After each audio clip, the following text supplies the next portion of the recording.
ये अभी DG ma'am का जो है माइक ऑफ करने ले रहे हैं।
Namaskar.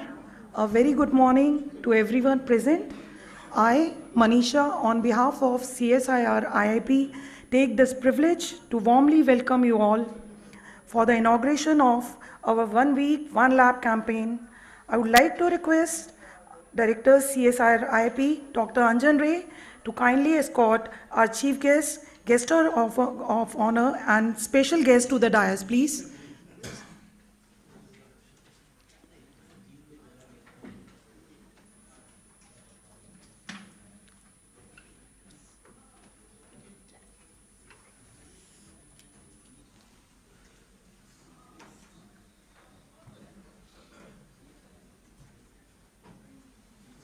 I request you for a loud round of applause for our chief guest, guest of honor.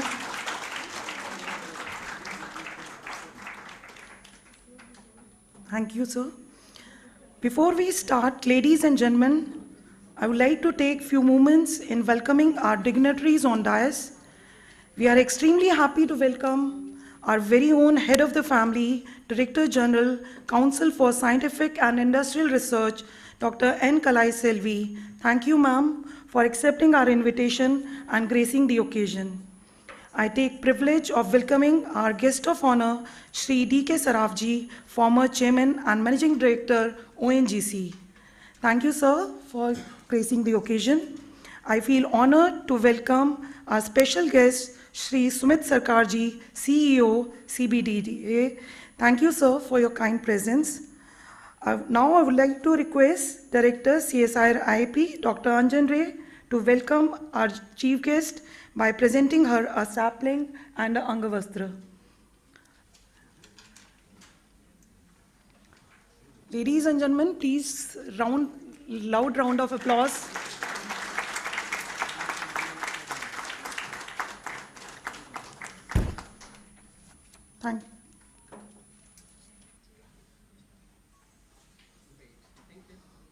Thank you, sir.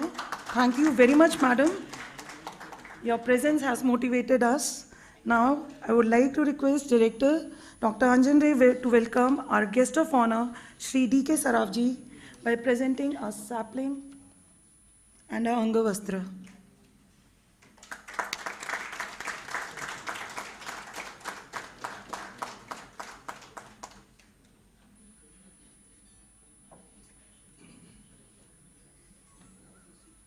Thank you, sir.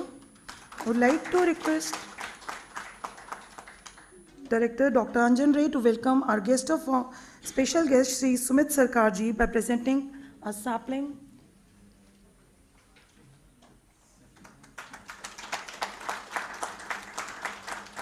and an Angavastra, please.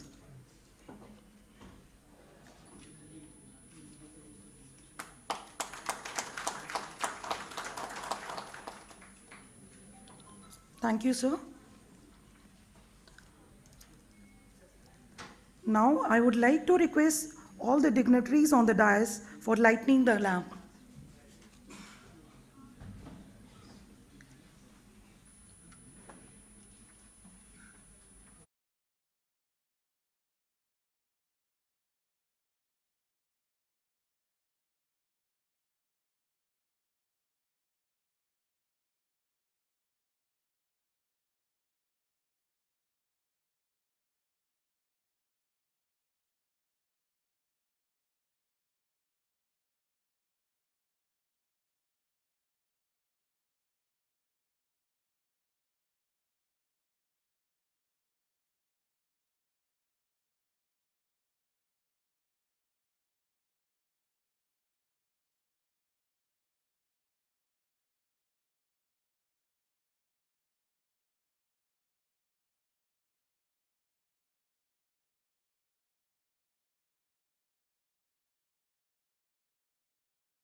Chief guest, guest of honor, Director CSI, special guest, Director CSIR-IIP, Dr. G.D. Thackeray, convener CSIR-IIP 1 week, 1 lab campaign, members from industry, invited guests, colleagues from CSIR headquarters and different institutes, CSIR-IIP, members from press and media, ladies and gentlemen.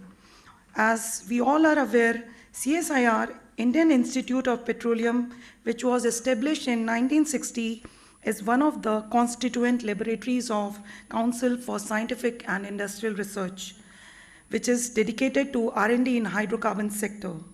CSIR has started a 1 week, 1 lab campaign for showcasing the legacy, innovation, and technological breakthroughs achieved by each CSIR lab. In this week, CSIR-IIP is organizing the event from 13th to 19th April 2023. I'm sure that with this event, we would be able to share the knowledge and experiences as well as showcase our capabilities and hope that this also leads to furthering of long and fruitful cooperation with our partners and stakeholders. I would like to request Director CSIR-IIP, Dr. Anjan Ray, for his welcome address. So please.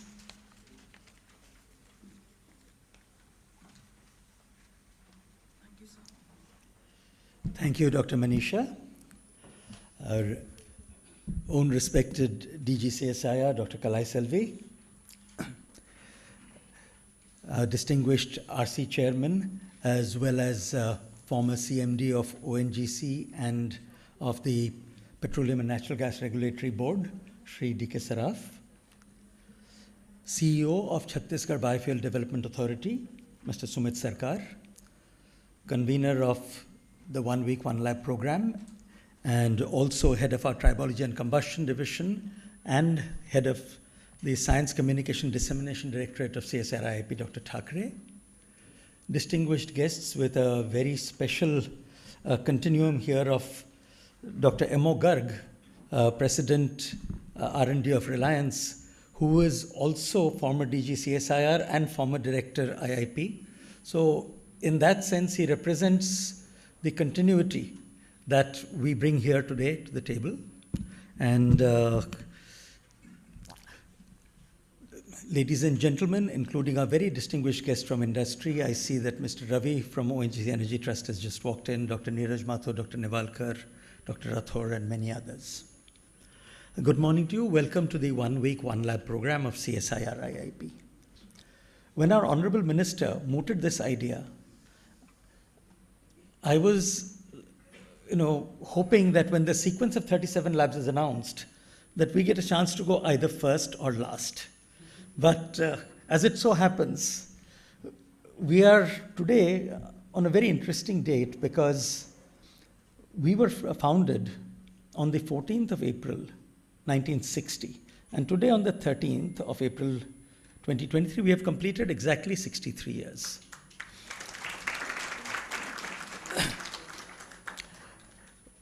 This 63-year journey, when we encapsulate it in a 1 week, 1 lab, we have many choices.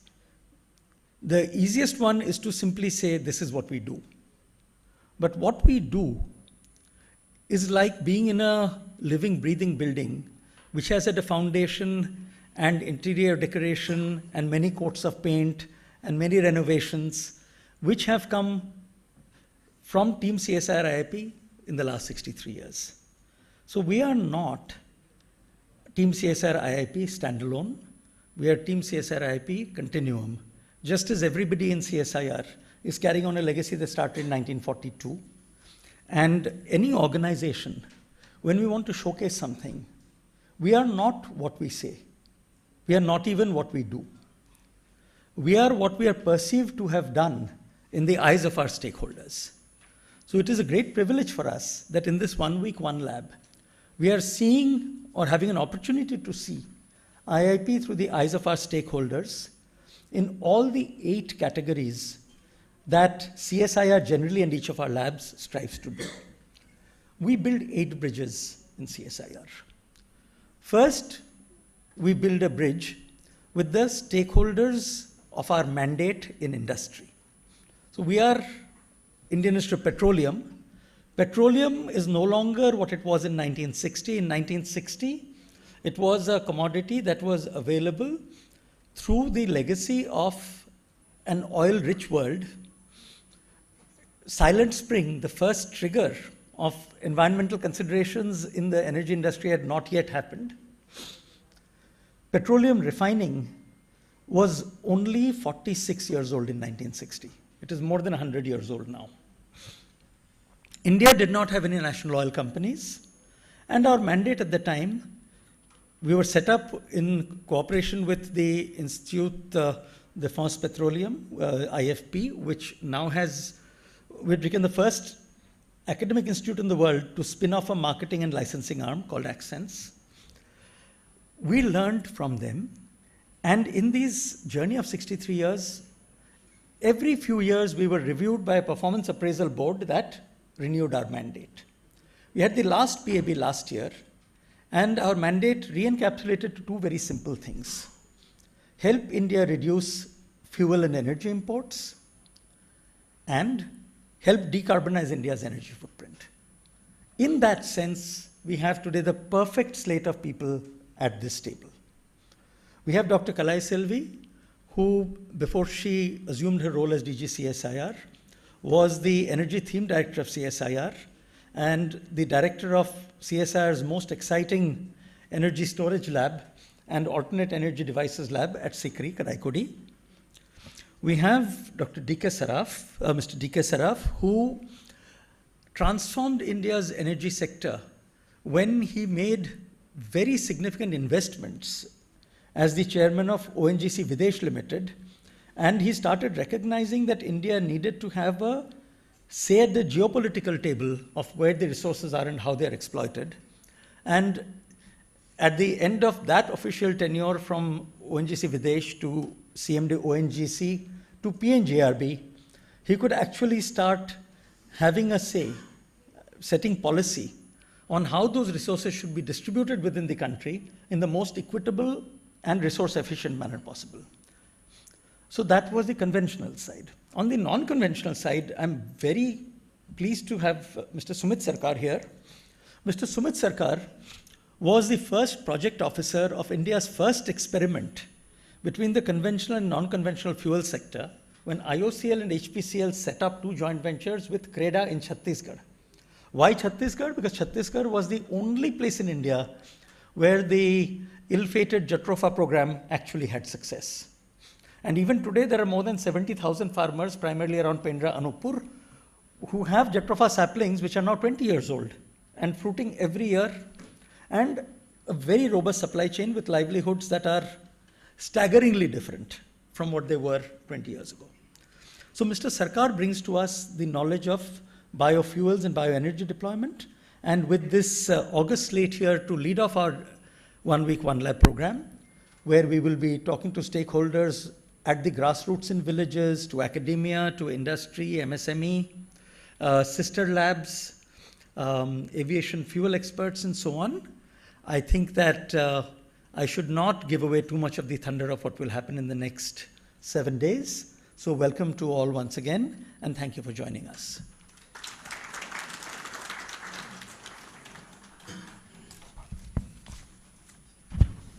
Thank you, sir, for your welcome address and briefing about the various events as part of this campaign.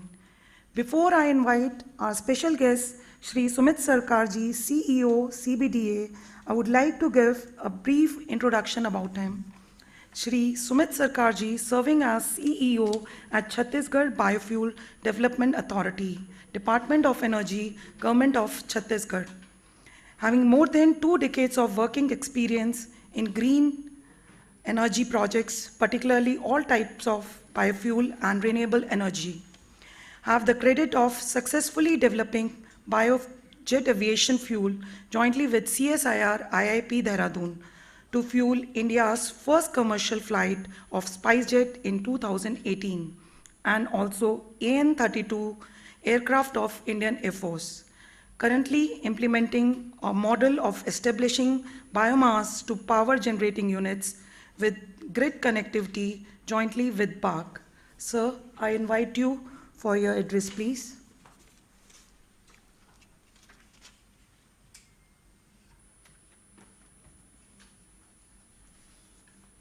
नमस्कार, मैं सुमित सरकार. I represent my state, Chhattisgarh, which is in the central part of India.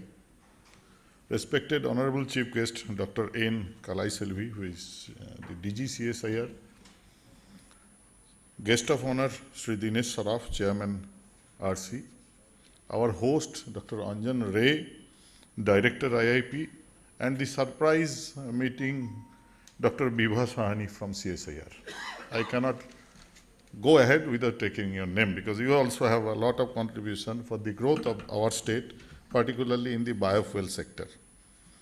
Dr. G.D. Thackeray on dais, my fellow scientists and other dignitaries present here today.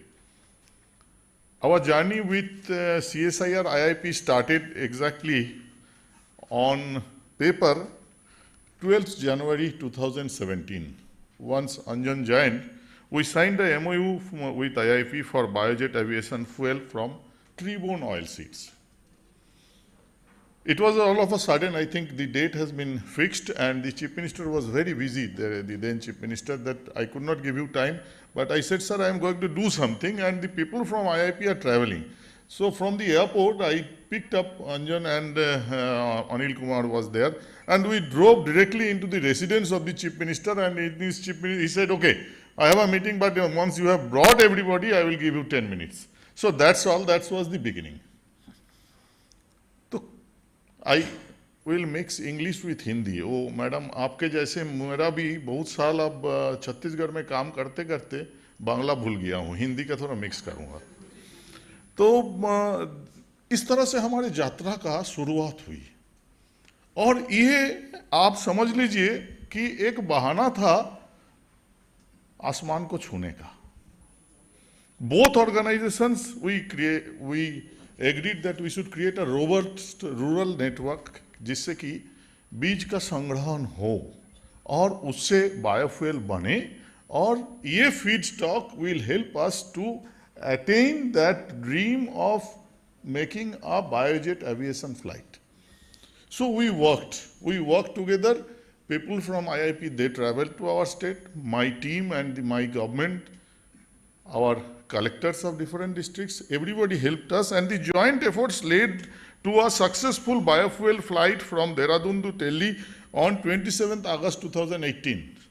हमने यहाँ से biofuel semi-finished condition में देहरादून ले गए. They did the hydrocracking and I was in the airport on एक दिन पहले उसको एयरक्राफ्ट में डाले along with the IIP team. 3 round ऊपर घुमा aircraft. The next day we flown from Dehradun to Delhi and all 5 cabinet ministers were on ground at the airport to receive us. It was a grand welcome for the government of India. My chief secretary still laughs at me and says, Sumit तुमको उसमें flight में चढ़ा दिया था क्योंकि कुछ गिर गुड़ा जाए तो इसलिए मंत्री लोग नीचे खड़े थे, तुम जो है ऊपर तुमको दे दिया था. तो मैडम बायोफ्यूल बायो एनर्जी ऐसा सेक्टर है जो कोर रिफाइनिंग और ये सब से अलग है और बार बार नाकामयाबी का सामना करना पड़ता है. तो इस तरह से people laugh at us, many people. But we keep on working and that is where I tell you that till date more than 45,000 liters of semi-finished biofuel we have supplied for R&D to IIP for AN-32 aircraft of Indian Air Force. Now, अब तो ये branding होके अब MRPL का पास जा रहा है, तो this is a great achievement actually, something from the lab going for a practical commercial installation. जब काम में गए तो हम सोचे कि हमारे पास सेंट्रल इंडिया में एक अच्छे बायोफ्यूल रिलेटेड लेबोरेटरी नहीं है. तो CSIR IIP helped me that, okay, you set up the laboratory, we will guide you. Funding was given 100% by the state government, but their scientists guided me from starting from pre-bid meeting to selection of instruments, and we have a beautiful laboratory set up now, and no ATPA laboratory today is there in the central India, and it is ये CSIR-IIP का then है. तो sir, this program is not one lab, you have 2 labs. And I feel myself proud कि हम आपके सहयोगिता से ये जो कर लिए हैं. आज मेरा ख्याल से सिर्फ ऑयल कंपनी के पास BIS का ऑल स्टैंडर्ड्स टेस्ट करने का फैसिलिटी है, और उसके अलावा only one state government, that is the Chhattisgarh government, we have this laboratory of state level bioenergy research and quality assurance laboratory, which has been set up by CSIR-IIP's guidance. अब उसको हम expand कर रहा है, क्योंकि अब आता हूं मैं CSIR का और भी laboratories हमें बहुत मदद करते हैं. As a part of our joint effort, IIP has prepared a DPR for the modernization, or you can say upgradation, of our existing biodiesel plant. इसमें भी we took the CSIR help from IIP, and they took it from Durgapur, I think. So इस तरह एक जगह हाथ जोड़ने से मुझे कई लोगों का मदद मिलते गया और हम करते गए. अब जो है IIP का टेक्नोलॉजी से we have set up a room temperature biodiesel plant at Raipur, and that is a mobile unit, 50 liters per day. You can take it anywhere. So nobody believed actually biodiesel jatropha से चालू करके, you are correct, jatropha लेके तो हम बहुत सारे विवाद और इसमें गए हैं, but we tried, we failed, somewhere we got some success also, but it's a miracle. This room temperature biodiesel plant of IIP, you have got only 15 minutes, you put the oil from above, you take the biodiesel from downwards. Funding का कोई problem नहीं है. Technology अगर कोई भी CSIR institute देते हैं, state government is there to always put its money, and that is how this handshake only is required, and that is how we progressed. तो इस तरह कितने योगदान है. मैं IIP का योगदान अब 7-8 साल का कैसे बताऊं कि recently we thought that 2019 we moved an idea that from the surplus food grains we should go for 1G ethanol production. So we had a 2-day workshop at Raipur in 2019 May, and that was the beginning when the country actually thought that yes, surplus food grain can be brought in the fold of production of 1G ethanol. तो उसी से, क्योंकि हमारे state जो है, we are the rice bowl of India, we have more surplus food grains with us. तो इस तरह से वी स्टार्टेड द प्रोजेक्ट, और गवर्नमेंट ऑफ इंडिया उसको एक्नॉलेज भी किया, and they sent out lots of LOIs की पूरे कंट्री में जो आज 20% इथेनॉल का ब्लेंडिंग का काम हो रहा है, that should be majority of that should come now from surplus food grain, and the FCI also came forward. So that is how it was the beginning. लेकिन काम जब हम करने गए तो देखे कि इसका टेक्नोलॉजी भी 1G इथेनॉल करने जाओ तो 2-4 कंपनी है, प्राज है, ये है, इन लोग टेक्नोलॉजी लेके और इसका एंजाइम्स लेके बैठे हैं, and they are very costly. So I said why do not we set up a pilot plant for 1G ethanol. We move out a tender, the first tender was a failure. लोग बोले इतने छोटे pilot plant नहीं बनते, यहाँ सब बड़े बड़े प्राज एंड एटसेट्रा बड़े बड़े प्लेयर्स हैं, 100 crores 120 crores, उसके बिना तो हो नहीं सकता. सो आई टूक दी हेल्प. मैंने फिर विभा मैडम को एक बार फ़ोन लगाया, मैडम किसी को भेजिए ये CSIR का CSMCRI labs. So they immediately responded. Once he called up, they immediately responded. That time Kannan was not there, somebody else was there in 2019, I think. So slowly, now we are at the final stage of commissioning a 1G ethanol pilot plant, drawn, designed indigenously by CSIR and CBDA. और इस काम में CSMCRI के scientists they regularly come to our place, हमें मदद भी कर रहा है, और हमने कुछ नया इक्विपमेंट्स और इंस्ट्रूमेंट्स भी लेबोरेटरी में, वेरी बेसिक थिंग, जो लैमिनार फ्लो से लेके आपका फ्रीजिंग, क्योंकि हमको अब रखना है, बहुत सारे स्ट्रेन्स मल्टीप्लाई भी करना है, तो ये सब भी हमने अभी 31 मार्च को we have issued work order. So we are now actually expanding the laboratory for this 1G ethanol. And if that is successful, मुझे लगता है कि देश में 1G इथेनॉल प्लांट लगाने के लिए we can give them the technology at a much lower cost and a better efficient strain that will take us more conversion of starch. तो अब 1G हो जाता है, कुछ आप अटेंड कर लेते हैं, तो हमारे राज्य शासन में भी ऐसे है कि लोगों का अब तो तुम ये कर लो, कुछ और करो। तो सेंट्रल जोनल कमिटी मीटिंग में my chief minister he muted an idea कि 2G इथेनॉल प्लांट लगाया जाए। 2G इथेनॉल हमारे एक ऑयल कंपनी ने अभी पानीपत में लगाया, तो मैं रेगुलरली उस टीम के साथ इंटरेक्शन करता हूँ कि how the feed stock chain, how the supply chain you have developed, कैसे ये मटेरियल आएगा। तो मुझे कुछ कठिनाइयाँ उसमें दिखा, and I went back to my chief secretary and told him that no, it is not possible immediately for a commercial one, let us go with a demo plant. Then I went again to IIP, ये एक plant लगाना है, कुछ हमको मदद चाहिए, तो they are always ready. The team IIP, many fellow scientists are maybe they are busy at Dehradun, इन लोगों में एक बड़ा उत्साह है, कुछ मांगो तो ना नहीं बोलते। ये सब CSIR लेबोरेटरी में नहीं है। पीपल का आउटरीच टीम लीडर से बनता है, हमें ऐसे लीडर सब जगह लाना है जो लोग बाहर आए। हम तो मांग रहे हैं आपसे, पैसे वैसे नहीं मांग रहे हैं, हम आपसे मांग रहे हैं आपने जो भी किया उसको let us take it to the field. Field में काम करने के लिए मैं बैठा हूं, दिल्ली में तो आप लोग सब है, दिल्ली मुझे अच्छा भी नहीं लगता, तो हमारे राज्य अच्छा है मैडम, वो वहाँ पे हम कुछ काम कर पाते। We have lands, we have governments machinery, all district collectors, everybody are pro bio energy, सब मदद करने के लिए तैयार है। तो अब हमने PM जीवन योजना में एक डेमो प्लांट का वी हैव ऑलरेडी अप्लाइड। फिर बात घूम के आ गया, तुमने अप्लाई कर दिया, technology we took from this time from DBT ICT centre of energy biosciences, कुछ और करो। तो आई थॉट हेफा में तो बायोजेट फ्यूल तैयार हो गया, why not let us go with alcohol to jet, ATJ technology.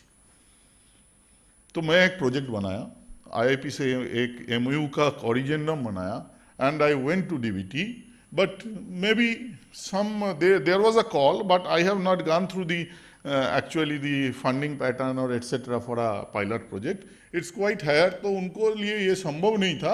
But इस काम करते करते IIP के साइंटिस्ट, जब सर आप जब थे तभी बहुत सारे काम कर लिया था, आपने हेफा को बाहर लाए, ATG को बाहर लाए नहीं थे, but your team they were having the technology जिसमें ग्राउंड वर्क हो चुका था। तो दो scientist Anil Kumar and his team, Salim and etcetera, they helped me, ये सर ये हो सकता है, इस तरह से ये बनेगा।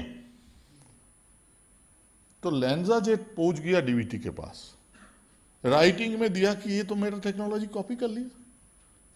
We have not copied, we have drawn this technology in 2008-9, but we selected that we should first go with HEFA, that is the country takes steps, but everything we are in our pocket. हमको कुछ लैंजा take US से लाना नहीं है, we have all the indigenous. So ये project जब नहीं कर पा रहा था मैं, I went to this week I was entirely at Delhi, तो I went to had a meeting with the joint secretary MOPNG and the director and team, and they agreed that PM Jivan will now come with an amendment and they will include advanced biofuel into it. So this is our future joint project with IIP, sir. I need your help, madam, so that IIT helps us in setting us the first country's alcohol to jet plant jointly with you.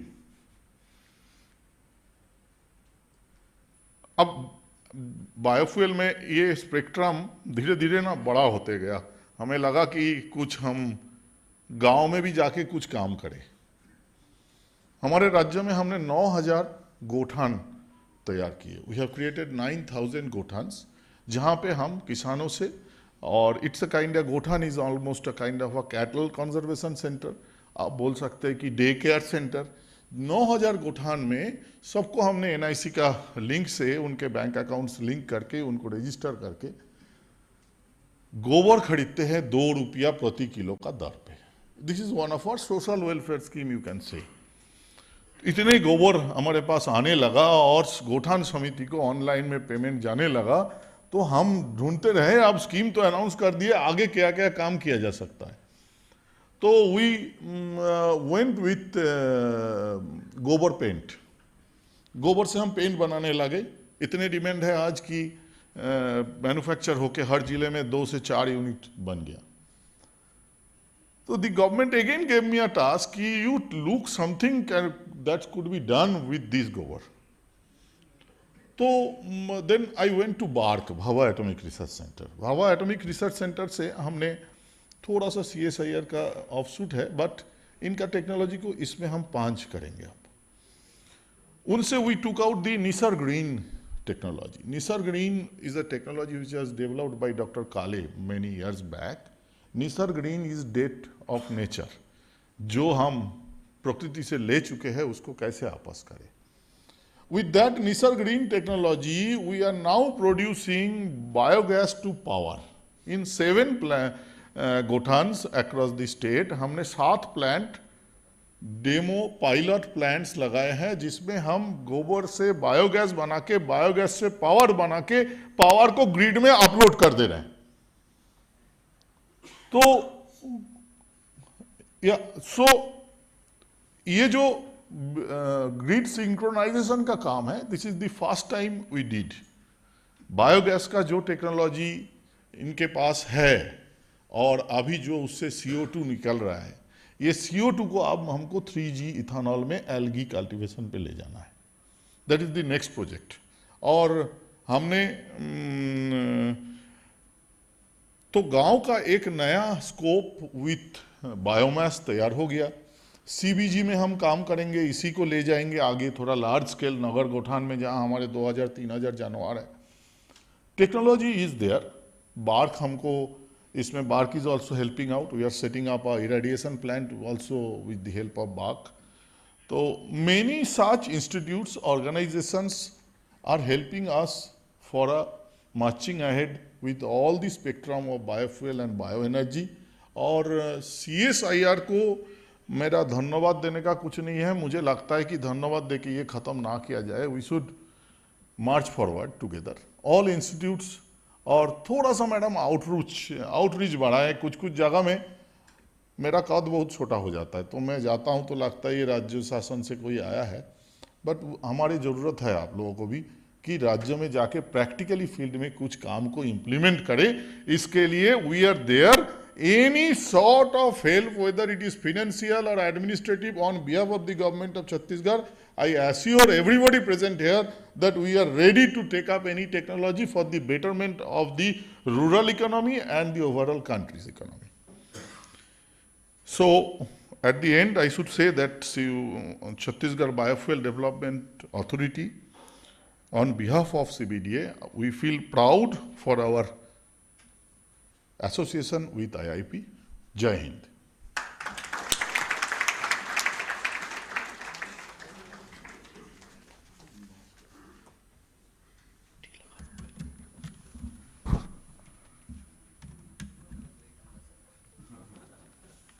Thank you, sir, for sharing your journey and association with CSIR-IIP. Your suggestion has well taken. Now,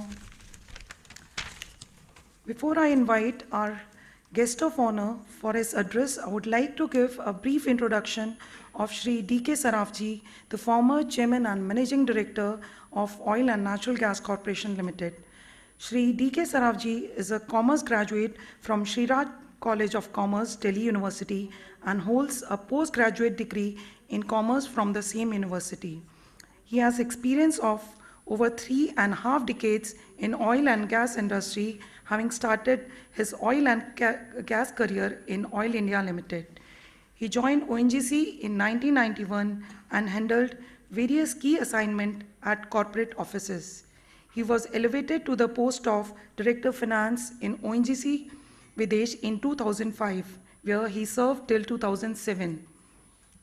During his period, OVL made significant acquisitions in Syria, Brazil, Colombia, Venezuela, Cuba, Egypt, and Myanmar.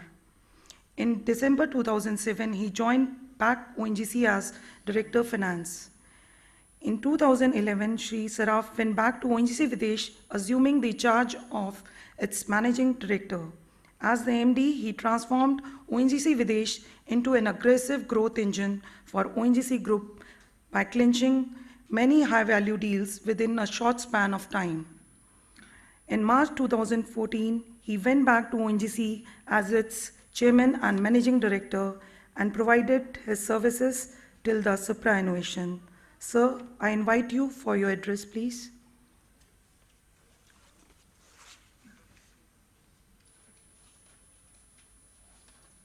Thank you. Namaskar. Good morning. Madam N. Kalai Salvi, DG CSIR, Dr. Sumit Sarkar, CEO CBDA. Sumit भाई, हमको आपकी authority का पता ही नहीं था अभी तक, ये तो हमारी अनभिज्ञता है, और लेकिन आप जितने बड़े बड़े काम कर रहे हैं और आगे भी आपके बहुत एम्बिशंस हैं, करते रहिए, और it's really great for the country, and I think that each state requires one BDA, not only Chhattisgarh, because all these initiatives which you are taking in your state, they are, required to be multiplied. Doctor Anjan Ray, director IIP, doctor साहब आपसे बहुत कुछ सीखा है research council में। जो research council में आए तो हम तो कॉमर्शियल बैकग्राउंड से हैं, हमको तो ना साइंस का पता ना टेक्नोलॉजी का पता, और बात करते हैं ये मतलब पेट्रोकेमिकल्स की और कैटलिस्ट की, हमको कैटलिस्ट की स्पेलिंग भी नहीं पता तो लेकिन धीरे धीरे, उससे पहले मैं CSIR में भी गवर्निंग बॉडी में था, तो वहाँ पर भी बहुत सीखने को मिला और डॉक्टर साहब को सीखने से मिला। Doctor Thakre and doctor MO Garg, आपसे तो बहुत यादें जुड़ी हुई हैं पुरानी, आपसे मिलना बहुत टाइम के बाद में हुआ। First of all, let me compliment CSIR for starting this initiative of 1 week, 1 lab, and it's really a great initiative because it can really connect the science and technology, research and development with the industry, each laboratory to the startups, each laboratory to the researchers and students, and ultimately each lab also to the society and common person, and also help the different labs of CSIR to demonstrate its their own capabilities, their own technologies which they have developed, and ultimately it would be a great marketing effort also. So each lab of CSIR has great potential on the research side, on the development side, as well as on commercial side. I think that needs to be explored more and more. The success of any technology, science, R&D multiplies when it gets connected to or relates to the common person, the citizen of India, makes his or her life easier and solves the problems which he or she may be facing in day-to-day life. So otherwise, if we talk of science and technology in its abstract form, the use could be limited, but when it gets connected to our problems, whether it's the problem of the industry, whether it's the problem of startups, whether it's the problem of the common person, then I think it gets more relevant. And I'm happy to share with all of you, you would be already knowing that Dr. Ray also mentioned that last year we developed the vision document for IIP, for the next decade. And here, I mean, we really got connected with the problems which the country is having, the missions which the country is initiating, like Make in India, like conserving foreign exchange, Swachh Bharat mission, all the bio initiatives, I mean, that is towards Swachh Bharat mission, as well as clean air also. The increasing farmers' income, as well as organic farming, decarbonizing, net zero mission. All these are, I mean, a part of the focus area of IIP. Sustainable and affordable energy also, and commercialization of all these technologies and IPRs. The institute is focusing on all these areas, and the number of PhDs and the which are awarded, and the research papers which are published, both in terms of the numbers as well as the quality, are also in the increase. Institute is having,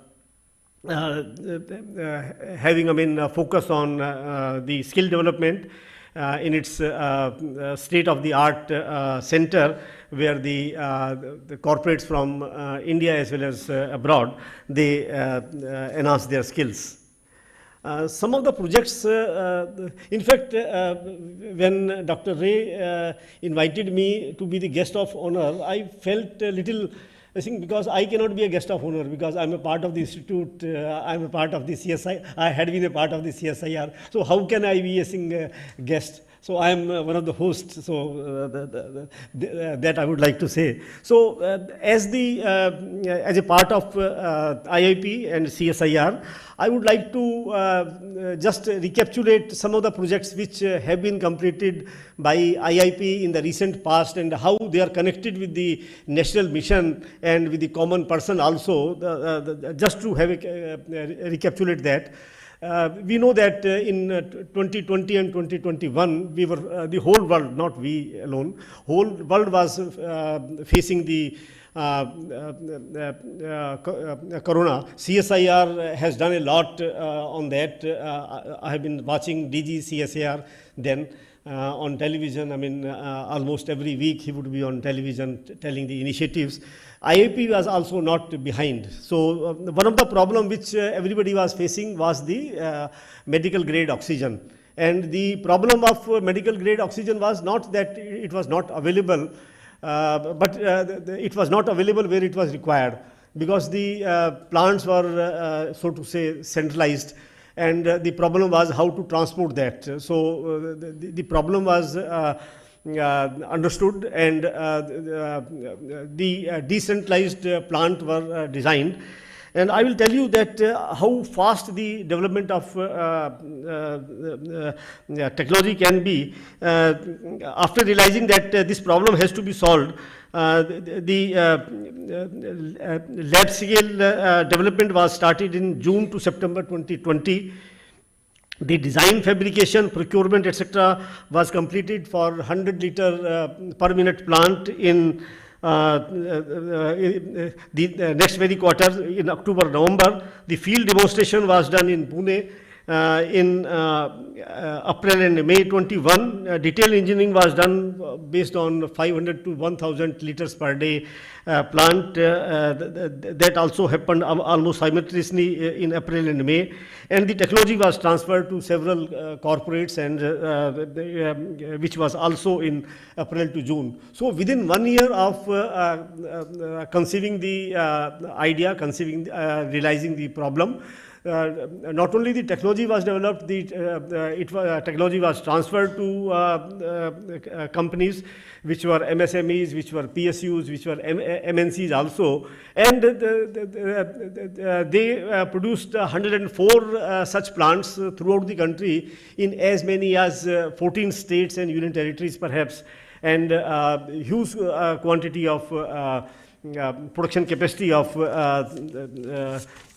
the medical grade oxygen was created, and which was the need. So this is one example that how to connect the national problems with R&D and at a jet speed. So, for example, the improvement of the good jaggery making plant, the bhattis which are there. So 25 lakh people are employed in this industry, mainly in villages and small places.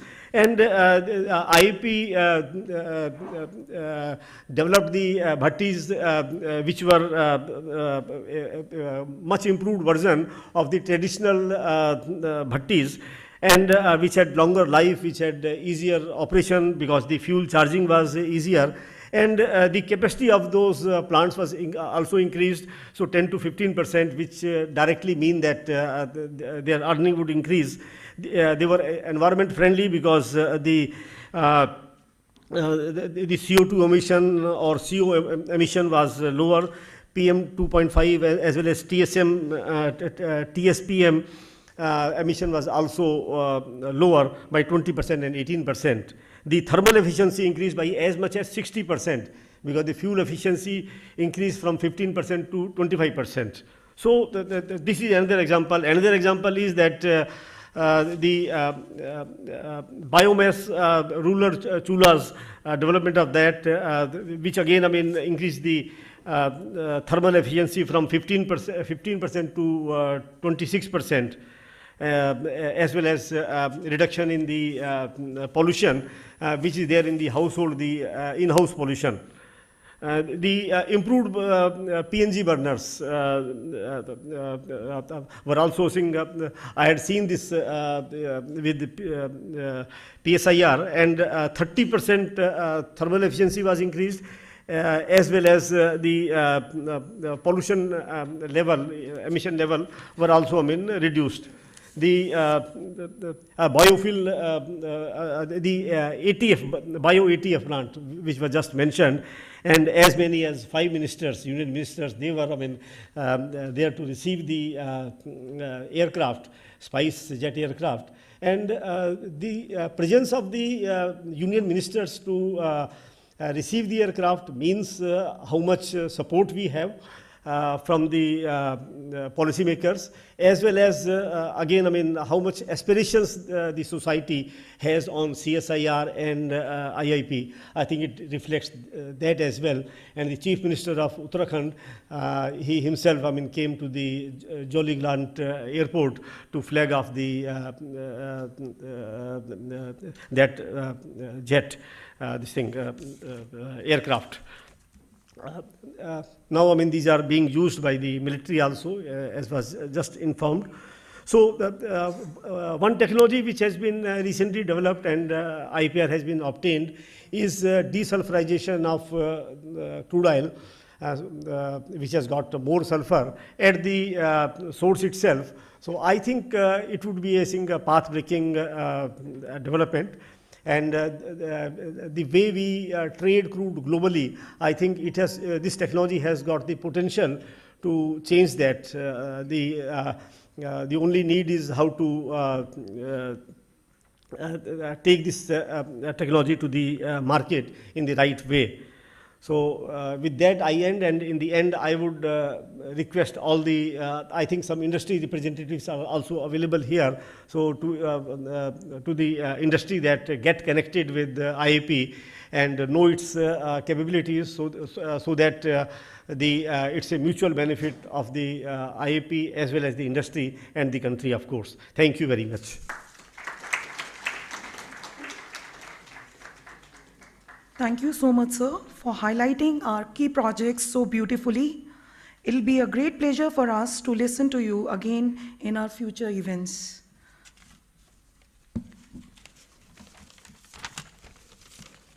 Now, I consider it a great honor to give a brief introduction of our chief guest, our very own Director General, Council for Scientific and Industrial Research, Dr. N. Kalai Selvi. Dr. N. Kalai Selvi obtained her PhD at Annamalai University, Chitambram. Her research work spans for over 25 years.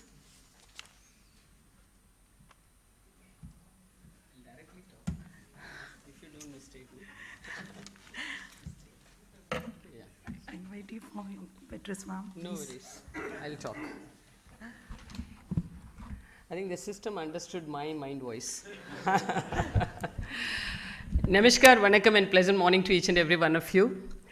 I'm very, very happy and delighted to be a part of the inaugural function of 1 week, 1 lab program of CSIR-IIP Dehradun. Friends, when I was sitting, I was really feeling like flying. Of course, no ministry is there to receive me. I was really, really happy and extremely delighted to listen to the great, great endorsing words from our good friend Sumit Sarkarji. First time I'm meeting with him. I'm totally impressed by the way you appreciated CSIR. Because in Tirukkural, in Tamil, there is one Tirukkural that is called Indra Polidin Periduvakkum Tan Mahane Chandron Ena Ketathai. Meaning is, when a child is born to a mother, the mother will be extremely happy. That is the happiest moment for a mother throughout her lifetime when she is giving birth to a child. But one more occasion that will give her much more happiness, which is nothing but when the child is getting appreciated by others. So I really experienced that kind of an experience when CSIR is getting appreciated by all others. So I was just at the receiving end, and I was really, really delighted to get all those endorsing words, both from my right hand side and from my left hand side. And CSIR is only having a very great magic. Somebody will come and sit in front of you as a client. The moment you start explaining the science and technology, slowly, slowly, he will move his chair, and after 1 hour now, he will just sit next to you and he will say that, I am also a part of a CSIR family. That had happened with respect to the right hand side as well as the left hand side of me. And I think Anjanji, you really gave me a very, very wonderful experience, because the stage is a very nice package, I would say. Because on both the ends, I have science and technology supporters. And just in front of us, we have a man with the 3 great hats. I do not know which should be told first, but I will say he is a CSIR person, means former DG CSIR, former director IIP, and currently associated himself with Reliance. So he is just sitting in front of us as a man of legacy, or I would say institutional legacy or institutional memory. Then just adjacent to me on both sides, my left hand side, I was fully supported with finance. So he is a man of financially rich, and he is telling finance for science and technology is always available. And to my right hand side, he said, actually he was talking all my language. He was telling whether it is scientific support or administrative support or financial support, I am there and my state is there, and I think it's a great, great package. The stage is nicely packaged with all positivity for science, technology, as well as I would say innovation. And I consider that when Sumit Sarkarji was explaining his travel with CSIR, there is one particular requirement that is just sitting in front of CSIR as a very important and a priority activity is reorientation of CSIR. We are renaming it as revitalization of CSIR. Because after 8 decades we have completed, 80 years old CSIR institution, we need some kind of a revitalization.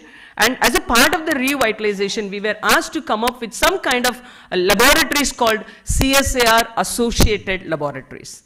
Actually, the government of India, the Honorable Prime Minister of the country, who is the president of CSIR Society, he only came up with a kind of an idea that this is high time that CSIR should be revitalized.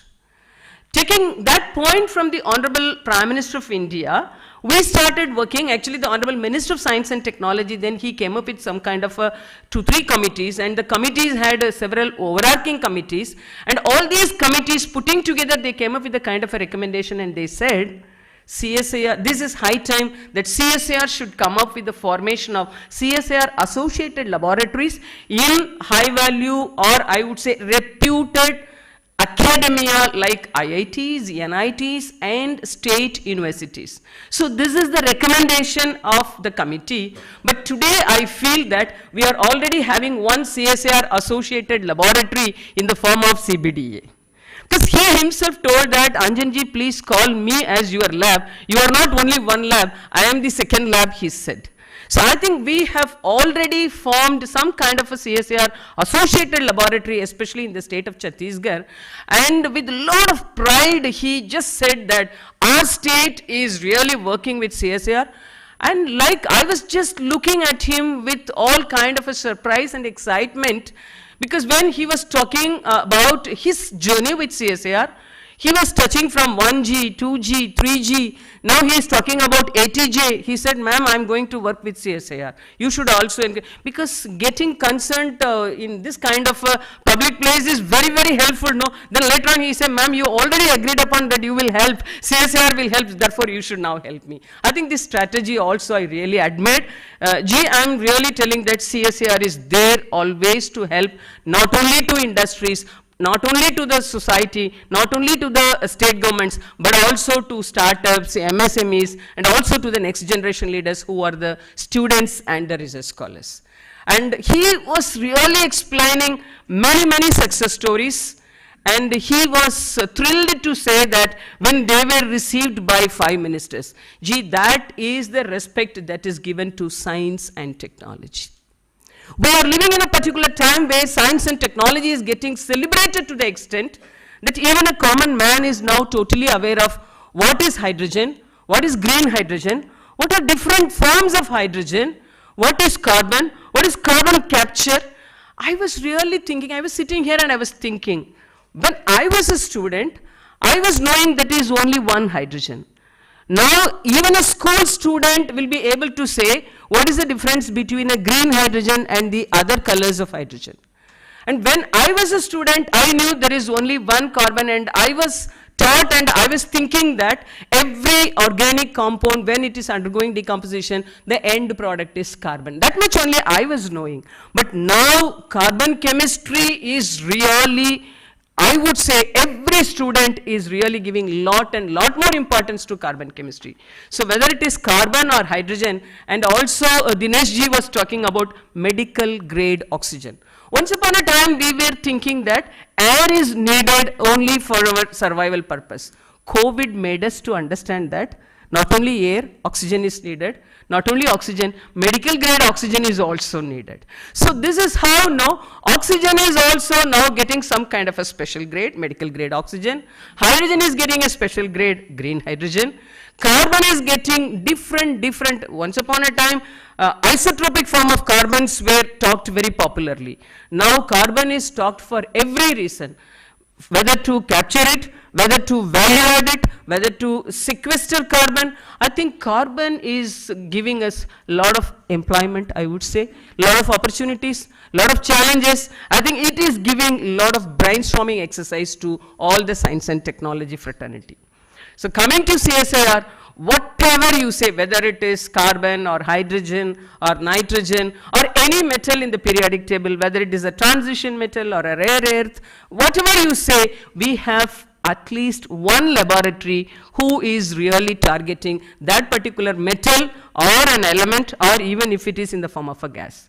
And coming to IIP, I need not even say, it is a great institution, and I would say always, IIP has proven that it is not only a research organization, but also it runs partially like an industry.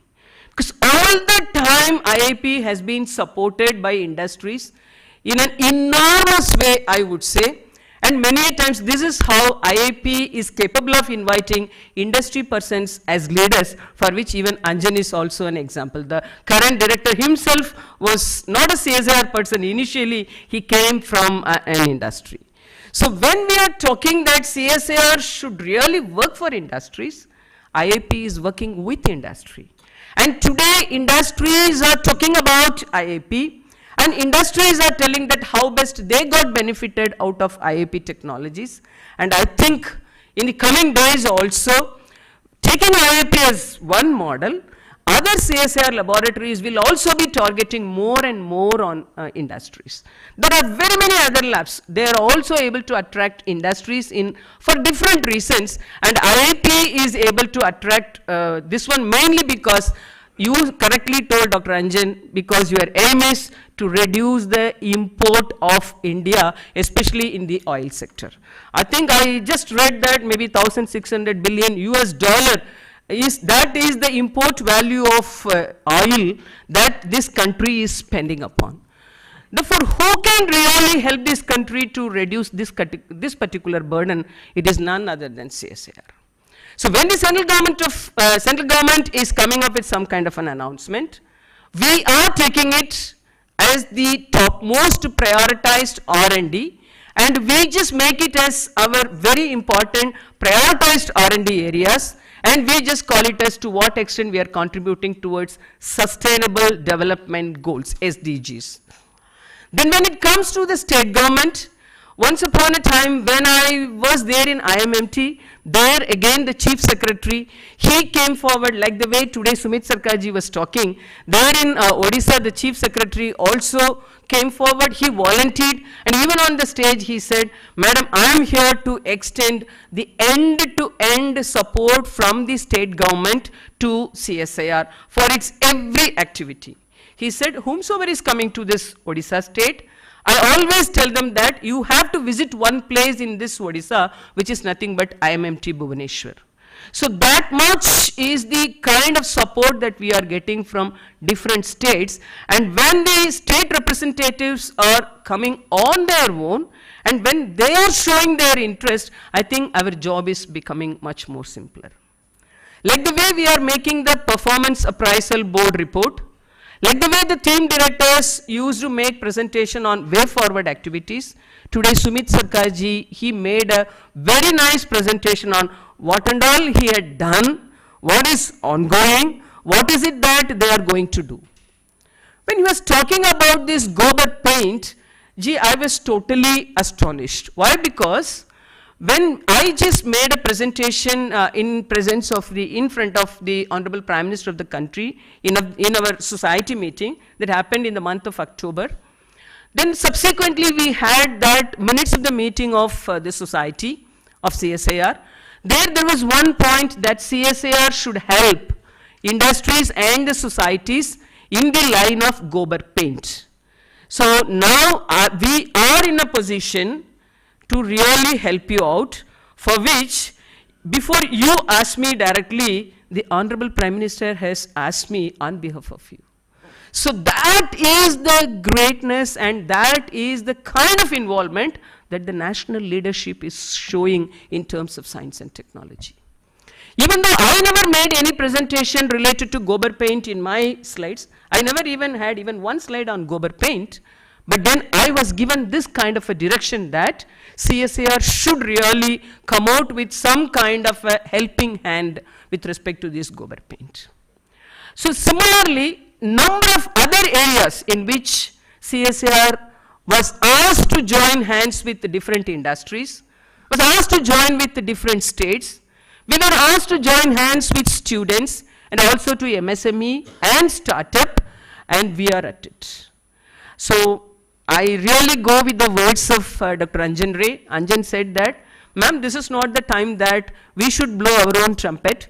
Instead of we saying that I have done it, CSIR has done it, ma'am, I thought that it's worth listening from the other end that whatever CSIR has done to the industry, let me hear from the other side. I think, Anjan, you made it in a very nice way. The echo sounds really good. Echo is so sweet to hear. So I think I should really congratulate Dr. Anjan for his impeccable leadership, especially in taking IIP from the level where it was and from the level where it is. And I should, without forgetting and with lot more respect, I should definitely thank Dr. M.O. Garg, because for every institute, whatever we are here today, I think without that kind of a legacy, we cannot stand today and say that we are so great. So maybe after 80 years today, Kalai Silvi is standing before you as DG CSIR, and I say that today, like the way she said, Amul, that is the taste of India is CSIR's taste. The leather industry, I would say the leather technology or the leather knowledge of India is CSIR's knowledge. The electrochemistry of entire Asia, or for the India is only CSIR's electrochemistry. Like that we will be going on adding. So when you are able to make me to talk all these things, I really fondly and with lot of respect, I just look back and give a great salute to all those who have helped each and every one of us here to say these many things. So Gargji, you are one among such person. You helped not only to IIP but also to CSIR in a big way. So because of such kind of a leadership, I think CSIR is so proud even today. And one more time, I think Anjanji, you deserve lot and lot more appreciation for all the good work you have done and for all the kind of harmony that you brought in within that institute. The kind of positivity you spread within this laboratory, the kind of new avenues that you created in that laboratory, the kind of connect you created with your own, I would say, background, with the industries, the kind of connect today IIP is having. Similarly, you are a multifaceted person, therefore you slowly expanded your area as well as IIP's interest with respect to other areas like ministry, socio-economic divisions, and MSMEs, startups, villages, students, scholars, and whatnot. So on behalf of the entire CSIR family, I take this opportunity to place on record my greatest appreciations and congratulations to the entire IIP family. So whenever Anjani is getting appreciated, please understand the appreciation is getting percolated to all the levels. It's a downstream because you are capable and IIP is expert in downstream process only. Therefore, you believe in that when Anjani is getting celebrated, each and every one of you in IIP is getting celebrated. So with these words, once again, I am really grateful to the Honorable Minister of Science and Technology who only came out with this kind of an idea of 1 week, 1 lab.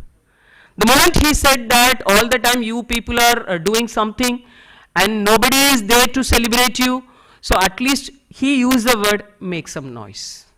He said make some noise, come out and say that I am here to help you.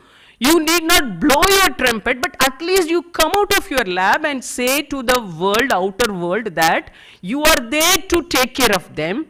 So in that way, you try your level best to get yourself connected in a much more meaningful way in the coming days, for which you can use 1 way as a showcasing period, 1 week as the demonstrating period, by means of which you should be able to touch the different fragments of this society. So we are really following his words, his mantra, and every CSIR laboratory is now coming up with this 1 week, 1 lab, and without disappointing me even for a very small fraction, all the 37 laboratories are planning it in their own way, and each and every time my excitation is also getting multifold. So with these few words, I wish this 1 week, 1 lab program of IIP a grand success. My heartfelt wishes and appreciations are there for the entire IIP team. And again, my respectful regards to Dr. Garg, Dr. Anjan, and all the delegates sitting on the dais and off the dais. And thank you so very much. Namaskar and have a great day. Thank you, ma'am, for your electrifying address. Thank you. We are very thankful for your words of appreciation. They really elevated us, our morals at CSIR-IIP. Thank you very much. Now, moving ahead, I would like to request Director CSIR-IIP, Dr. Anjan Ray, to present mementos to our chief guest as a token of love and memory.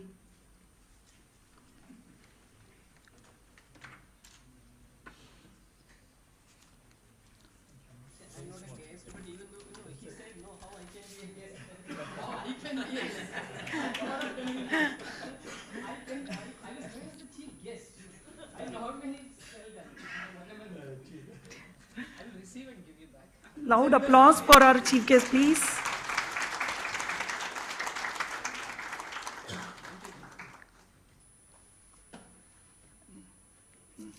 Now I'd like to request Director Dr. Anjan Ray to present mementos to our guest of honor, Shri Dr. Saraki. Thank you, sir. Would like to request Director Dr. Anjan Ray to present memento to our special guest, Dr. Sumit Sarkarji.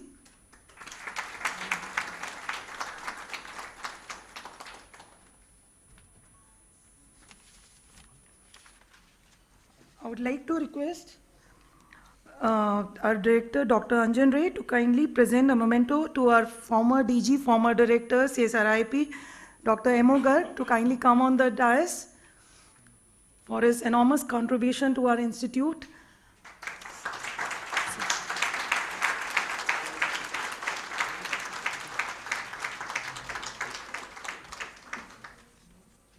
Thank you, sir.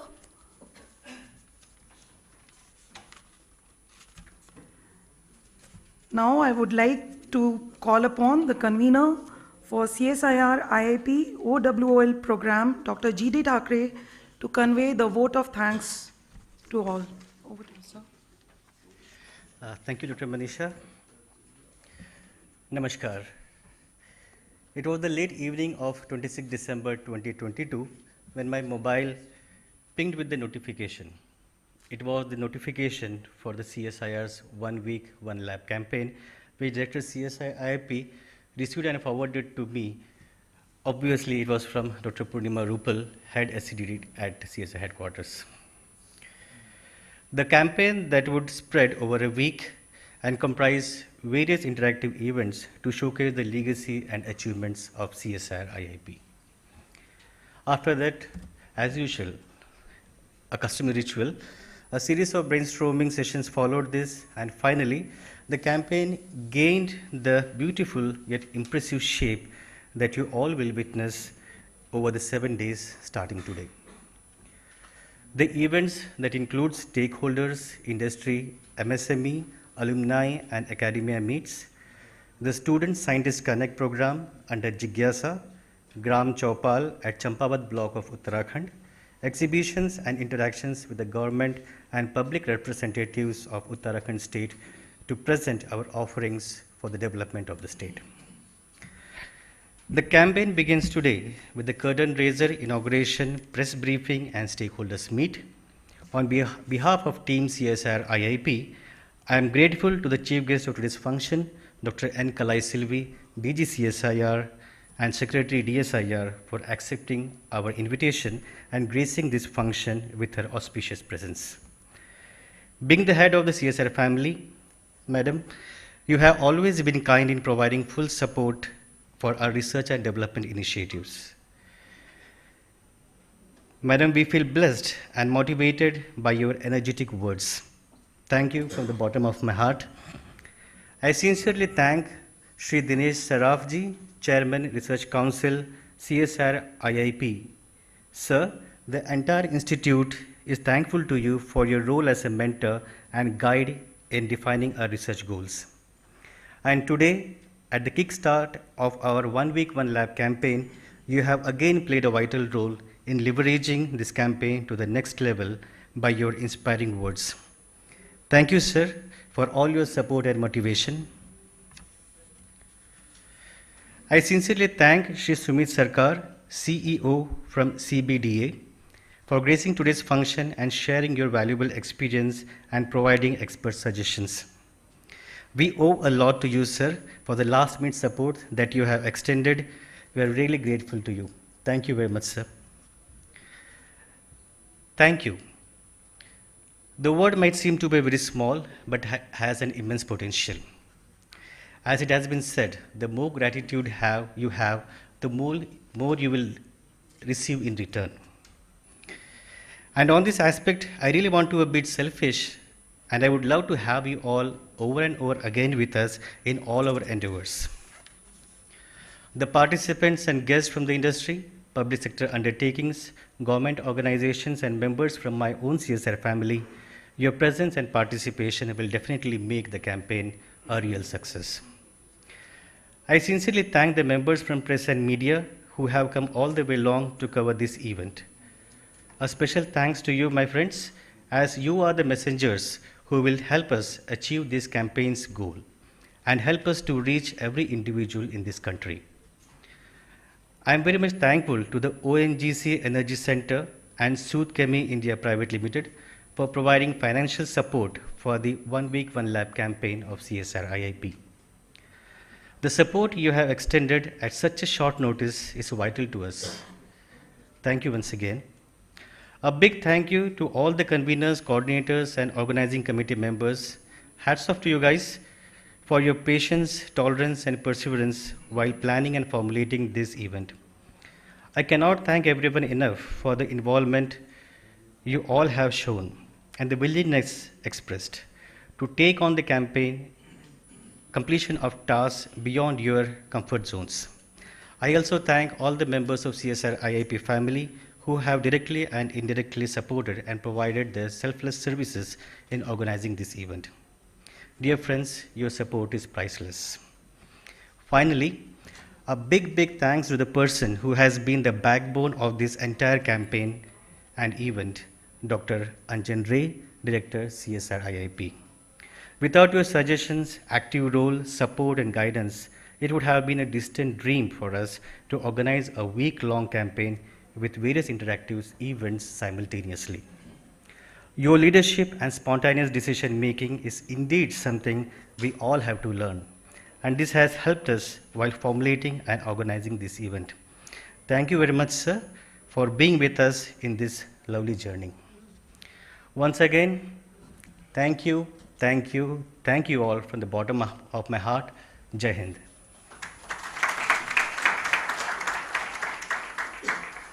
Thank you, sir. We would like to acknowledge our sponsor for OWOL program, Indian Oil Corporation Limited, ONGC Energy Center, and Sooth Chemi India Private Limited for their generous support for this event. So now we would have a media interaction at Mahogany Hall with our dignitaries on dais. I request all to join the media interaction, please. Ladies and gentlemen, let us break for tea, and then next session would be stakeholders meet, which will start at 12 p.m. So we break for a tea and request you all to kindly reassemble after 30 minutes for stakeholders meet. I request you all to kindly be seated till our dignitaries leave the hall. We may proceed after that. Yeah.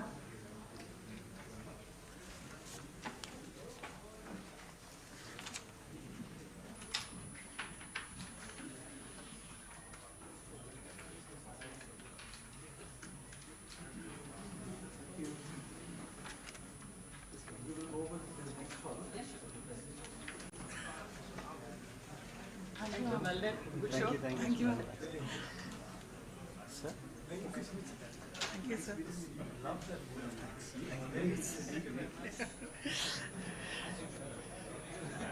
Yes, sir.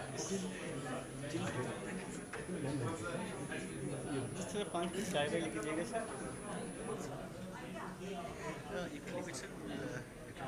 हाँ है ना वो सबसे अच्छा.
नहीं नहीं moderators की बात है, इसमें तो मॉडरेटर खाली है, लेकिन कपूर वाले में कपूर जो है ना उनका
Good afternoon, everyone.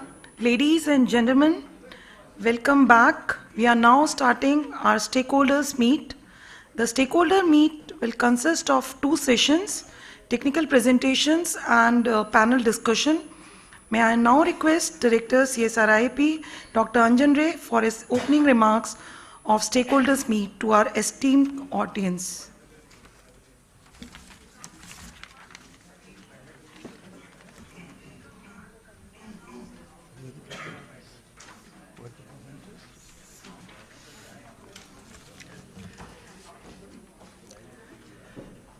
Good afternoon. As I said in the opening session, our stakeholders are who make us what we are.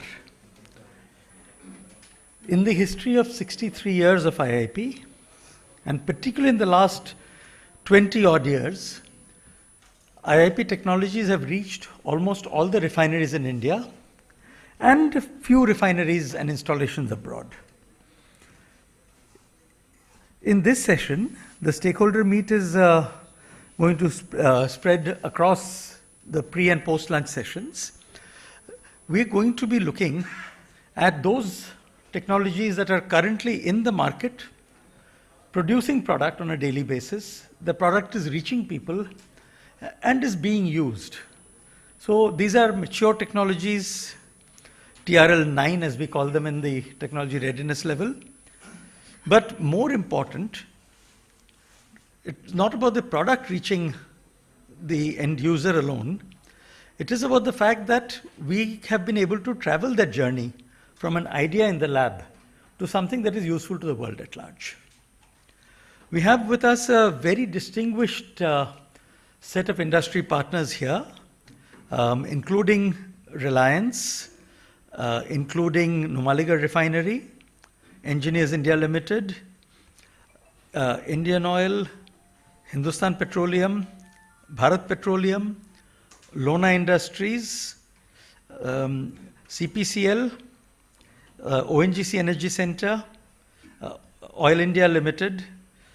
So with this vast spectrum of companies that represent the who's who of India's oil and gas industry, the companies that are named together would represent close to 90% of India's oil and gas energy revenue. We feel very privileged that we are a very small part, but an important part of that game. So, you know, sometimes people, there was a slogan called Intel Inside, which is run by a chip maker. We would never say IIP inside, because we are not really inside. We are a little bit like, we are part of that whole flowing river of oil and gas. We are part of that journey. So we are a few drops of water in an ocean. But without those drops of water, the ocean would be incomplete. With that little start, I hand it back to Dr. Manisha to take the program forward. Thank you, sir, for your opening remarks. Now we'll start our technology presentation 1. To conduct the session 1, I would like to invite our session chair, Professor Sudeep Ganguly, to take the seat on the dais. I would like to give a brief introduction about Professor Sudeep Ganguly ji. Professor Sudeep Ganguly is a chief scientist and head of Chemical and Material Sciences Division and Sweetening Area at CSIR-IIP Dehradun, with 25 years of research experience. His research interest includes mechanistic, kinetic studies, and novel material development applicable to refinery desulfurization processes. His present research interest involves catalyst development for desulfurization of lighter and heavier petroleum fraction and novel hydrogen-free desulfurization technologies. Professor Ganguly has 43 research papers and 7 patents to his credit. He had received CSI Technology Award, Development and Commercialization of the LPG Sweetening Catalyst, ThoxCat. Now I request our session chair to conduct the session. Over to you, sir.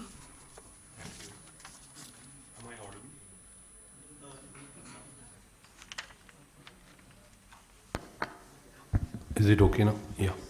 Thank you, Dr. Manisha. In this technology presentation session 1, we have 2 presentations. as also mentioned by Dr. Anjan Ray, Director IIP.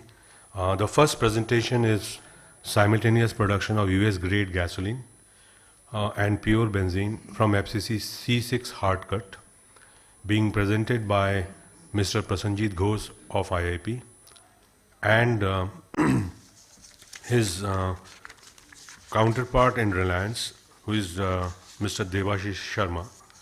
The total presentation time is roughly about 25 minutes, and for the benefit of the audience, I'll read out the short biodata of Prasanjit Ghosh of IIP. He is presently a principal scientist and working in the aromatic extraction group. He is heading that. Basically a chemical engineer by training, and he has been actively involved in the commercialization and development of this benzene recovery and FCC gasoline based process, which is a 0.6 million ton plant based in Jamnagar and commissioned in 2016. He has several publications to his credit, and his research interest includes reaction engineering, process modeling and simulation, and process intensification. So with this, I would request Prasanjit to make his presentation. At the end, we would have a 5 minutes Q&A, and if the time permits, I think I'll request President Petroleum and Refining R&D Head Reliance, Dr. Garg, to make his special remarks. Thank you. Over to Prasanjit. Yes. Thank you, sir. Very good, warm welcome to our event. I would like to initiate this talk by playing a short video presentation from Reliance. So,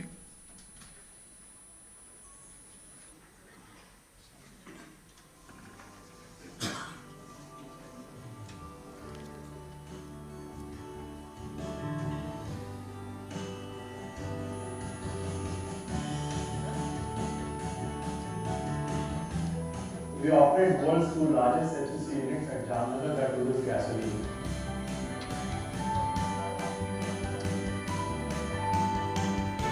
To meet the tightening environmental constraints on benzene and gasoline, we needed a cost-effective solution. The technologies offered by leading licensors not adequate. Therefore, we decided to team up with IIP to develop indigenous solution here in India. This technology was successfully commercialized at Jamnagar.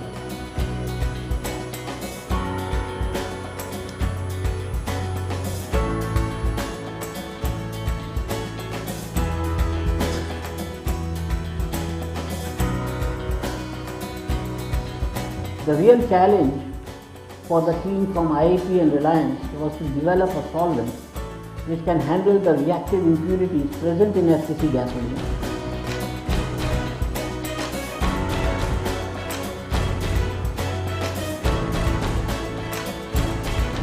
As well as to meet Reliance exacting requirements in terms of minimum solvent loss, minimum utility requirements, as well as a turnaround of 4 years.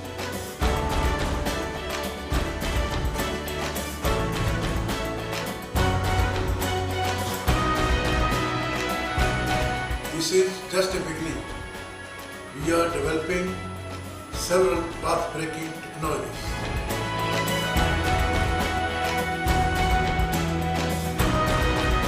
It will fulfill our mission to be innovative, purposeful, and create value for the Indian society.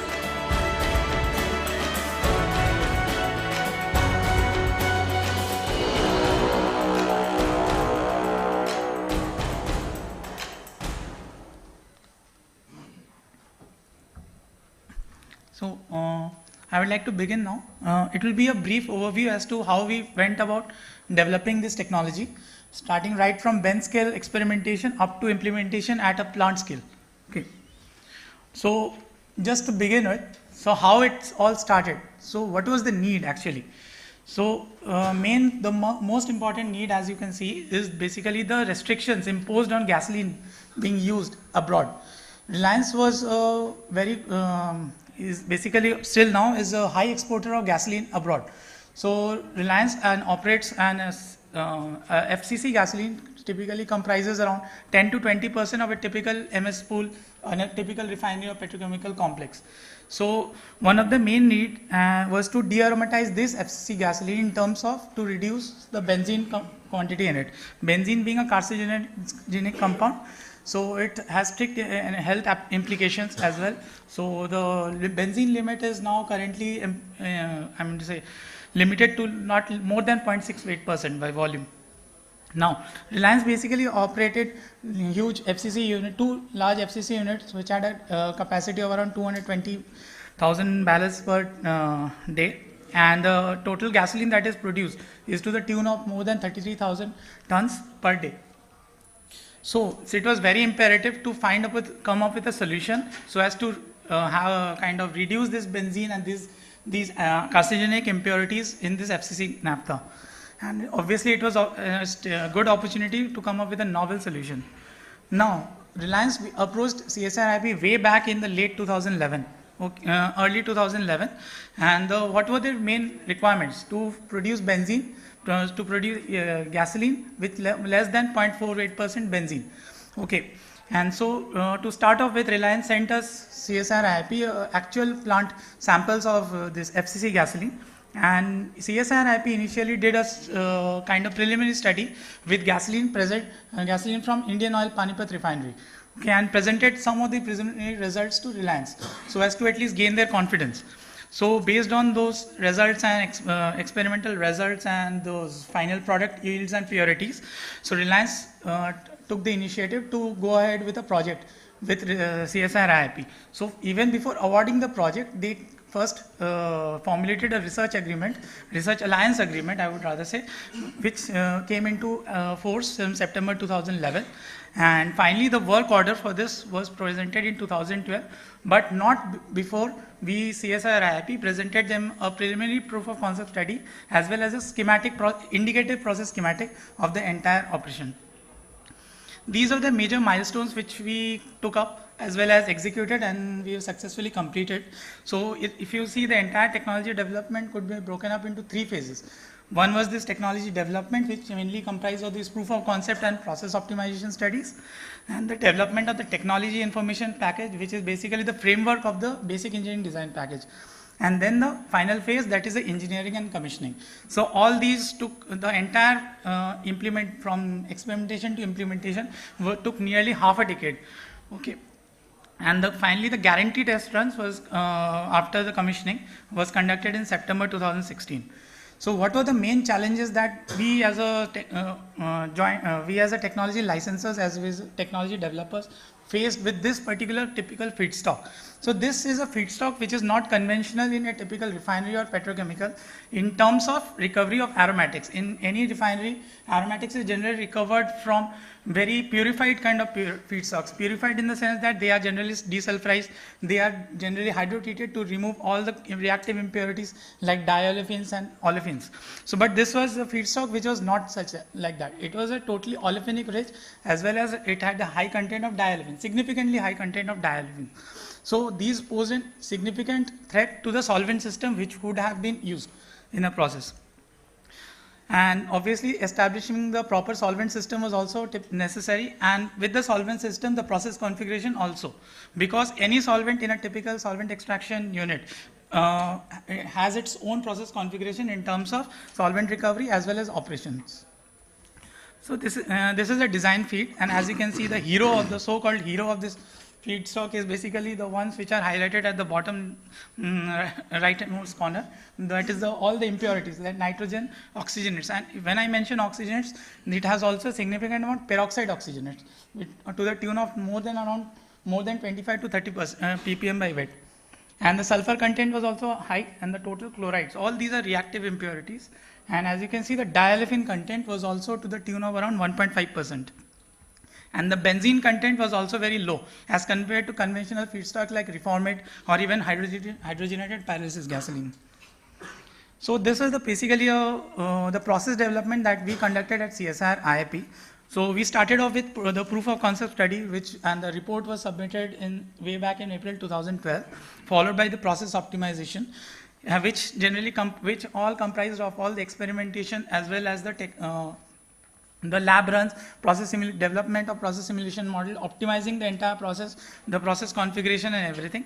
After all these reports were submitted and reviewed thoroughly by Reliance, then we started developing on the technology information package, which we completed and handed over to Reliance at the end of September 2012. Which comprised of the main PFDs, the process flow diagrams, as well as the heat and material balance of the entire unit and other equipment data sheets. So this is the overall process configuration. It's not a very typical configuration that you will see in a typical extractive distillation unit in any existing refinery or petrochemical complex. It has not lot of innovations present in it in terms of not only handling the feed, but also in terms of processing the solvent system and maintaining a kind of consistent inventory of both of them with minimal loss of raw chemicals like these solvent systems, additives, everything. So it is a first of its kind technology in various aspects. First of all, it is lower capex as well as opex as compared to other existing operations of similar nature, and there is no requirement of very high expensive or high material cost equipments, and all of the equipments are operate in positive pressure, as a result of which there is no chance of oxygen ingress, which is detrimental to the solvent life. As well as it is a fully robust as a reliable design and has mild operating conditions, and there is most importantly, it does not require any feed processing steps, which other existing technologies do require, like desulfurization as well as removal of diolefins. It was totally developed in India, and there was no foreign licensors working on it or even contractors. These are the typical product purities that we designed this unit for. So having a benzene content of less than 0.48% and a sulfur less than 10 ppm. And the benzene purity that we obtained targeted was around 97 weight%. Obviously, this is only the benzene. There is a mild amount of other aromatics like toluene, because they are present in the feed as well. And the solvent content of the final products are less than 5 ppm weight% in both the streams. What is the general impact, or what will be the impact currently as well as in the future? Any gasoline which is produced using this technology will have a lesser amount of these carcinogenic components, as well as they will have a lesser particulate matter emissions as well. This technology has been granted 8 international patents all over the world, as well as 1 national patent as well. It obviously provides India a leadership position in marketing this technology abroad. And these are the typical accolades. As you can see, the patents have been granted. The numerous national as well as international recognition has been given to this technology. The most important one was the Technology Day Award conferred by the Technology Development Board of DST, which is for developing and commissioning this indigenous technology in India. So the development of this, the engineering and aspects as well as commissioning aspects started way back in mid of 2013, and the EPC contractors which was chosen for this technology for designing as well as engineering this was Technip, and the plant was commissioned on 23rd May 2016, and a guarantee test run of stringent as well as a rigorous guarantee test run was continuously conducted for 72 hours between 21st to 24th of September 2016. The capex of the unit was around 200 crores with a total R&D input of around 3 crores. So this is the feedback from Reliance. We are not boasting, we are not thinking, but this is what has actually happened. And to be very frank, the unit has exceeded its design specifications in terms of performance as well as product purities and yields. So it is currently, as in the previous video also, it is currently running at 150% of the design capacity, and it was designed for a 4-year turnaround, but still now till 7 years have gone by. So it has not undergone any shutdown operation and is continuously in operation. And obviously, since it is such an important technology in terms of dearomatizing a very high value refinery product, so it has played an important role in terms of meeting the gasoline specs in terms of sulfur as well as benzene. So what can be the future of this technology? Obviously, since we have developed this technology for a very specific FCC field, that is narrow cut FCC field, but obviously it has high potential to be extended beyond FCC narrow cut field and up to the level of full range FCC gasoline as well. So alternate feedstocks can also be processed because this technology has proven in terms of the type of cracked naphtha feedstocks, which are highly olefinic and impurity laden feedstocks. Obviously, and this can also play a good important role in recovery of these aromatics from unconventional feedstocks like waste plastic naphtha or even bio BTX. Okay. Now FCC is obviously the new emerging technology in terms of when it comes to crude to chemicals in the typical refinery and petrochemical complex. So implementation of this technology will obviously valorize not only in terms of getting a higher propylene gaseous yields, but also in terms of recovery of high value aromatics like naphtha, these BTX. So I would like to conclude my talk, and before handing over to our co-technology partner Reliance. So it was basically indeed a privilege to present this technology even in presence of Dr. Garg, who himself was a stalwart for this technology. So I would like to first of all extend my thank you to Dr. Garg, who was actually, it could not have been possible without Reliance and Dr. Garg, because with his own continuous support and with his own continuous efforts behind this, all this commercialization. So we are only working on this technology development front, but for taking this technology from the lab level to the industry level, it was total, all credit goes to Dr. Garg and team from Reliance. So they believed in us and finally we came out with it. So I would like to hand over, thank you, and I would like to hand over to Reliance. Thank you, Prasenjit. I request Devashish Sharma to please come and deliver his talk. But before that, I'll just introduce him to the audience.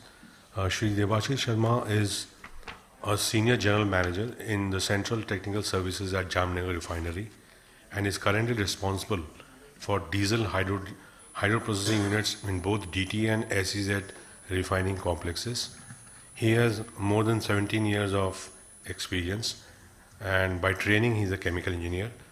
He was a part of the Reliance team which received the National Award in 2019 from the Technology Development Board of the Department of Science and Technology, Government of India, for conceptualization, development and commercialization of the benzene recovery technology. Over to Devashish Sharma. Thank you. Thank you very much. Good afternoon, everyone. This is Devashish Sharma. Before I go into the presentation, I would like to make one small disclaimer. The contents and ideas that I am going to present through my slides are purely based on my understanding of the process. Any endorsement of these content will be based on personal capacity, and RIL will not be responsible for any eventualities. Moving on to my presentation. This is the process flow diagram of benzene recovery unit that we have in Jamnagar. Dr. Prasenjit has already explained the technology in details, but to highlight the key features, there are basically three salient points of this technology. The first salient feature is its ability to handle a lot of contaminants that normally comes with a feedstock from the FCC. Second most important point that makes it very unique is minimal loss of solvent. Practically there is no loss of solvent, there is no loss of aromatics through the water circuit. The water circuit has been designed in such a robust way that we have a very low OPEX. And third point is of course the reliability. Even with low metallurgy grade, there is significant amount of high reliability in this unit, and we are operating the unit for last 7 years without any major shutdown. So what makes operation of this unit is basically the stabilized operation of extractive distillation column. That is the first important thing when we operate the unit from operating point of view. And the vapor fraction of the feed plays a very important role in stable operation of EDC. We have heat recover. We have process to process heat exchanger. Basically, we have a lean solvent exchanger, from which the feed recovers the heat, and the heat is vaporized to a certain optimum percentage. But the feedstock that we have is a mixture of co-boilers. It has a normal heptane, it has benzene, toluene, these are all co-boilers, and because of that the boiling range is very narrow. Even a change of 1 or 2 degrees Celsius temperature in the feed can lead into an unstable phase of operation because of complete vaporization of the feed. So how is it managed, how is it handled? The unit is designed in such a robust way that it can be easily handled. It has been provided with a bypass of the lean solvent, and through that we control the temperature of the feed. We of course have an advanced process controller which takes care of the pressure factor in the FSD. But when we bypass if some fraction of hot lean solvent across this exchanger, there can be one apprehension that the heat is going to be rejected to the atmosphere through the air cooler that we have in the top, in the lean solvent circuit. Moreover, if we have fixed capacity of the air cooler, there will be high temperature of the lean solvent, and when it goes into the top section of the column, there can be disturbance to the profile. But it doesn't happen in this technology, because that is the beauty of this technology. It has been provided with a hot solvent line directly to a lower stage, and the number of tray to which this hot solvent line goes is decided based on the temperature column profile, and that ensures that there is no heat rejection, there is no disturbance to the column profile, and there is no increase, there is optimized operation of the EDC. So optimized enthalpy balance across this column is a key element in balanced operation of the unit. When we look into the quality perspective, the purpose of this unit is to remove benzene and other aromatics from gasoline that we basically it processes deisohexanase side cut. So the objective is to have almost nil aromatics, benzene and toluene in the gasoline. It seems very easy, right? So if I increase solvent to feed ratio, that can be easily taken care of. But when I increase solvent to feed ratio in the feed, there is a chance that non-aromatics may end up along with benzene and toluene in the extract stream, and that can create problem downstream. So we also have a wide variation of the stream, basically from composition point of view. Benzene content varies from approximately 8-9% to 17-18-19%. That makes it very difficult to handle, but we are handling it very robustly. We have analyzer that analyzes benzene, toluene in the raffinate, and we also have advanced process control. So in combination of advanced process control and the controllers that we have achieved actually a very robust control of aromatics in raffinate, as well as there is practically no escape of non-aromatics along with the extract stream. So we have achieved the unit was designed for a solvent to feed ratio of approximately 4, but we have actually operated it at a much lower solvent to feed ratio. So the unit has demonstrated capability through its robust design and operation in a proper way to handle a lot of absorption in the feed. Water content in solvent is a very important parameter, and it plays a significant role in extractive distillation. This water content, if we increase the water content in the solvent, basically selectivity for benzene goes up, but at the same time we may end up losing the capacity of the solvent. So that can be a problem. So there is always a trade-off between capacity. There should always be a balance between selectivity of the solvent and capacity of the solvent, and that trade-off is managed by water content, by optimizing the water content through actual experience of operation. In BRU unit, another factor comes into picture, that is the solvent recovery column bottom temperature, because the feed that we have in this unit contains many impurities, and one impurity is chloride, which can get hydrolyzed at higher temperatures and can lead to corrosion issues, but the technology has been designed in such a way, and operating window has been defined in such a way that we can avoid that.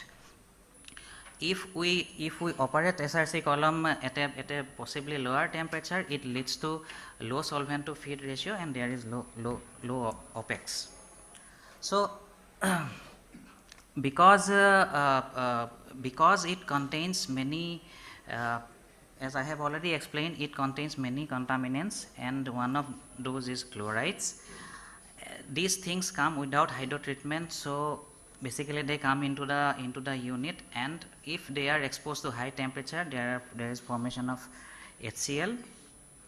That can lead to some corrosion, and if we take care of the SRC bottom, that HCl factor is taken care of. There is another factor which is very important, that is precise use of steam to the solvent regenerator. If these two things are taken care of during day-to-day operation, these handles have been provided in the design itself, so we can operate in a most reliable way. So operating regime plays a very important part in the reliability of the unit, because majority of the metallurgy is carbon steel. So the key takeaways, what are the key takeaways? This is basically a landmark innovation in the field of removal of benzene from basically de-isohexanizer side cut. It is very easy to operate, although the technology is not that easy. It is simple to operate. It is very energy efficient, because we do not have any solvent loss, and the capex of the unit is also low. The feed is directly processed in the unit. It doesn't require any diolefin removal. We do not have any diolefin saturator over there. It has a wide flexibility to absorb those contaminants. Another key feature of this technology is that the sulfur is directly, the raffinate that we produce, it is directly ULSG grade. So the sulfur goes to the solvent, and we get a raffinate which is practically sulfur free. We have achieved operational excellence using this technology. We have advanced process controller, and together with the learnings that we have during the actual operation of this unit, we have achieved optimum water percentage in the solvent. We have achieved high reliability with low metallurgy itself. We have revamped this unit to 150% of its design capacity, and with 150% of design capacity, the unit has been running for approximately 7 years. So with that, I conclude my presentation. Thank you very much. Thank you so much for the information shared and the beautiful presentation made by Prasenjit and Devashish. Now maybe I request Dr. Garg to add a few remarks as a concluding remark. Yeah, we have about half a minute, 1 minute. Yeah. So please. Well, actually, it's very exciting to hear about a story which started 12 years ago with an innocuous looking mail coming from Reliance asking us whether we can do this stuff. And we looked through our database and everything, and we found that we had done nothing near to that in the past. Although, as you know, Indian Institute of Petroleum is basically a storehouse of knowledge in solvent extraction and extractive distillation. From a small experiment in a test tube in 2011 to the iconic presentation at Reliance on 7 December 2011, where 5 group presidents attended that meeting to understand how good we were, to the mail that I received from a foreign company on 29 July 2012, threatening us with a lawsuit, perhaps alleging that we have infringed their patent, to filing a provisional patent on 7th August 2012. A very memorable meeting in one of our foreign clients in United Kingdom, which sparked the idea of how we can get a patent. The provisional patent was just a piece of paper. 42 iterations on ultimately finalizing the patent, 42 edits. I think Prasenjit here must have got sick and tired of how many times on how many Saturdays we sat.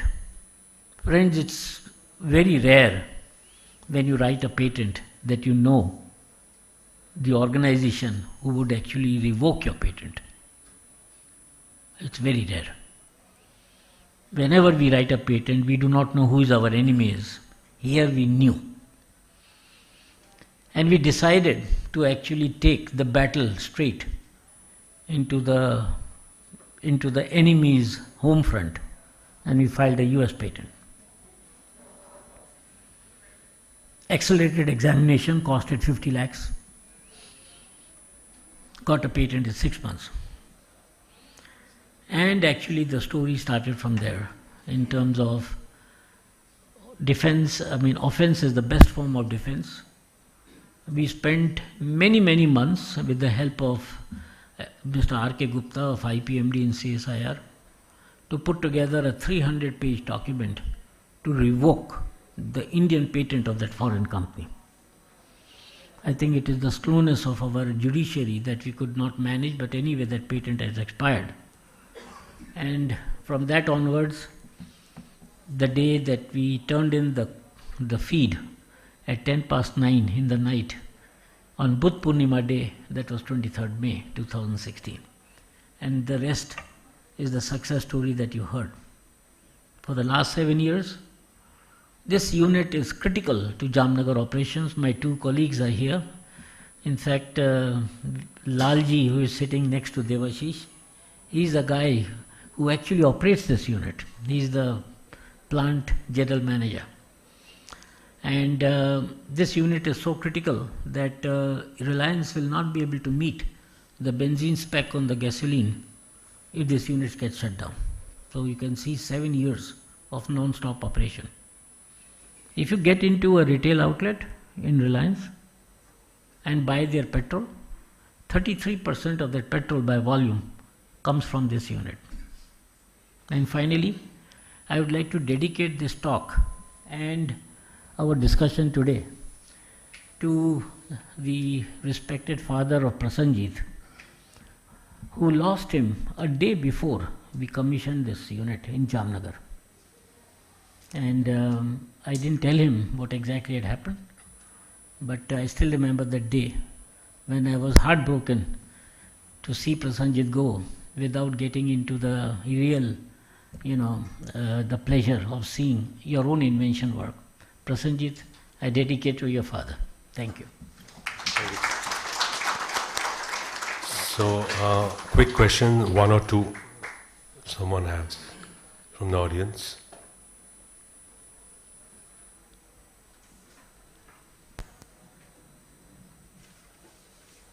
If not, then we move on to the next presentation, which is basically the production of paraffin and microcrystalline waxes and NRL.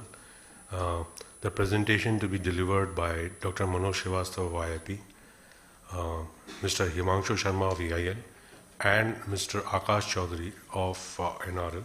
For the benefit of the audience, I would just read out the short biodata of Dr. Manoj Srivastava. Dr. Manoj Srivastava is the Chief Scientist and Head of Separation Processes Division. He is also heading the bitumen, deasphalting and carbon materials area at CSIR-IIP. He is a chemist by training, and he has contributed immensely to different technology domain areas, which includes petroleum-derived impregnating pitches, NMP-based solvents extraction technologies for lube, base oil production, upgradation of FCC recycled oil, and wax de-oiling technology. He has received 3 CSI Technology Awards in 2000, 2009, and 2016.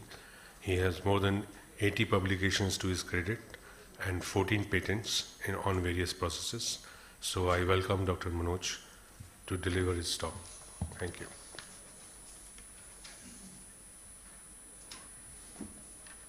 Thank you, Professor Ganguly, for kind introduction.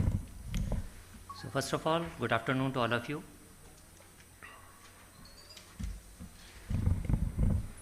So this is a technology which was developed by the IIP from lab scale to the commercial stage, and the scale was very large, 50,000 tons of paraffin wax production. So in this technology there were 3 stages. First, development of the lab scale process, de-oiling process. So this will I will cover this. Then come to the scaling up and implementation of the technology at the Numaligarh refinery. This will be covered by the EIL, our industrial and engineering partner. Third part will be covered by the Numaligarh refinery. So post implementation or commercialization, what are the experiences of this unit and plant? So this will be covered by that. So the story started in 1980s when IIP started some work on the development of the dewaxing and de-oiling process just to help the Indian petroleum refinery where the wax production is one of the area. So lot of experimentation was done at a lab scale, and a process sequence was developed for the dewaxing and de-oiling process. And after the scaling up, just to demonstration, one plant was demonstrated, a demonstration plant was set up at IIP with the help of the EIL. So this the purpose of setup of this demonstration plant was just to see that what we are doing in a laboratory scale in the beaker, etc., it can be replicated that or not. So this was our first demonstration plant which was set up at IIP. After that, there was a petroleum product coordination group was formed. So in which IIP, EIL and IOCL, they were the partners and they were the members of that group.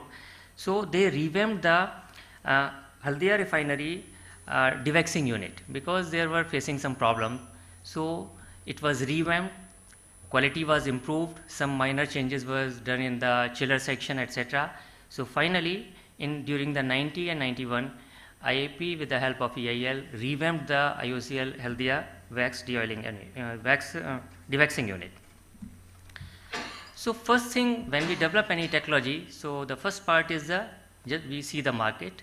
So if we see in the petroleum wax and microcrystalline wax, these are the 2 types of the waxes which are produced from the petroleum sources. They have great market in India. Petroleum waxes are generally used for the making candles, polishes and other food packaging industry, while microcrystalline wax has a main market in the cosmetic industry. So there is a great demand. And before this NRL plant, whatever was the demand of that time, only 25% of the demand was meeting by the current refinery, CPCL and other IOCL Haldia. So they were producing like that. So there is a huge gap, there is a huge deficit of that. Further, if we consider that petroleum waxes are generally produced by the conventional lube base oil production processes, where there is a dewaxing is the one step, so they produce the waxes. But if we see the current status, then many refineries are changing towards the we can say hydroprocessed lube base oils. So there is no production of the waxes. So in the future the production of the waxes will decrease, so the demand of the paraffin wax will always remain in Indian context. Second step was this is a market search. Then the second thing is the know your customer. We have to understand what is the customer's requirement. So in that case, we have seen that Numaligarh refinery is our maybe one client. So the Numaligarh refinery was situated in Assam, and it processes the Assam crude, which has the waxy molecules. So large amount of the waxes are in the Assam crude. At that time, Numaligarh refinery has a few units: atmospheric distillation unit, vacuum distillation unit, delayed coker, hydrocracker, reformer and sulfur recovery. So with these units, they produce the LPG, naphtha, kerosene, ATF and petroleum coke and sulfur. Beside this, the Numaligarh refinery in the VDU they were producing the VGO, vacuum gas oil, and they split them into the two fractions, medium vacuum gas oil and heavy vacuum gas oil. Depending upon their requirement, they split that. So in 2000, there was one meeting with the senior executive with the Numaligarh refinery, just to see that how we can optimize the process conditions of current existing units and how we can maximize the refinery profitability. So there was a lot of discussion with the IIP in between the NRL. So at that time, the Numaligarh refinery, which was producing the MVGO and HVGO, they were diverting it to the hydrocracker unit. So IIP suggested that you are diverting this VGOs into the hydrocracker unit. So you have the saturated molecules in the VGO, you are cracking them, and with the help of hydrogen you are again saturating them. So there is no use of directing this VGOs into the hydrocracker unit. So Dr. Garg was the leader of that, was leading that group, and they gave the idea to the Numaligarh refinery. Instead you process this into the this hydrocracker unit, you just first recover the waxes and then remaining material you can divert it. So you can, when you will produce the waxes, you will get more incentives from these streams. So this was the idea which was given by the Dr. Garg to the Numaligarh refinery. So the journey starts from that. So after hearing this concept, Numaligarh refinery gave 3 projects to the IIP on a sponsored basis, just to check that what is the potential of marketable wax in the this MVGO, HVGO and their blends. So how we can produce the paraffin waxes as well as microcrystalline waxes. So IIP has carried out various series of the experimentation, and lab scale they found that MVGO is very good feedstock for producing the paraffin waxes, while HVGO is a good feed for the making the semi microcrystalline waxes. Because microcrystalline waxes are generally produced from the vacuum residue, so it is a VGO distillate, so we can produce only semi microcrystalline waxes. So this was confirmed by our lab scale studies. We have carried out lot of experimentation, repeated experimentation, so we have established the repeatability as well as we have established a process sequence just to take the VGO, MVGO and produce the marketable paraffin waxes. So these results were then presented to the, because at that time it was the subsidiary of the BPCL, so these results were presented to the board of the BPCL, and then seeing the benefits of the production of the paraffin waxes potential as well as its cost, because at that time the paraffin wax cost was 65,000 tons per annum per ton, which was just double to the as compared to the petrol and diesel. So they agreed to set up one plant for the to make the investment to setting of the wax de-oiling plant. So it was a decision was taken by them. After that, because at that time we have developed the process, but we have to scale up this process. So at that time we have contacted the Engineers India Limited. We made them engineering partner just to scale up the process, because we have developed a lot of data in the lab scale. So we contact them just to scale up and for the further commercialization. So in that case, EIL come into the scene. So EIL prepared the technology economic feasibility report as well as detailed feasibility report for setting up of the wax plant. And we found that for the 50,000 tons per annum capacity plant, the payback period they were calculated by the 2.8 years, less than 3 years. So based on that, the BPCL management has agreed to set up the plant. So after this agreement, they float one bid for the wax plant. So the main challenge was just here, because when they floated this bid, it was there was one condition: any licensor who has some plants which has been commercialized or in India or abroad, they can only apply for this bid. But IIP has only process, so IIP was not called for this meeting. So this was the great challenge. So Dr. Garg has,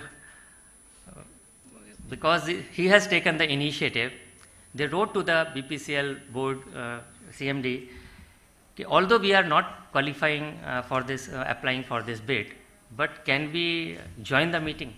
So this was a great challenge because we are just outside of this bid process. So then he wrote them, then they agreed to call. So IIP along with the AIL participated in this meeting. And then IIP convinced BPCL board, we have better technology as compared to the international clients because we have some novelty in this process. It is a low cost process and kindly give us a chance for this technology. So after recognizing the financial and technical contributions of the IIP, that this NRL has agreed for that. But the main question was that we don't have any this process, so how they can be confident to take up this technology. So Dr. Garg has offered that if you would be the partner of this technology, then it would be better because you are doing a large investment of more than 700 crores. So this offer was given, negotiation was done. So it was finalized that it would be IIP, EIL and NRL technology because NRL is taking the risk for the largest investment. So after that, this technology was given, offer was given to the IIP, EIL. So in the technology development part, there were 4 phases. Part 1, basic data generation, this was done by the IIP. Then scale up of the technology, this was done by the EIL. Then improvement of the technology by applying pinch analysis. This is very critical part of the technology. Once we developed full-fledged technology, during the process or commercialization process, we have further improved this technology by applying the pinch analysis. This I will discuss in the later stage. Finally, commissioning of the wax de-oiling plant, trial runs, commercial production of the wax, guarantee test run. So these are the 4 stages of the commercialization of a technology from lab scale to the 50,000 tons capacity of the paraffin wax plant. Salient features of this technology, this uses single solvent. So when there is a single solvent, so the recovery of the solvent is easier, lower solvent to feed ratio. The novelty of this process was the multi-stage dilution pattern. Generally, we can produce the waxes by taking the feed and adding some solvent, cooling it, so wax is precipitated or crystallizes out, then we filter it. So this is a normal step. When we do the different multi-stage dilutions, so we maintain the viscosity of the slurry and the crystal size is generally larger. So this was the main crux of the technology. High filtration rate, lower chiller and filtration area, controlled crystal size of the paraffin wax. The main thing is when we do the controlled crystallization, the size of the wax crystals is very uniform and similar. So the filtration is easy and other downstream processings are easy.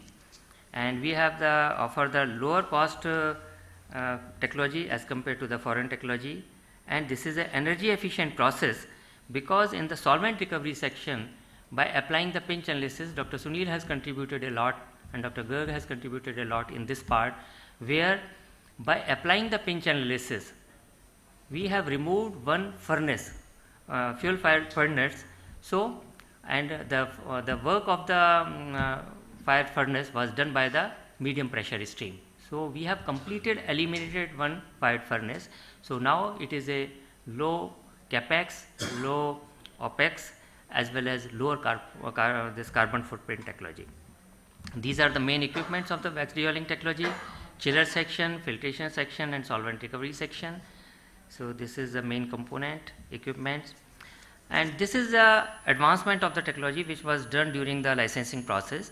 So by applying pinch analysis, we removed the one fired furnace and with the MP stream.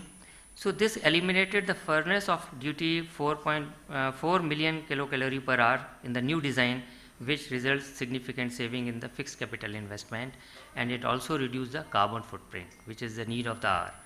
So these are our further upgradation of the technology or further advancement of the wax de-oiling technology.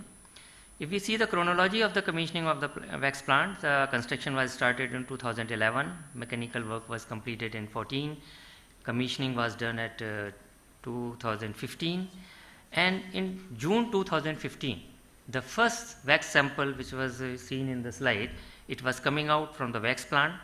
Initially there was a large percentage of the oil content in the waxes, so we categorized at the wax as a type 2A and 3, where the oil content was 1.5 and 3, but later on when the plant was stabilized, we could produce the paraffin wax BIS type 1 which has a 1 and 2 which has the oil content 0.5 only. So now we are meeting the type 1, type 2 paraffin waxes of BIS grades. So this was our chronology, and normally the Prime Minister dedicate whole refinery to the nation, but this plant was very important in the Northeast. First time we have commercialized this technology, and that was very important. So our Prime Minister Honorable Modi ji has dedicated this wax plant to the nation on 5th February 2016, and this development was also aligned with our Make in India initiative of the Government of India. So after the commercialization of this technology, these are the outcomes of our wax de-oiling technology. So Numaligarh refinery has set up 50,000 tons per annum capacity paraffin wax. Economic benefit was that Numaligarh refinery profitability was increased to 127 crores per annum, which is equal to $0.9 US per barrel. Before NRL plant, India was producing only 25% of our requirement, but after the Numaligarh wax plant, this wax import was reduced by 63%. So we have foreign exchange saving about 50 million US. Beside this, earlier we were importing. Now Numaligarh refinery has imported the paraffin wax more than 35 countries. So there is a lot of benefits like that. Beside this, there are so many social benefits. This plant has given employment to the 125 persons in Numaligarh, and more persons which were the casual workers in the plant, etc. So this production of the paraffin wax in the Numaligarh refinery has established Assam or Northeast region as a hub for the production of the candle industry. So this is the output of this. NRL, after the stabilization of this plant, Numaligarh refinery has also started production of the food grade wax, which has a very less oil content. They call it pristine, and novelty of this process is the removal of the fire furnace in the solvent recovery section. So this makes very different from other available technologies world over. So this is the overview of NRL wax plant, and commercialization of this technology from lab scale to the a very large scale. We have received CSIR Technology Award, Technology Development National Award, and STEM Award also. So this is overall about this technology, and there are 4 takeaways from this part. One is, first, we have to assess the market. Second, we have to understand our client. Then negotiation, it is also very important. And after that, the main the takeaway is never give up. So Dr. Garg is a person who was always behind this technology, how to commercialize it in any way. So lot of efforts were done by the Dr. Garg. So we have seen that from the lab scale 100 gram sample, directly we go to the 50,000 tons per annum capacity without any using the data, because our precision of the data at a lab scale was so high. So we could directly jump from the 100 gram sample to the 50,000 ton capacity of a wax plant. So this is nutshell from IIP side on this technology. Thank you very much. Thank you, Dr. Srivastava. I would invite Mr. Himanshu Sharma from EIL, and I would like to read out his short biodata. Mr. Himanshu is basically a chemical engineer by training and a master's in consultancy management. He has over 1.5 decades of extensive experience in the refinery configuration studies, conceptualization studies, technical due diligence, vision plans for clients, basic and detailed engineering projects, in-house technology development, and various other technical services for refineries and petrochemical complexes. His interest areas include wax and lobs, distillation, hydroprocessing, and strategic management of hydrocarbons. I would request Mr. Sharma to restrict his presentation to around 10 minutes. Thank you. Thank you. Namaskar.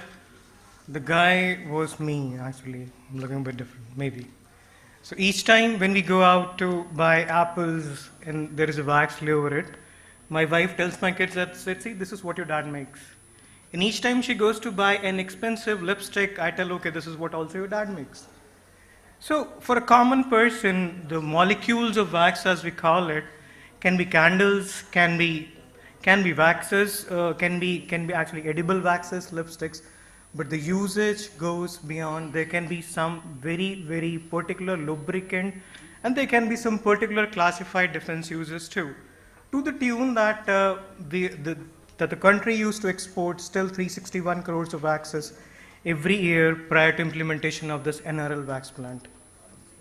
I was fortunate enough to be associated with this plant right from the kickoff meeting that happened somewhere in January 2011, and on the date 15th Feb 2015, when we actually commissioned the plant, there was a wax level in the paraffin wax product tanks around 10 p.m. in the night visit the plant was commissioned, and the history was created.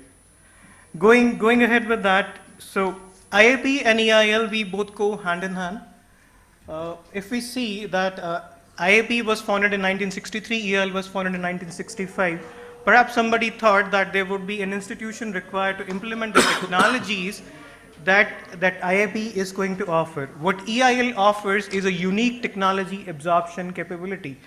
What we do, we can take technologies right from the lab scale and make them and implement into the world scale labs, the world scale plants. We have 33 active patents. The list has gone three bumps up. We have collaboration with all the R&D institutes, and we are also getting into areas of biofuels. EIL at its core strength has technology. We are a typical engineering company whose job is to implement process plants, but what we have at the EIL's DNA is technology capability. We know what we execute. Going ahead, taking petroleum waxes.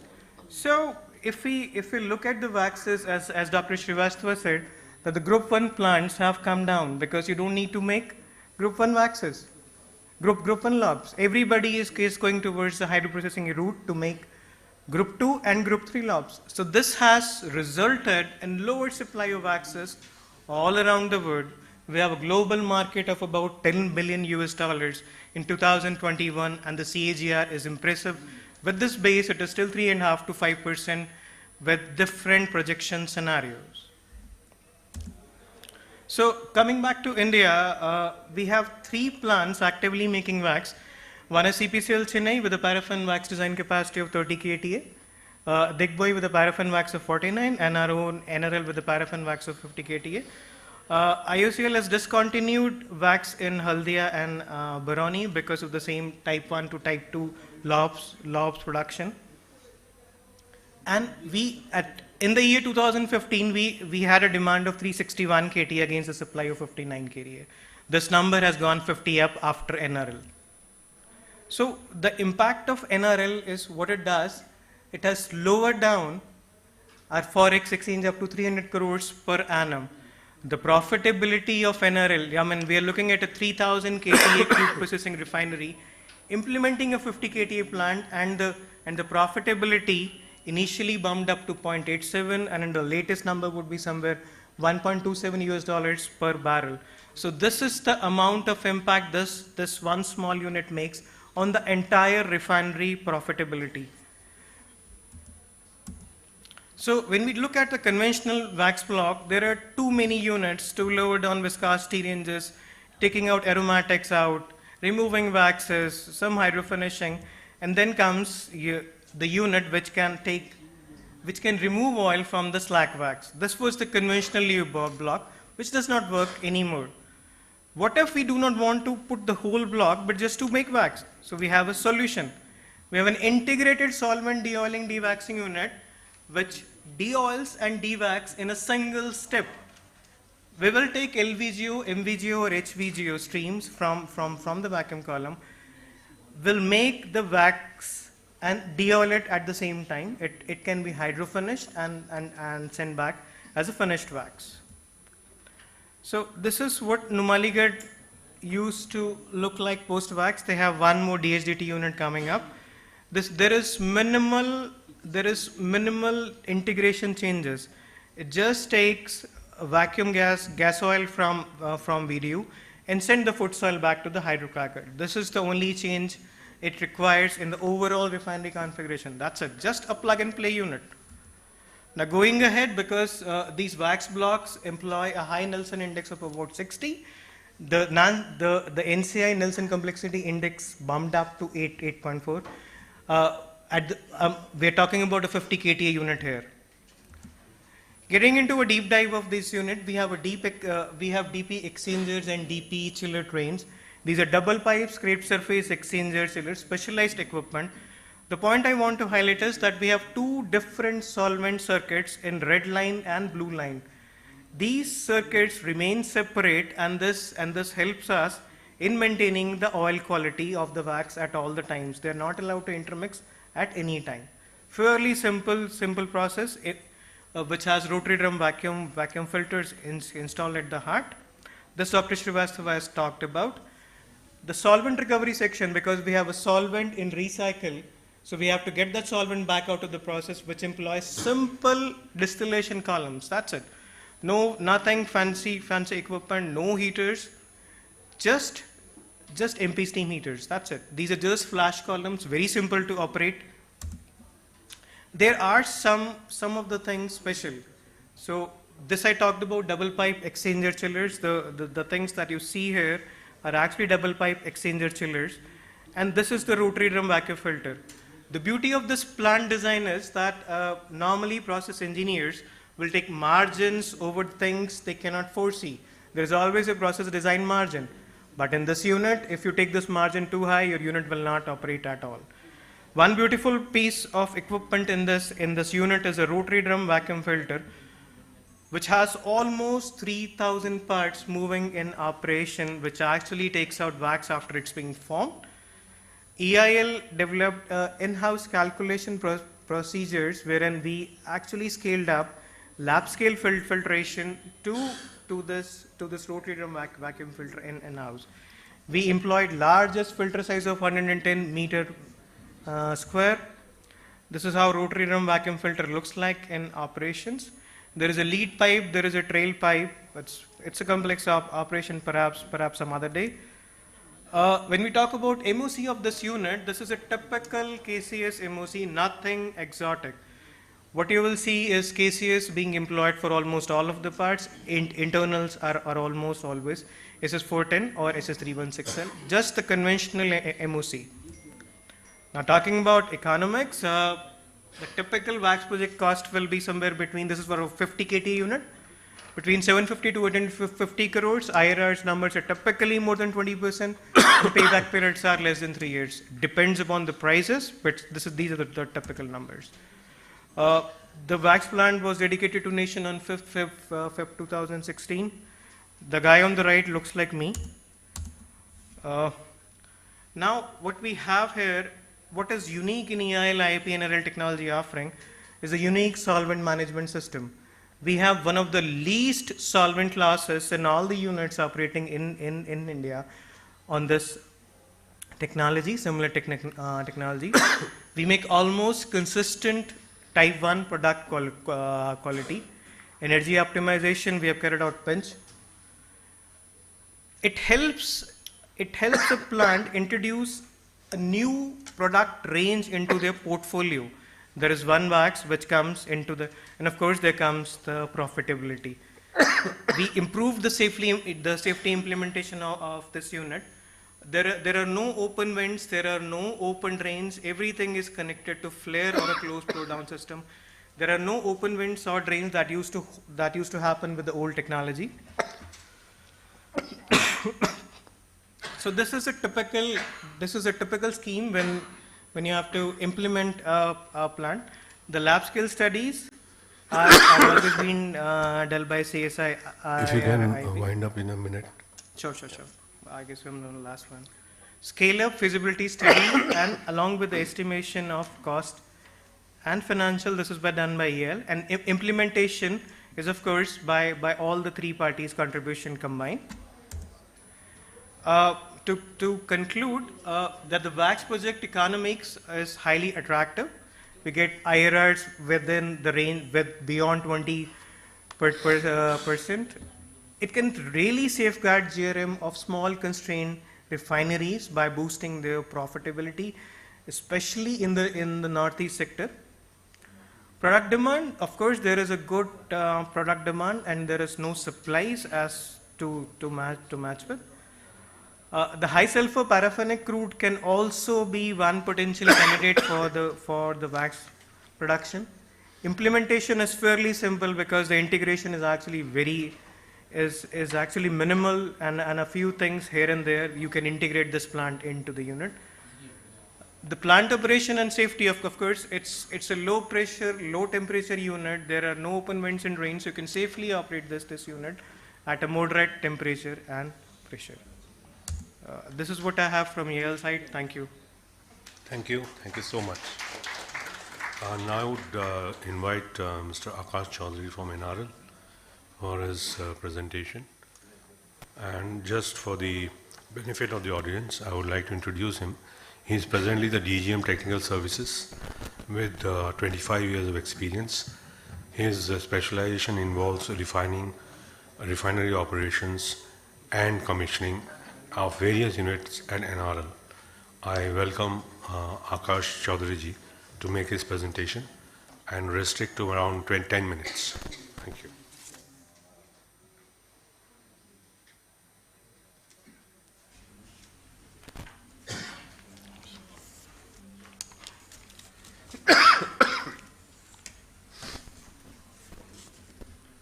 Respected Director CSIR-IIP, then Session Chair Chief Scientist CSIR-IIP, and MO Garg sir,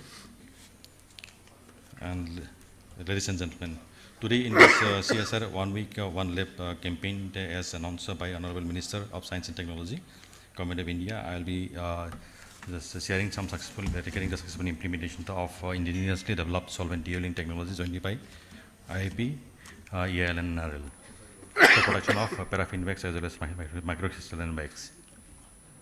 So regarding this is the company profile. We are subsidiary of Oil Limited, having share pattern of this, and our refinery is actually the result of historic Assam Accord signed in 1995, and we are at 3 million refinery that commissioned in the year 2000, and dedicated to the nation by Honorable Prime Minister Dr. Vajpayee in the 1999.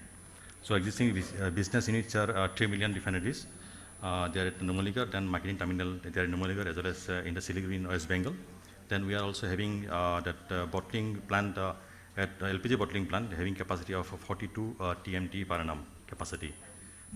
This oil acquired this measure stack in NRL on 25th of March 2021. So I will not just go detail into this configuration actually, but then the group we received from Oil India Limited, which is oil and mix, and that we are having CD video, then the DCU, and we are also having MS plant having capacity of 324, and we are having a hydrocracker unit having capacity of 1.45, technology provided by USA Chevron, and then we are having hydrogen plant having capacity of 48 metric tons per annum hydrogen capacity, also having the DSGT implemented into our configuration in the year 2018, having capacity of 0.7 million metric tons per annum capacity, then SRV, and the CCU for consideration of the raw petroleum coke, having capacity of 0.1 million metric tons. Then the wax plant also been incorporated in our configuration, having capacity of 50 TMT of wax, I mean to say that paraffin as MCW together. So this is here in a physical performance. Just going with the good throughput, actually we are normally used to hover in between the 2.6 to 2.8 million metric tons of crude throughput. However, this year we have processed 3,091 TMT of crude, surpassing our design capacity of 3,000, and capacity utilization is 103, and operation availability is 99.4, and GRM is that provisional figure actually, that is 19.25 DC, last financial year. So towards the journey of wax production, as you all know that crude oil is a complex mixture of hydrocarbons with presence of the sulfur, nitrogen and oxygen compound as well as metals. Then but then the series of non-aromatic saturated hydrocarbon is responsible for production for that wax, the paraffin wax having carbon number between 20 to 35, as well as MCW for having carbon number between 40 to 65. But then inherently that our Assam crude is having the high wax content, about 7.1%. So there is an opportunity we actually envisaged on this one, and otherwise this particular that wax was the process there in the CDP2, then ultimately getting into hydrocarbon for production of gasoline and diesel. So ultimately that Numaligarh refinery has set up nation's third state-of-art grassroots that wax plant, which was commissioned in the year 2015. Then the beauty of this particular plant is that we have adopted the indigenously developed solvent de-oiling technology by CSIR-IIP. IIP carried out various lab studies to determine filterability, then achievable wax seal, quality, as well as optimum parameters on the feed samples provided by NRL. And this was done since year 2000. Then the EIL has prepared the BADP of the SDU and was involved in the PMC for entire wax project. So this particular technology was commercialized there in our refinery, Numaligarh refinery. Ultimately, this became a IIP, EIL, and NL technology. So this is the chronology of wax plant implementation there at NRL. Lab studies carried out in IIP since 2000, and then ultimately that DFR based on the lab study was completed in the year 2009. And then mechanically this particular plant was commissioned, completed in the October 2014. Then commissioning of SG was done in February 2015. Then the commercial production of paraffin wax started from 2015. Then this plant was dedicated to nation by our Honorable Prime Minister, Sri Narendra Modi, on 5th of February 2016. We have also started the production of the food grade wax, Benedus Pristine, from August 2019. This is the photograph showing that where our Honorable Prime Minister, Sri Narendra Modi, dedicated this wax plant to the nation on the 5th of February 2016. So this this NL wax plant is an example of a very successful commercialization of an indigenously developed technology from lab scale under the Government of India Make in India initiative. Since commissioning, the NL is producing one of the best quality of the wax and selling in the market, and also entered in the food grade the wax since 2019 under brand name Pristine. And ultimately, after commissioning, within 2 years, NL could occupy more than 50% of the wax market in India, and also help in the nation's that wax import to the tune of around 500 crores a year. So NL, apart from this, actually NL generated direct and indirect employments during this construction as well as operational phases of the project, and opportunities is still there for more employment with wax-based small scale industries. So this is regarding the production and the sale figure, and that because of the consistent quality and this the NL could earn good demand in the world market as well, and till today this wax is exported to around 37 number of countries. So in the neighboring countries like Nepal, Sri Lanka, Bangladesh, even China, and the far off countries like USA and then the Germany, and then Kenya also we have sent this wax. And this is a wax production and sale figure. And if we just start from 2018-19, the financial year, the wax production was something like 34,530 tons. Then sale figure was 36,390 tons, and export was 8,591. So gradually this has gone up with stabilization of plan as well as establishment of this market. In year 2022-23, our production figure is 47,680. And the sale figure is 46,906. So this is when our first consignment to Kenya was sent, having around 60 metric tons. This particular news came up in all the leading newspapers like Times of India, Economic Times, Sentinels, Eastern Chronicles, and widely appreciated all throughout the country. Then this is the wax margin from wax sale and contribution to our refinery, the refinery GRM. And in financial year 2018-19, our gross margin from wax sale was 80.46 crores, and to the GRM, refinery GRM was 0.53.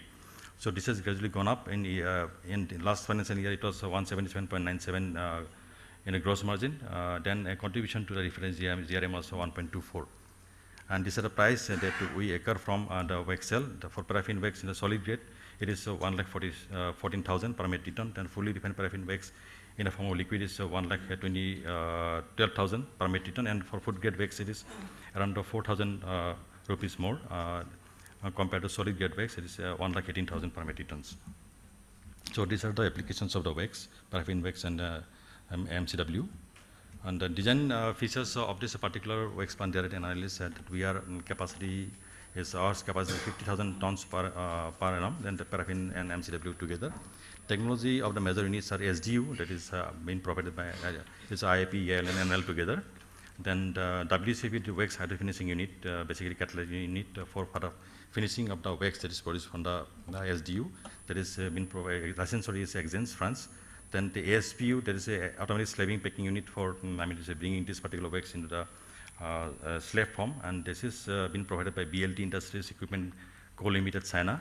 And recently, we have also commissioned the wax specification unit. This technology is provided by IPCO, Germany, and commissioned on the 28th of March 2023. Mr. Chauhan, if you can conclude. Okay. Yeah.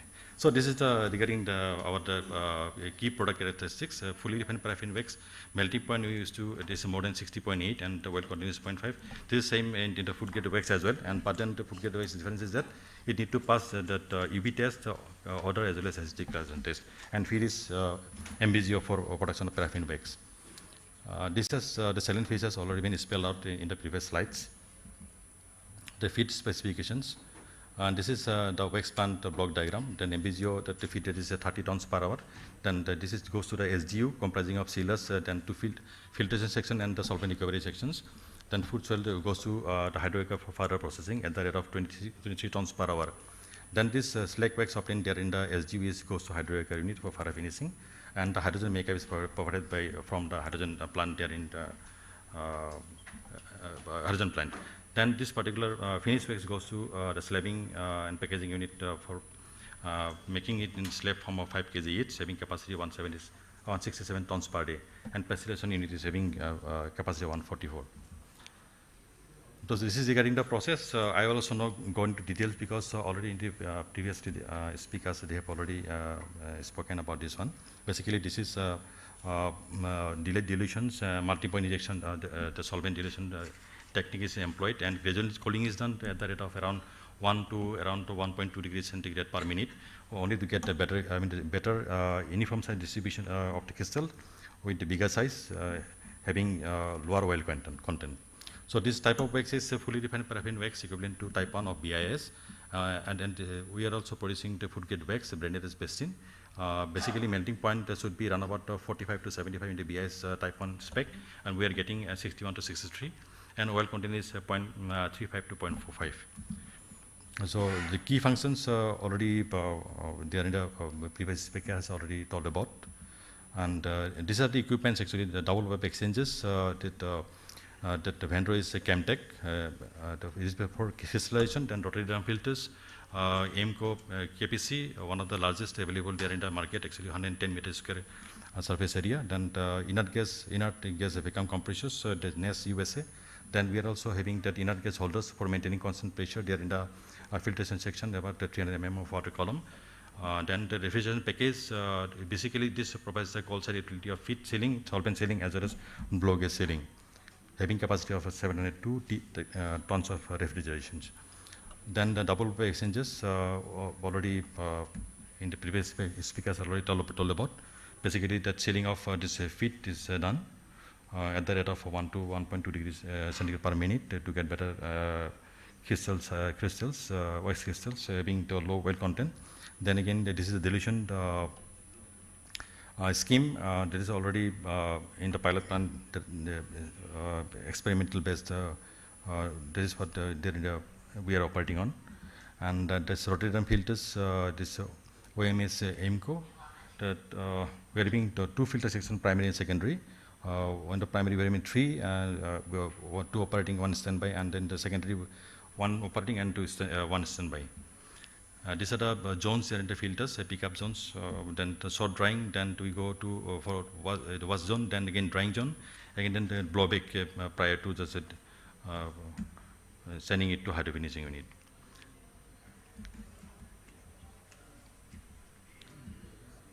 So regarding performance of the key equipments like the Rotterdam filters, IG compressors, TP sealers and refrigeration compressors are satisfactory.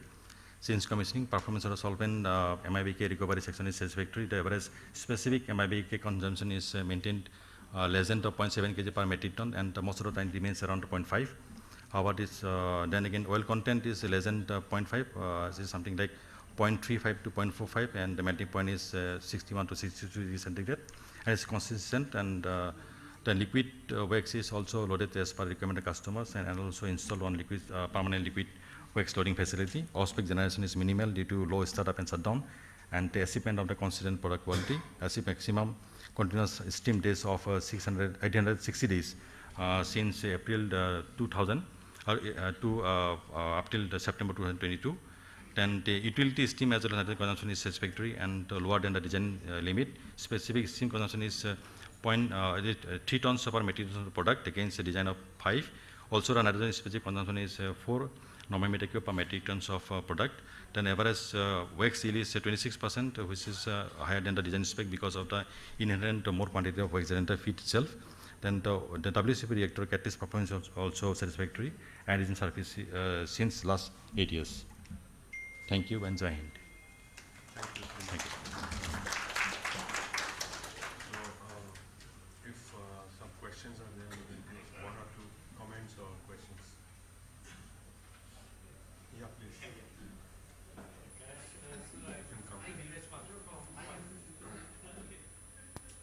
Yeah, I'm Dr. Neeraj Matra from Oil India Limited. So when we were talking about this, so much of good quality wax production, there is another problem that we are facing. When from Oil India Limited, when we are pumping the crude oil to Numaligarh refinery, there is a lot of wax deposition in the pipelines, and we are trying to solve that challenge with the help of IIP. And but at present, we do have a lot of wax deposits lying in our pump station at Jorhat, which is having oil as well as high quality, maybe microcrystalline wax as well.